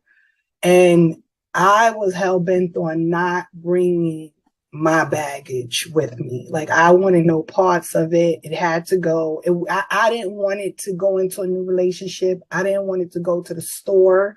I didn't want it to go to work. Like, this is done. It was a bag of garbage to me. It wasn't like luggage to keep carrying around. It was something to discard, right? And I also did not want my husband to pay for what someone else did to me. I think that's completely unfair. I also talk about it in the book. Anytime someone did something to me, I dealt with them, and this has been me since I was a little girl. I dealt with that person personally. I didn't carry it outside to dump it on people that did not deserve it or give it to, or, they had nothing to do with my pain and my suffering. So, and there's a lot of women that ask me that, like, how did you do it? Because it is a process. It's a process of learning to trust somebody again. It's a process of you allowing somebody to really love you, and believe that that's what their intentions are. Mm-hmm. So my process, I took some time off. I did. I wasn't, because a lot of us, where we make mistakes is jumping in and out of relationships, back and forth. Like, we get the revolving door and we never take our time to really heal, process what happened, reflect on what happened. What did I do wrong? Because everybody's not perfect. You didn't do everything right. What did I allow myself to be involved in? What do I not want to be involved in? And you used the key word earlier about journaling. It's really important for women to start writing down what's going on. I have 5 million notebooks. Okay, so I do too. All over the place in this house, but they're good because you get to get your feelings out. You get to, and you also said something before we started. We talked about girlfriends, right? Yeah. Girlfriends are good. Their intentions are good. But most of the time when you talk to your girlfriends, if women want to admit it, it turns into a male bashing session. And we just go, Absolutely. On it, and here, and this one from 10 years ago, he did this. Those, you're muted, Ashley. That's those, Absolutely. Those conversations are not productive. They're not productive, and they keep us stagnated. They keep us bitter. They keep us resentful. And those are recipes for never really going on because now you're not really open. You're not open to having love come to you. Yeah. And you're not willing to give love because somebody already trampled all over it. Yeah. But that saying about the $1 bill or a $10 bill, you can crush it up, smash it, kick it all around, and you drag it through the dirt. When you open it and take it to the store, it's still worth $10. Still $10. So if we can understand that our value is not diminished because of the stuff we've gone through. And life does go on after whatever his name is. It's okay. You don't let one monkey stop your show. You keep the show going. You have to, because if not, they win. I don't like to reduce it to that, but the truth is they win. Yeah. They left you a shell of a woman, while they're out enjoying their life with whomever, and you're sitting around you've not really find yourself, and that's only if you want to have another relationship. Some people go through so much they don't want to be bothered anymore. But Yeah. even in those places, I think that if they went through some healing and, mindset changes and self-development, reinvent yourself, turn things around, it can work for them. They don't have to be alone. I don't think that we're designed to be alone. I agree. I don't think we are either. We Definitely are. not. I think we were designed for companionship, and to have someone that genuinely loves us in our lives. And because one man didn't appreciate it and didn't understand the treasure that he had, that's his problem and his loss. Yep. And you have to shift your mindset. You have to. Because if we sit around pondering what we went through, why, if I shoulda, coulda, woulda, why didn't I, we're wasting more time. Yeah, I agree. And we don't have that much time to lose. Every day we get older. Absolutely. I have to ask you a question. I'm here for it. You have this accent. You got to tell us about your accent, where you come from, and if you don't mind, I know we talked a little bit offline about some of your family and some of your family stories and how they are in the book. You don't have to say it all if you don't want to, because we do want you guys to get the book. So, but if you want to, just touch on it a little bit, just to invite everyone into your life and how you were able to get this beautiful mindset that I hope we all can have after meeting with you today. Thank you. So I was born and raised in the Bronx in New York City. Right? Growing up, people thought I was Southern for some reason. Now, my dad, I don't know. My dad is was born and raised in South Carolina. So I didn't know, maybe his genes were that powerful that I got his accent. But I'm originally from Bronx, New York. We just quickly, my dad died when I was 5. And we came from a quaint little neighborhood. And after his death, we had a fire. Really? So no, I shouldn't leave my precious dog out. After my dad died, maybe like 2 months later, we lost our dog that was there when I was born. And then we had the fire.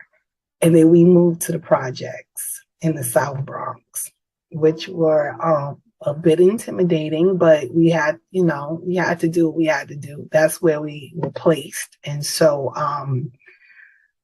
we lived there for a while, after getting used to all of that.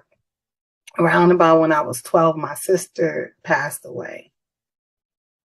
I don't want to say, well, my sisters, both of them are my favorite siblings. I'm going to say, my brothers, I got my oldest brother that I'm like in love with, my oldest brother. But my sisters were my sisters. They never treated me like a pesky little kid. I was like their life, anything, like, what do you want to do? Take me shopping, doing my hair, everything. So I love my sisters. But my middle sister, she was 22 years old and she had a preemie. Yes, she had a baby. She was born 1 pound and 7 ounces. Ooh, little warrior. Yes. And she fought through that. She came home on Valentine's Day of 1983. She was born in 82. Oh wow. Okay. Yeah. So a long NICU stay. And my sister, they gave my sister the wrong medication. Oh no. For an allergic reaction. And she ended up, oh God, I've never told nobody this. I wrote it in my book, but I didn't never utter the words. Well, you're in a safe place, so know that. Yeah, I know, but it's still difficult. It's still hard every time, I know. Oh, God, so she ended up, she was hallucinating from this medication, and she and the baby went out the window. Oh no. Yeah. And I'm so sorry. it's That's been why a you're minute, such but a fighter. Man. so the baby passed away that day, and then my sister was in the hospital for 2 months. And the day we told her, because we didn't tell her for the whole 2 months, she was in the ICU, unit for 2 months, and the doctors suggested, because she couldn't really remember what happened, and the doctors suggested that we didn't tell her, because it would be detrimental to her healing and her health and everything. And once she got herself together and she was in the regular room and she was asking, like, now I'm out of the ICU, I can see the baby. I need to see the baby. They got a psychologist, my mom, the clergy, we all were in there, and we all told her what happened. And she was gone the next day. No. Mm-hmm. Yep, she was gone the next day. The doctor said she went into some sort of cardiac arrest, that she had this pneumonia that they didn't detect in her system. And I was like, I don't think that's it. Like, my sister adored that baby. You know what I mean? Every single day at the hospital, for as long as sit there and wait till she go back in and visit. You have preemies, you know how it what you go through, you know what I mean? I'm thinking, if I was her in her place, and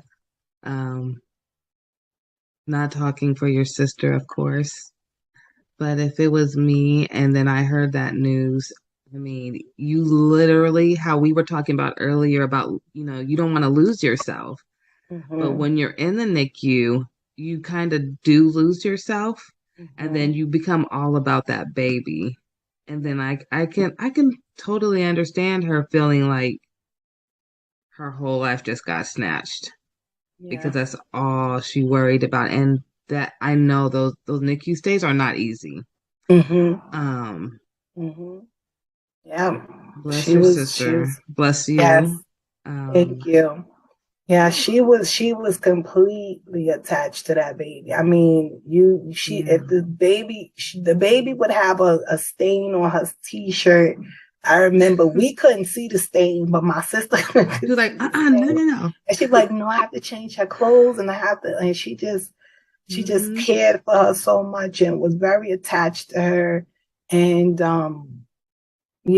I really do believe that in her heart of hearts. I know people don't, we don't know how life works. We don't know how people do what they do, but I just believe that she let go of this life because the fact that my niece wasn't here, and I think the thought of her seemed like having something to do with it. I think it was crushing her. It was too much. It was too much for her to bear. That day that we told her, it was in the morning. So me and my mom stayed with her like the whole day. The family was in and out, but we stayed there. And I can't count how many times she just kept saying, I'm sorry. She didn't cry. She didn't cry. She just was like, I'm so sorry, Denise. Do you forgive me? And I'm like, no, like mommy said, it wasn't your fault, that they gave you the wrong meds. It's not your fault. Like it's nothing for me to forgive, you know what I mean? But, she was in shock. She was she was over it, So I ended up losing my niece 6 days after my 12th birthday. Oh, you were so young. I think after my 12th birthday, and then my sister passed away in 2 months after that. And I literally had to go back to school. Like, I literally had to go back to school. Like, I didn't just bury them. you know. And it was my 13th birthday. I'm wrong. It was my 13th birthday when I was going into 7th grade. Yeah. Wow. I had to go right back to school like maybe a week after we buried my sister. Like you know, and try to maintain grades and act like everything was, you know. Now, not for nothing, school was a big thing for me, so it really was a way to get my mind off of stuff, but it wasn't doing what it used to do for me. It was horrific. Like I think I felt like a zombie some days walking around. You know. So your brothers, are they older or younger? Yeah, I'm the baby. You're the baby. Okay. The bunch, yes. So it was 6 of us. It was 6 of us. Big family. Yes. And I'm the only child until I was 18. And my dad had another child, so I do have a half sister who's just as intelligent as me, but wow, 6? Yeah, 6 of us.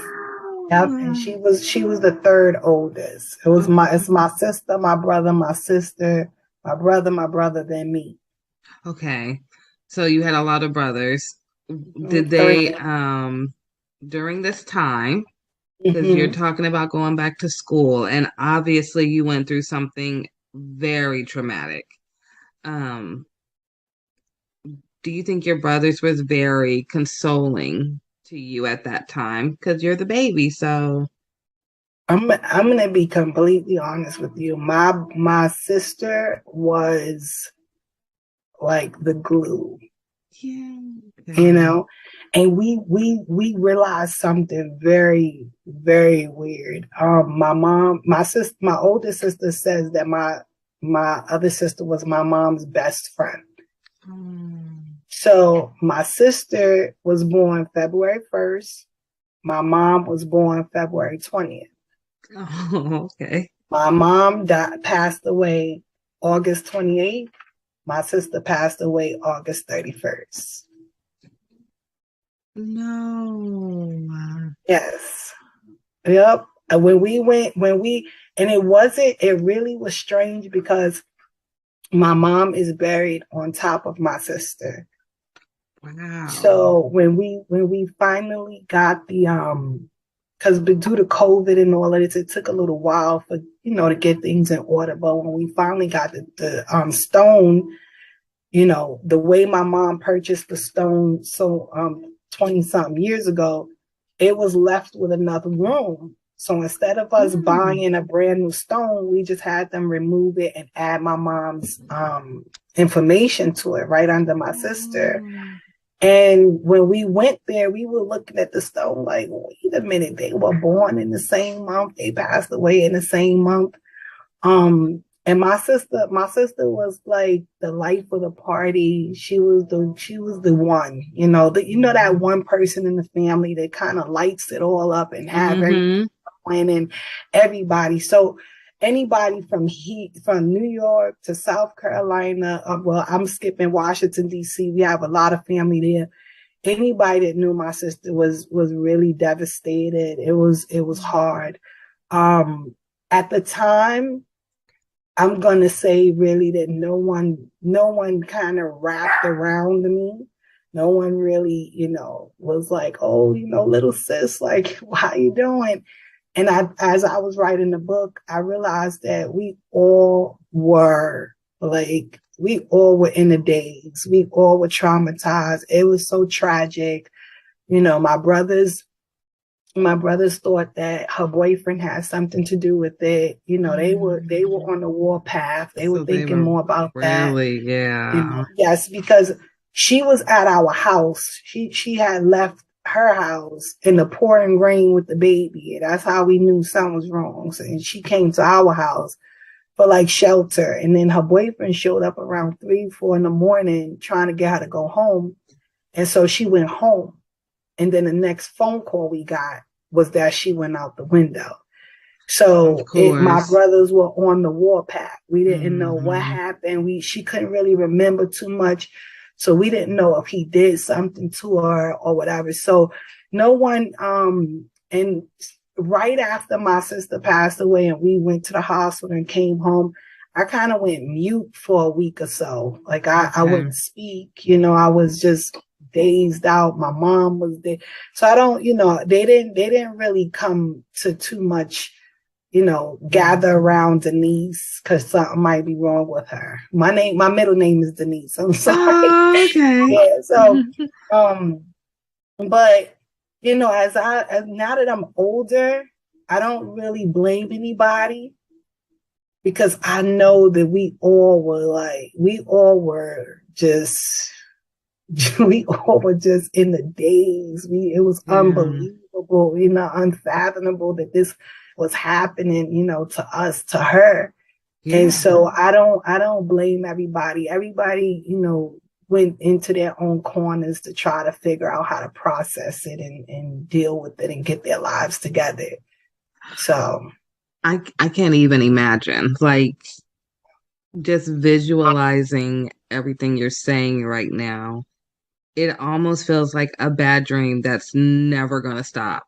Yeah. I mean, from the age of, I think you said, what, 6? You're 5 when your dad passed away, and then the fire, and then you had to move to an area that was a little different. Very different. Then you had to, I'm assuming, learn all different type of skill sets to live in this new environment. Absolutely. And then this you had with your sister. Let's just call it what it is. I had to learn how to fight. Yeah. And I had to learn how to survive. I did. And I talk about it in the book that, I was just starting to get my bearings straight. Like I finally started to feel a little bit of stability.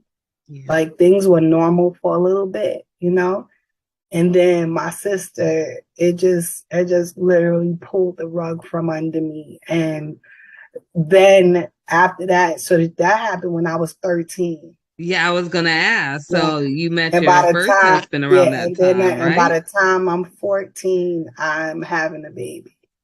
What?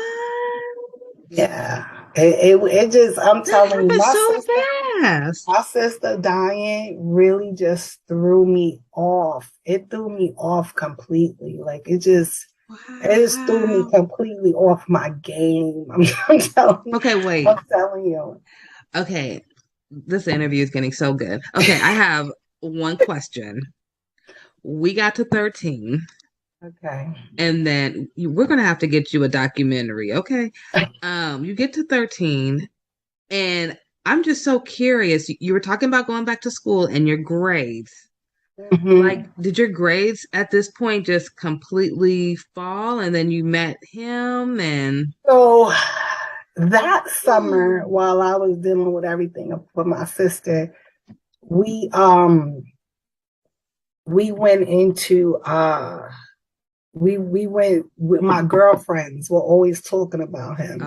We're talking about girlfriends again. Yeah, they knew him. I didn't. Mm-hmm. And I'm not for nothing. My brother was a part of the Nation of Islam. And he used to teach me a lot of stuff. And he used to teach me a lot of stuff about being a Black woman and, a female. And, how it's because of women that we populate the earth and how important we are and our contribution to society and stuff. And so my brother was he was a very integral part of me being almost as powerful as I am. God had a lot to do with it. My mom and my sister, but my brother, young, that's the type of time he spent with me, teaching me who I am, teaching me to look at people's character, and not just taking them at face value or what they said or material things. People had to show me who they were, not just, So I didn't really like this guy, which makes matters a lot because I didn't really like him at first. I didn't like him. He was not a good person. He messed around with a lot of girls, different stuff. So we ended up getting to know each other, and I gave him, I let my guards down and gave him a break or whatever. And by the time I turned around, I was in a serious situation of peer pressure. And yeah, no, really, it was peer pressure because I knew better. Yeah. I knew better, you know, and you know how hard it is years later to look at you, look at your life and know you've made these mistakes or gone down this path, knowing that you knew better. I'm working on that with my son who's about to be 12 this year. Right Yes. now. Absolutely. You know what I mean? You have to tell him that, because my husband, my new husband, he has a saying, decisions, decisions, decisions. And your decisions can change the whole trajectory of your life. Like it really, one small, you could think it's minute, you could think it's small, one little decision could just change your whole path. So we have to be, because life is life. Yeah. And life is not playing with people. There's no redos. It does not care that you're 12. It does not care that you're 13. It does not care. It doesn't care that this is your first time. The sperm met the egg, and guess what? You're having a baby. You see what I mean? Life is for real. One time. That's all it takes. And it was my first time. No.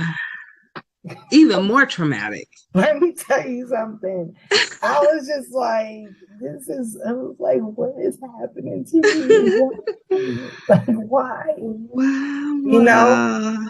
And it's so many years later that I can say that it's okay. You know what I mean? Because now that life has given me so much lessons and so much experience that I can help other people.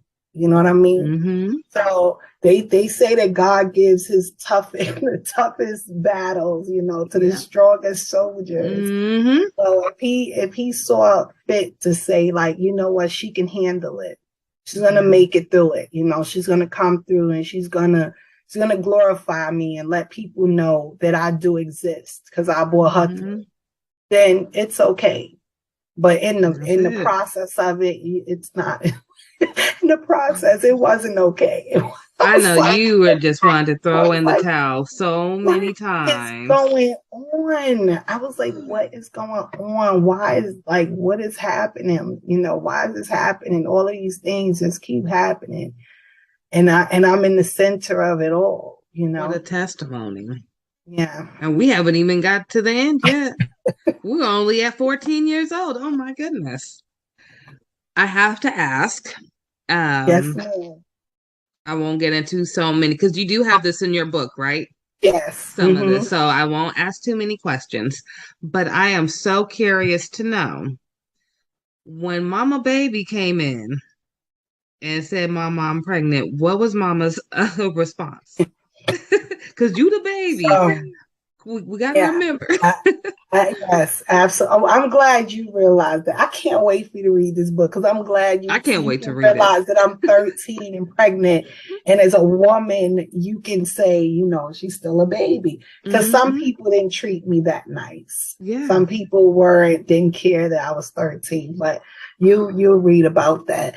So my mom, my sister, the person that didn't treat me well, was on the warpath against me, and I had to get to my sister. I couldn't think.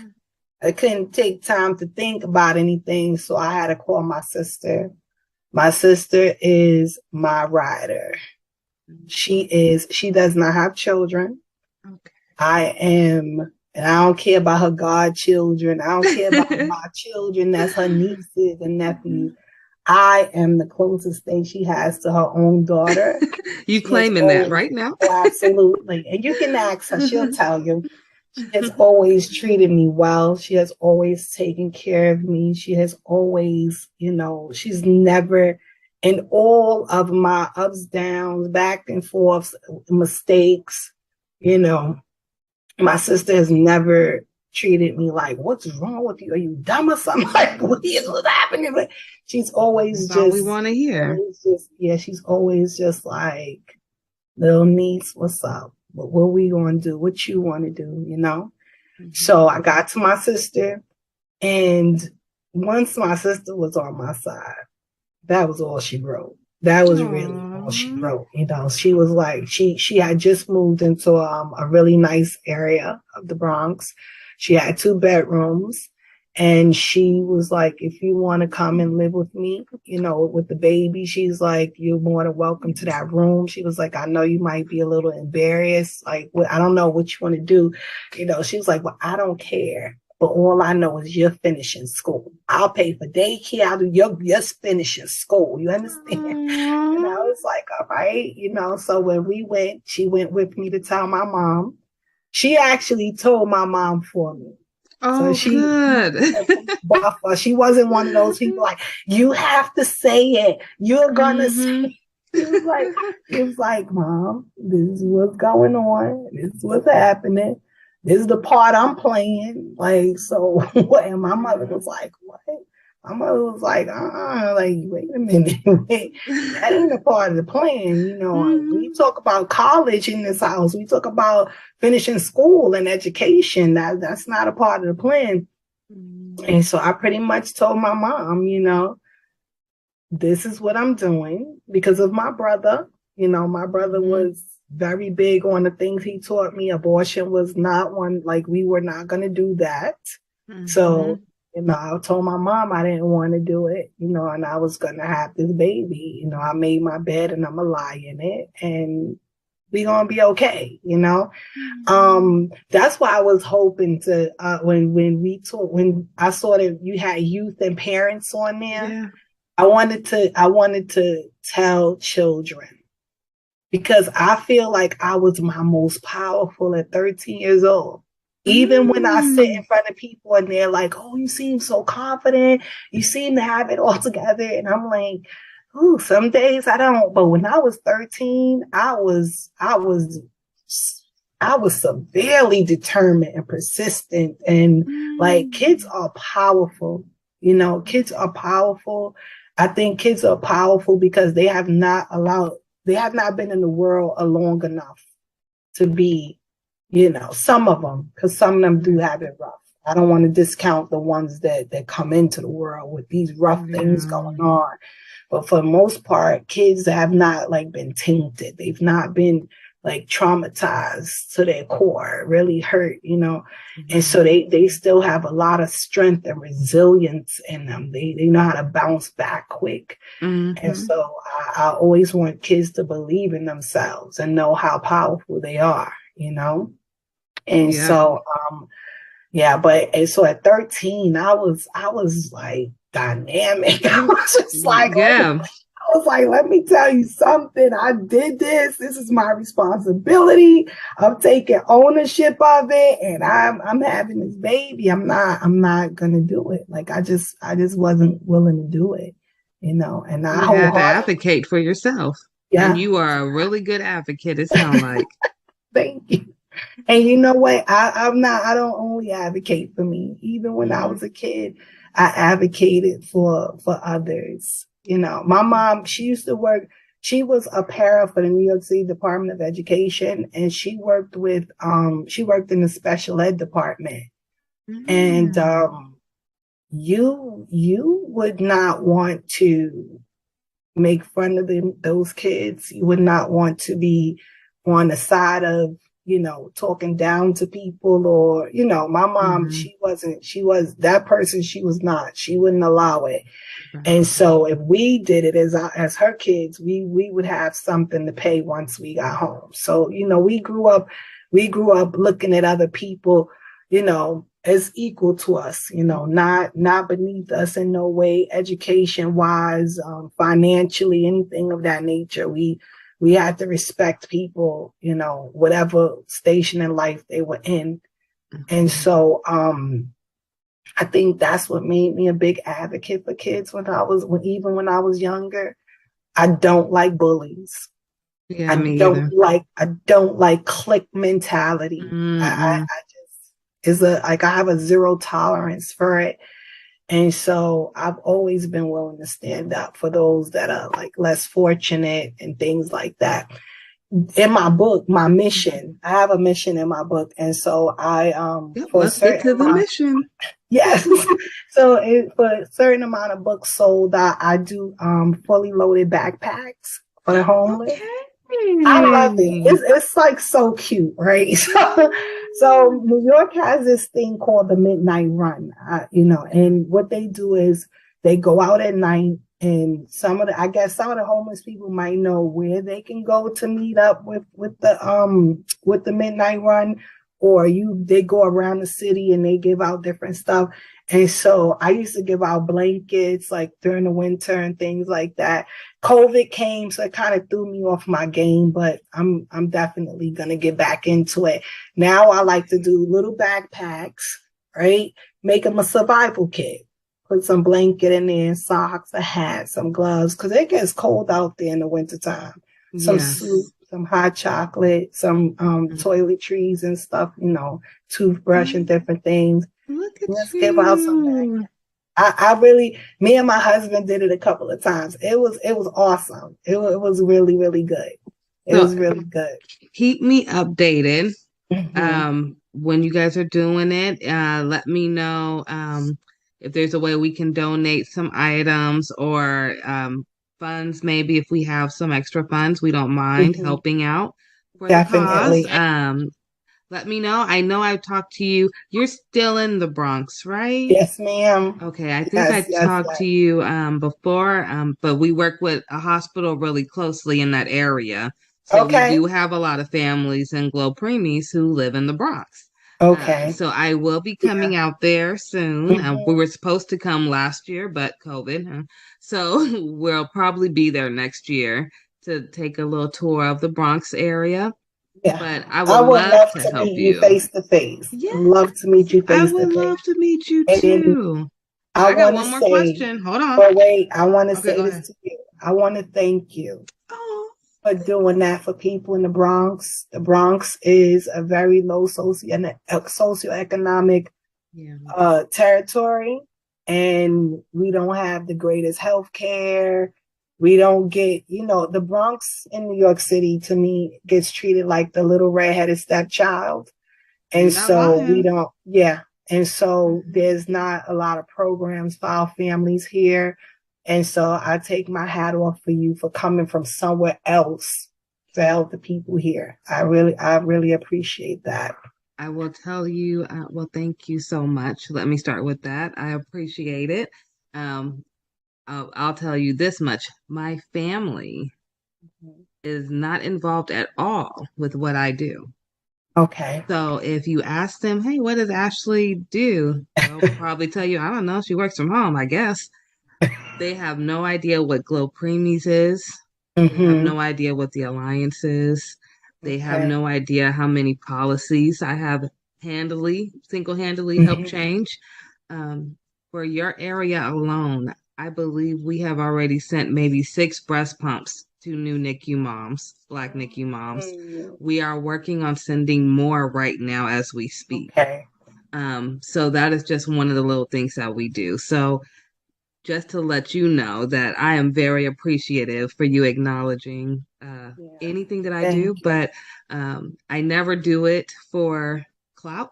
That's what they say. I do it more because I was a NICU mom who had no family who came to see me when I was in the NICU with my baby. I'm a mom that never had a baby shower because I had preemies. I'm a mom who's been let go by a doctor because I was too sick.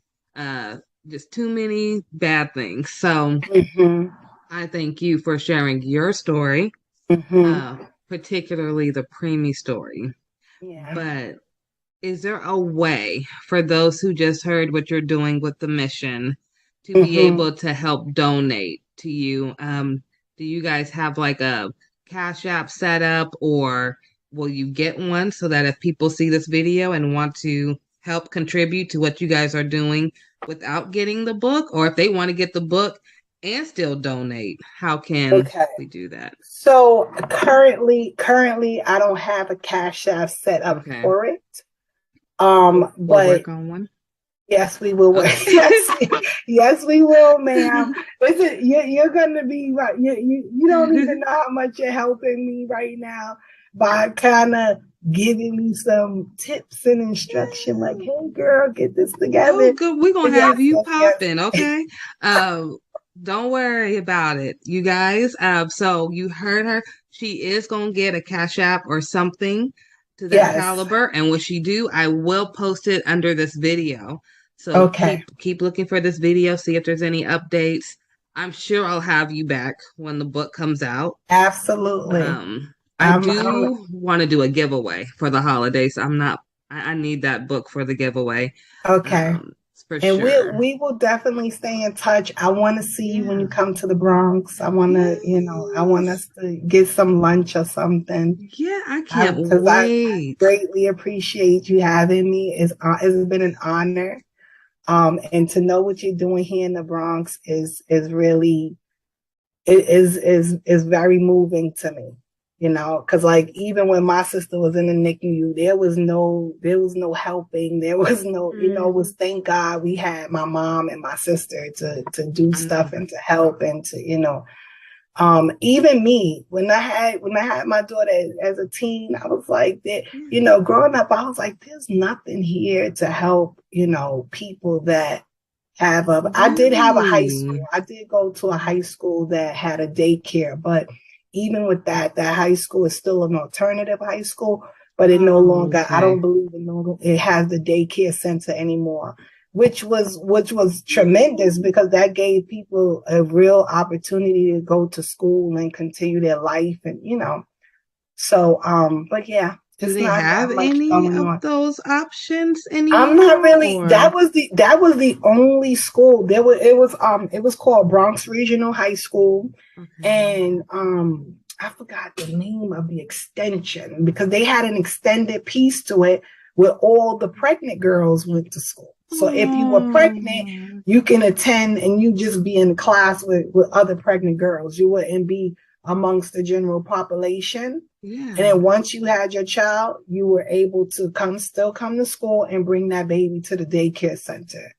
But they don't have, it was beautiful. New York used to be a really awesome place to live, and it had a lot of resources, but not much is going on here anymore, so for you to still be in the place of trying to help out here, it's wonderful. We're gonna have to connect for sure. Definitely, because I'm ready. It's gonna the winter months are coming soon, so I'll be this year I'm doing something special.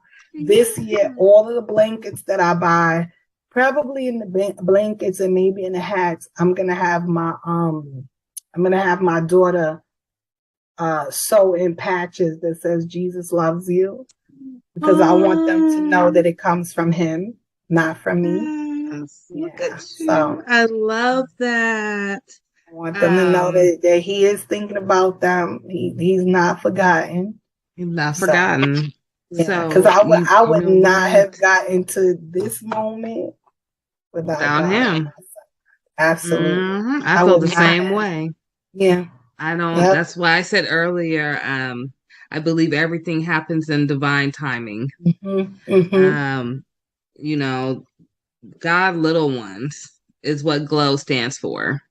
Mm-hmm. So GLO stands for God's little ones. And I truly believe because, quick backstory, when I first got pregnant with Aiden, my oldest child, it was in 2010. I was going to Xavier in New Orleans and Tulane at the same time. Going to be an OBGYN, wanted to be a doctor. That was my main goal. I wanted to be a baby doctor. And I went to Tulane because I wanted to do public health, because I wanted to work in the World Health Organization. Mm-hmm. Ended up having Aiden with 2 semesters left. And here we are 12 years later. I have Glo Preemies. It incorporates both of them. So I'm still dealing with babies. I train doctors now. I educate doctors through what I do at CPQCC based at Stanford. Not only that, that was my college that I really wanted to go to.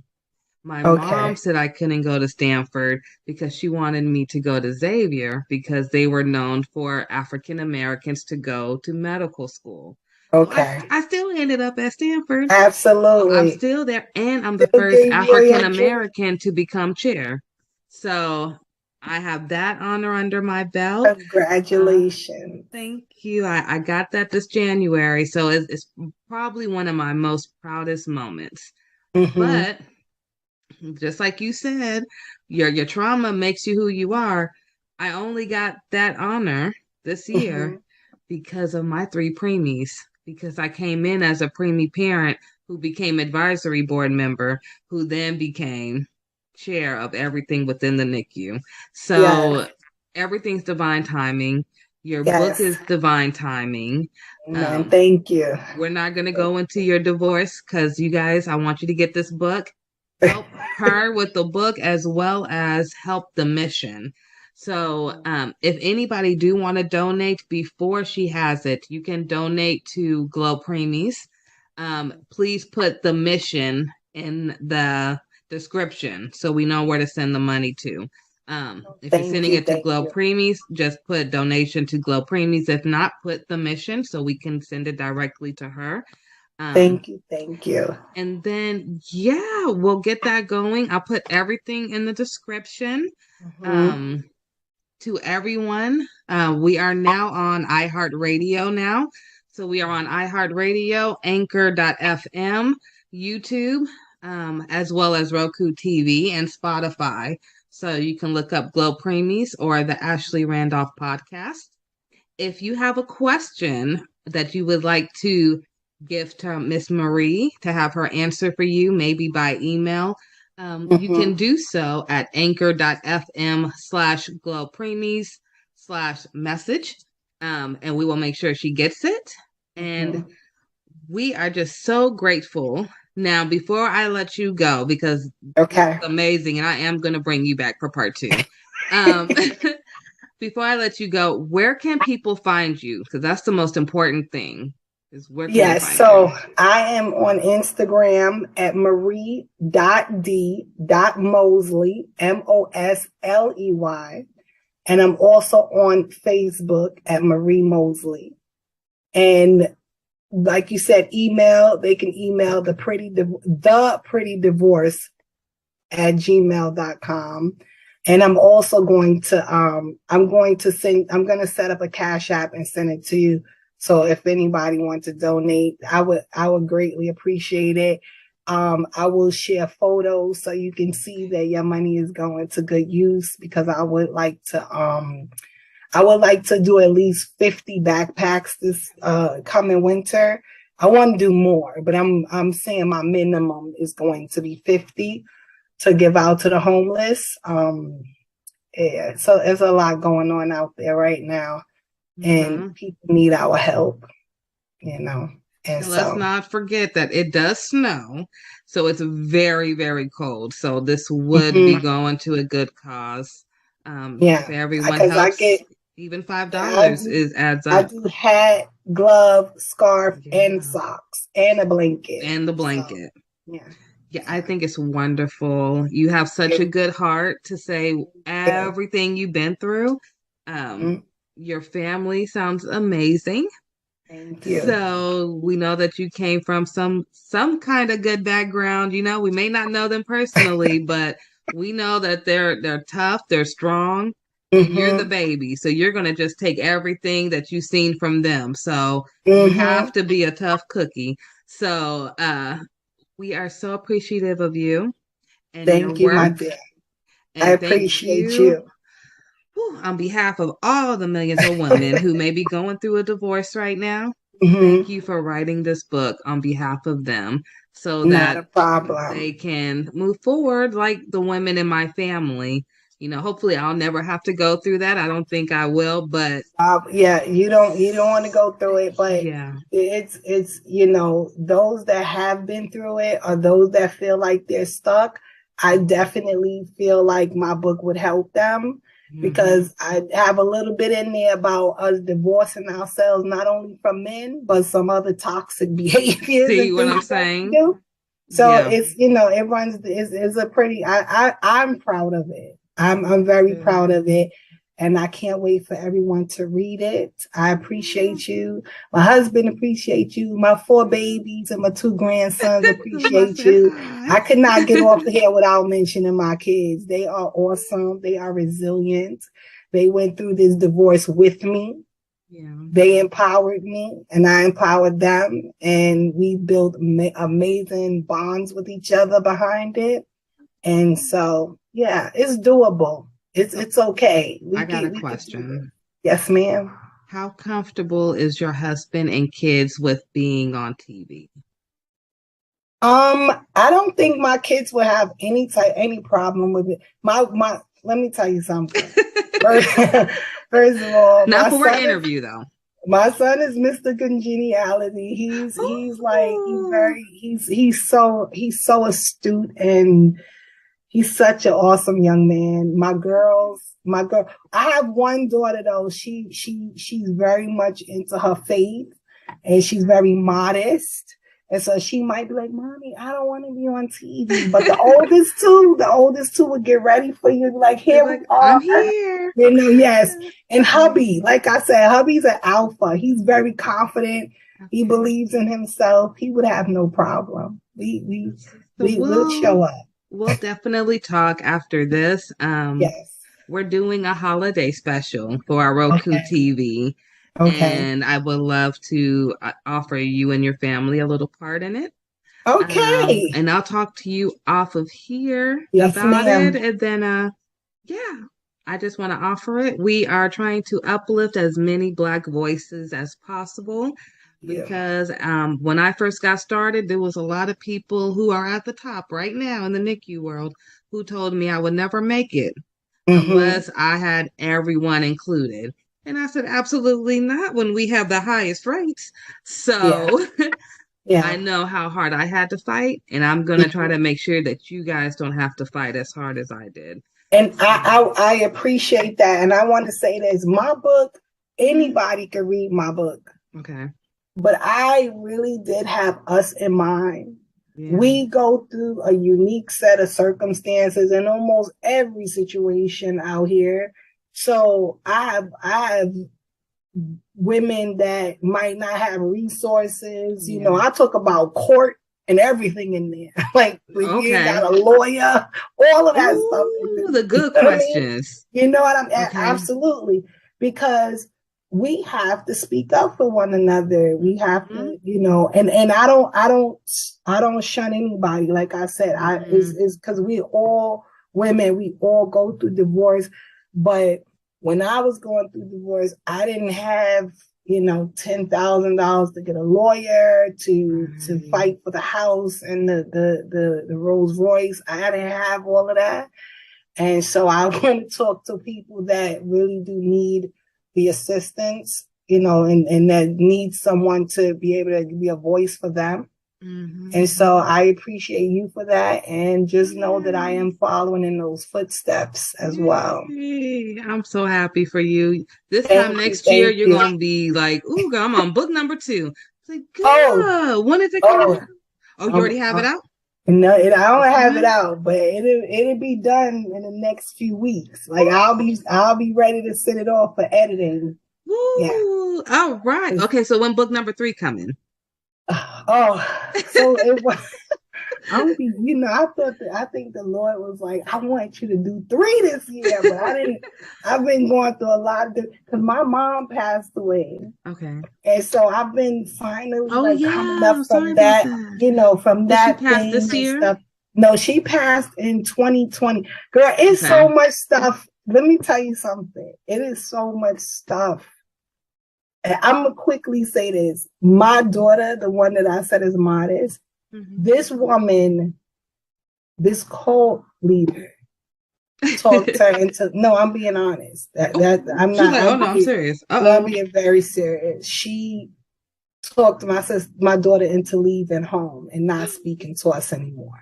No. Yes. In 2018. Yes. And so we were going through that and trying to get her back.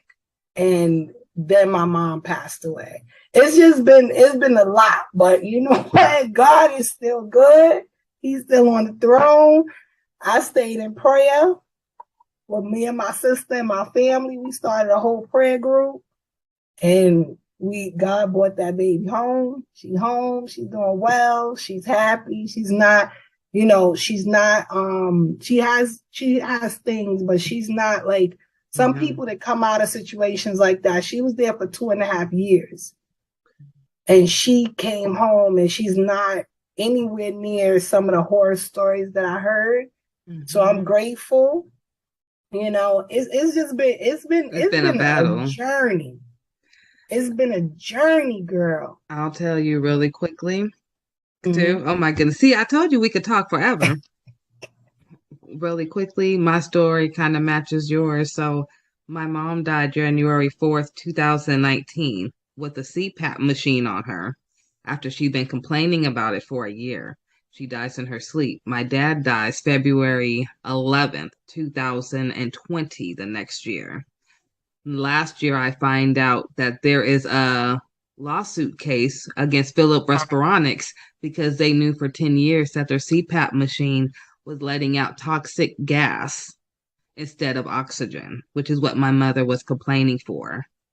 I am currently right now trying to settle out of court with Phillips. They don't ever answer because I really don't want to go through the whole lawsuit proceedings. Like I'm drained at this point. Yes. Okay. The whole situation, can I please just put it behind me now? Yes. I feel like I still have never grieved. So I'm just here, just like, come on, let's close this so I can move on. But all of that has happened really fast. And then my grandmother, my mom's mom, she had a stroke this year. She had a blood clot in her brain earlier this year. So she's still alive, but she's nowhere to where she used to be. So if you ask me, I feel like since 2019 to today, all the close relatives I had growing up, they're all gone, and they drop like flies really fast. So, close uncles, everything, just girl. We lost, starting with my mom. We lost 9 in 7 months. Starting with mommy in 7 months, we lost 9 back to back. In 1 month, we lost my aunt. 2 days after that, her son-in-law, and a month after that, her husband, my uncle. So one of my cousins lost her mother, her husband, and her father in the span of a month. Girl, I'm telling you, it's like I don't know what is going on. Woo, but let me tell you something. Woo. I trust the Lord, and I don't think He let us go through all of that for nothing. I agree. It just cannot be for nothing. There is some sort of something. He got something waiting for us. And let me tell you something. Do not be weary in well doing, for in due season you shall reap if you faint not. He cannot lie. It has to. You understand? Yeah. All of what you're going through, all of what you've been through, losing your parents, it is all for a reason. Is not all in vain. You're gonna be able to bless so many people's lives behind it. I know it don't bring them back and fill that void, but God will fill that void for you with His love. And that's really how I have to move through life. Yeah. And it's not for money. I will say that it's not for the money, but I definitely want, I don't even, I ain't gonna say no number because they'll be like, oh, listening. But what I will say is it's about the fact that they did something wrong. They knew they were wrong. And the advocate in me won't let me be quiet for my mom, but be loud for a million other people. Oh, no, you can't. You cannot do that. You have to. You have to. When the thing happened with my sister, my mom, she was so out of it. I think she settled out for the most minute. And my mom wasn't a real fighter. She didn't like confrontation and all of that stuff. So, She but just do wanted it to not be get, do done. not, yeah, she just wanted it to be done, but don't let it go. You know, these people, these medical, they have to start doing better. And real quick, and when I was as a counselor, we would go to a lot of different workshops. And I went to one workshop and they were talking about the medical field and how things are disproportionate between Blacks, not only in housing, but also in the medical field. And I had never thought that that was even, you know, I really just thought that the medical field, doctors, their oath, I thought they had integrity, right? But it helped me to understand why my mother, who went to the hospital every year for a checkup, for every annual, I could not understand. I said, how can you be telling me in 2005, my mom only has 1 year to live because one of her valves is completely destroyed and the other one needs to be repaired? It is no way possible. My mom keeps up with all of her doctor's appointments, with all of our doctor's appointments. And it was an awesome cardiologist that God used to save my mom's life, basically, because they had given her 1 year to live. And he did this new surgery on her to clear out plaque from her arteries, to make her heart strong enough to survive the surgery. And then what they did to her helped her to live another 15 years. Right? Wow. But I had no idea. And it wasn't until I went to that workshop that I said, that's how mommy's heart was able to get to that condition, going to this doctor, the same lady, year after year after year.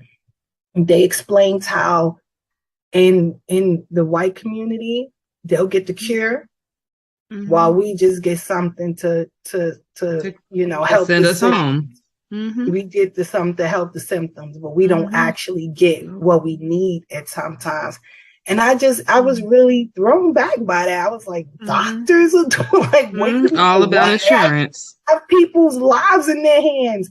But guess what? It's real. It's very real. So you do what you have to do and you hold them accountable. Make them be accountable. Because it's not okay. No. That's your mother. You know what I mean? It's touch your life and no. And she was only 50, just made 50 in 6 months. It was January because our birthday's in June. Absolutely. And I will tell you, you were telling me about your baby and how she was with your mom and then you just got her home. So that night, my son was actually staying with my mom. And they actually were with my grandmother. And so my grandmother is the one who found my mom.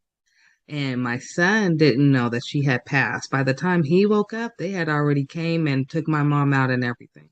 Wow. But to this day, I still think that's when everything, like for your backstory, that's when everything for Aiden, he's a top 10% in the state for state testing. But his grades started going down right after that. And he started to get into fights at school. So we had to switch him schools. And it was like I had to almost rewire Aiden. So when you're talking about rewiring your daughter, I'm like, I'm going through that now with Aiden and trying to put him back to where he was before he had all these losses at one time. Because he never lost nobody. And then all of a sudden, it's like boom, boom, boom. And he's like, I can't go to grandma's house no more to babysit. I can't go by grandpa at all. I mean, he sounds like my son. My son was very close to my mother. Very close. See, how's your son doing now? I know it's been about 2 years. She passed away 2 days after I dropped him off at college. No. Yep. 2 days. That Wednesday we took him up, and Friday she was gone. And he was like, Mommy, I'm here. Like, and he was a freshman. He was like, I don't know what to do. Like, I'm here alone. I need to get home with. I gotta. And I was just like, calm down. I'm gonna get you a plane ticket. You're gonna get an Uber. You gotta, but you in college now, you know, you gotta talk to the people. You gotta explain to them what happened and tell them you have to go home because it was still in the in the midst of COVID, and they didn't want you leaving campus. They said they had a bubble. They had a bubble around the state, and once you came in, they didn't want you like going out, coming back.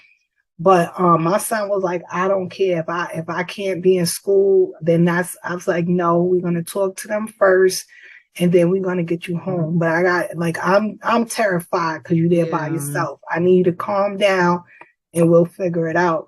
If I tell you, boy, let me tell you, my son, while my mom was sick, my son was washing her, helping her, like without me even knowing, because I had hurt my back. And I was like, what are you doing? You can't be changing, Grandma. He was like, but Mom, your back is messed up. Like, I have to help you. I have to help Grandma, you know. Them boys are something else. They're amazing. And that's why your son is going through that, because of the love he had for his grandmother, you know. And you just got to help him work through it. You got to just help him work through it and keep talking to him, you know. And it's difficult. It's difficult. Loss is difficult. It very is. I thank you for talking to me through that. And we were supposed to be talking about you, and we done ended up helping me out. Okay, that's how a good interview goes. It's okay.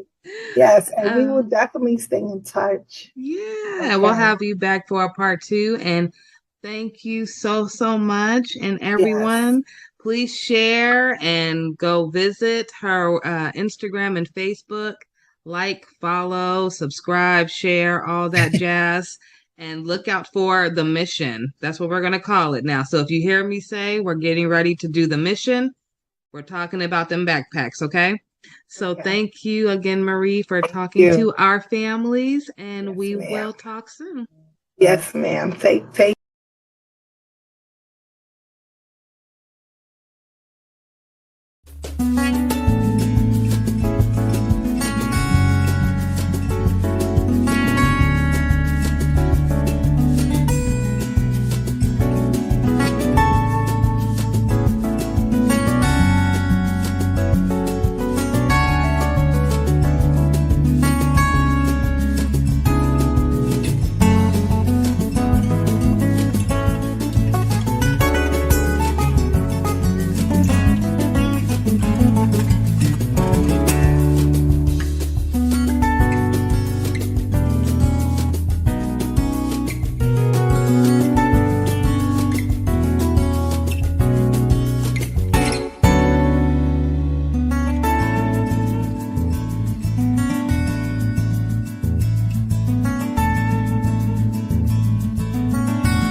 Hi there.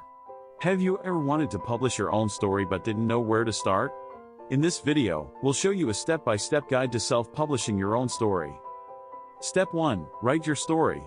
Whether it's a novel, a memoir, or a collection of short stories, make sure your work is completed and polished before moving on to the next step. Step 2. Choose a platform. There are several self-publishing platforms available such as Amazon Kindle Direct Publishing, Barnes and Noble Press, and Kobo Writing Life. Do your research and choose the platform that best fits your needs. Step 3. Format your book. Each platform has its own formatting guidelines, so be sure to read them carefully. You can hire a professional book formatter or use free templates to format your book. Step 4. Design a book cover. A book cover is the first thing that catches a reader's attention. You can design a cover yourself or hire a professional designer. Step 5. Publish your book. Upload your formatted book and book cover to your chosen platform, set your price, and hit publish.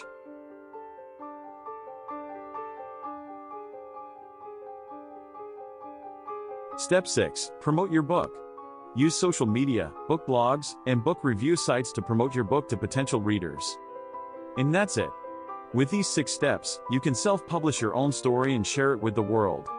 Thanks for watching this video, and don't forget to subscribe to our channel for more tips on writing, publishing, and marketing your books. Hey everyone, welcome back to our channel. With fall and Halloween just around the corner, we thought it would be fun to share our top 10 movie picks for teens and for some of you younger siblings also to watch during this spooky season. So grab some popcorn, turn off the lights, and let's get started. First up, we have Hocus Pocus. This classic Halloween movie is a must-watch for anyone who loves witches, magic, and a good laugh. It is perfect for a cozy night with friends or family.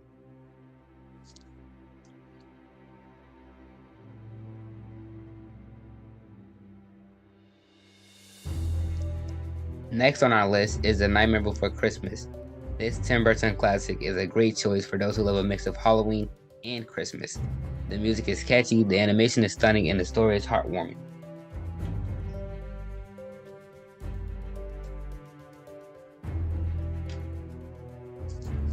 For those who love a good scare, Teenage Mutant Ninja Turtles Mutant Mayhem gives the right amount of thrills and excitement throughout the film.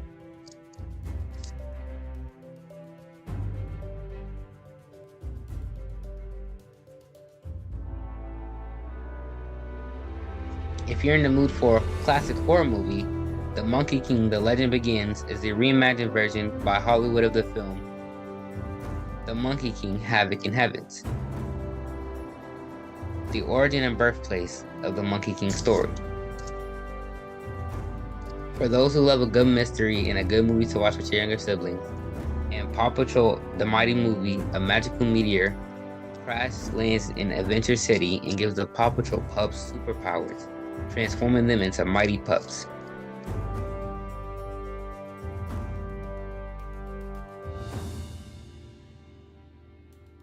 If you're in the mood for a comedy, Leo is a great film. A 74-year-old lizard named Leo and his turtle friend decide to escape from the terrarium of a Florida school classroom where they have been living for decades. For those who love a good coming-of-age story, The Witch is a great choice, and you can watch it with your sisters. Witch follows a young girl named Asha who wishes on a star and gets a more direct answer than she bargained for when a troublemaking star comes down from sky to. If you're in the mood for excitement, watch Wonka with your parents. They had Willy Wonka and We Got Wonka. The story will focus specifically on a young Willy Wonka and how he met the Oompa Loompas on one of his earliest adventures. For those who love a good film, Ghostbusters Afterlife is one everybody loves. Set 31 years after the events of Ghostbusters 2, it follows a single mother and her children who move to an Oklahoma farm they inherited from their estranged father, Egon Spengler, a member of the original Ghostbusters. The sequel will come out in December 2023. For the last film, but not my least favorite, we have Migration. Migration is a film about a family of ducks trying to convince their overprotective father to go on the vacation of a lifetime. A film for not just you, but for the entire family.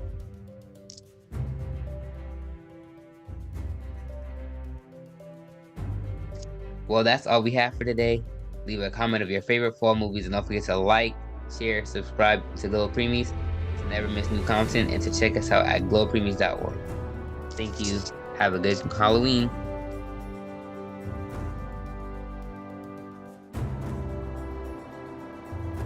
Host, welcome back to our channel. With Christmas just around the corner, it's time to spread some holiday cheer. And what better way to do that than with festive wreaths? Today, we'll show you some amazing DIY ideas to create your very own wreaths. The first step is to gather your materials. You'll need a wreath frame, some evergreen branches, pine cones, holly, ribbons, and anything else you'd like to add for a personalized touch. Start by attaching the evergreen branches to the wreath frame. Use floral wire or hot glue to secure them in place. Now, let's add some pine cones and holly.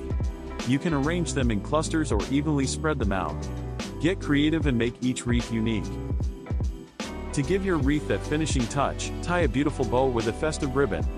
You can choose traditional colors like red and green, or go for a more modern look with silver or gold. And there you have it, a stunning DIY wreath, ready to spread Christmas cheer. Don't forget, wreaths can be made in different shapes and sizes. Hang them on your front door, over the fireplace, or use them as centerpieces for your Christmas table. Deck the halls, top 3 Christmas wreath designs. Let's get started. Design number 1, the classic wreath. This timeless design features a lush green base adorned with vibrant red bows, golden baubles, and pine cones. It's a traditional choice that never goes out of style and will bring that festive spirit to your front door. Next up, design number 2, the whimsical wreath. This whimsical design takes a playful approach to holiday decor. It's filled with colorful ornaments, sparkling ribbons, and jingle bells. Hanging this wreath will surely bring joy and smiles to all who see it. And finally, design number 3, the rustic wreath. If you prefer a more natural and cozy look, this is the one for you. With its combination of fresh pine branches, pine cones, and burlap bows, it provides that warm and inviting touch to your home. There you have it, our top 3 Christmas wreath designs. Which one is your favorite? Let us know in the comments below. Don't forget to give this video a thumbs up and hit that subscribe button for more festive inspiration. Thanks for watching, and remember to have a joyful and magical holiday season.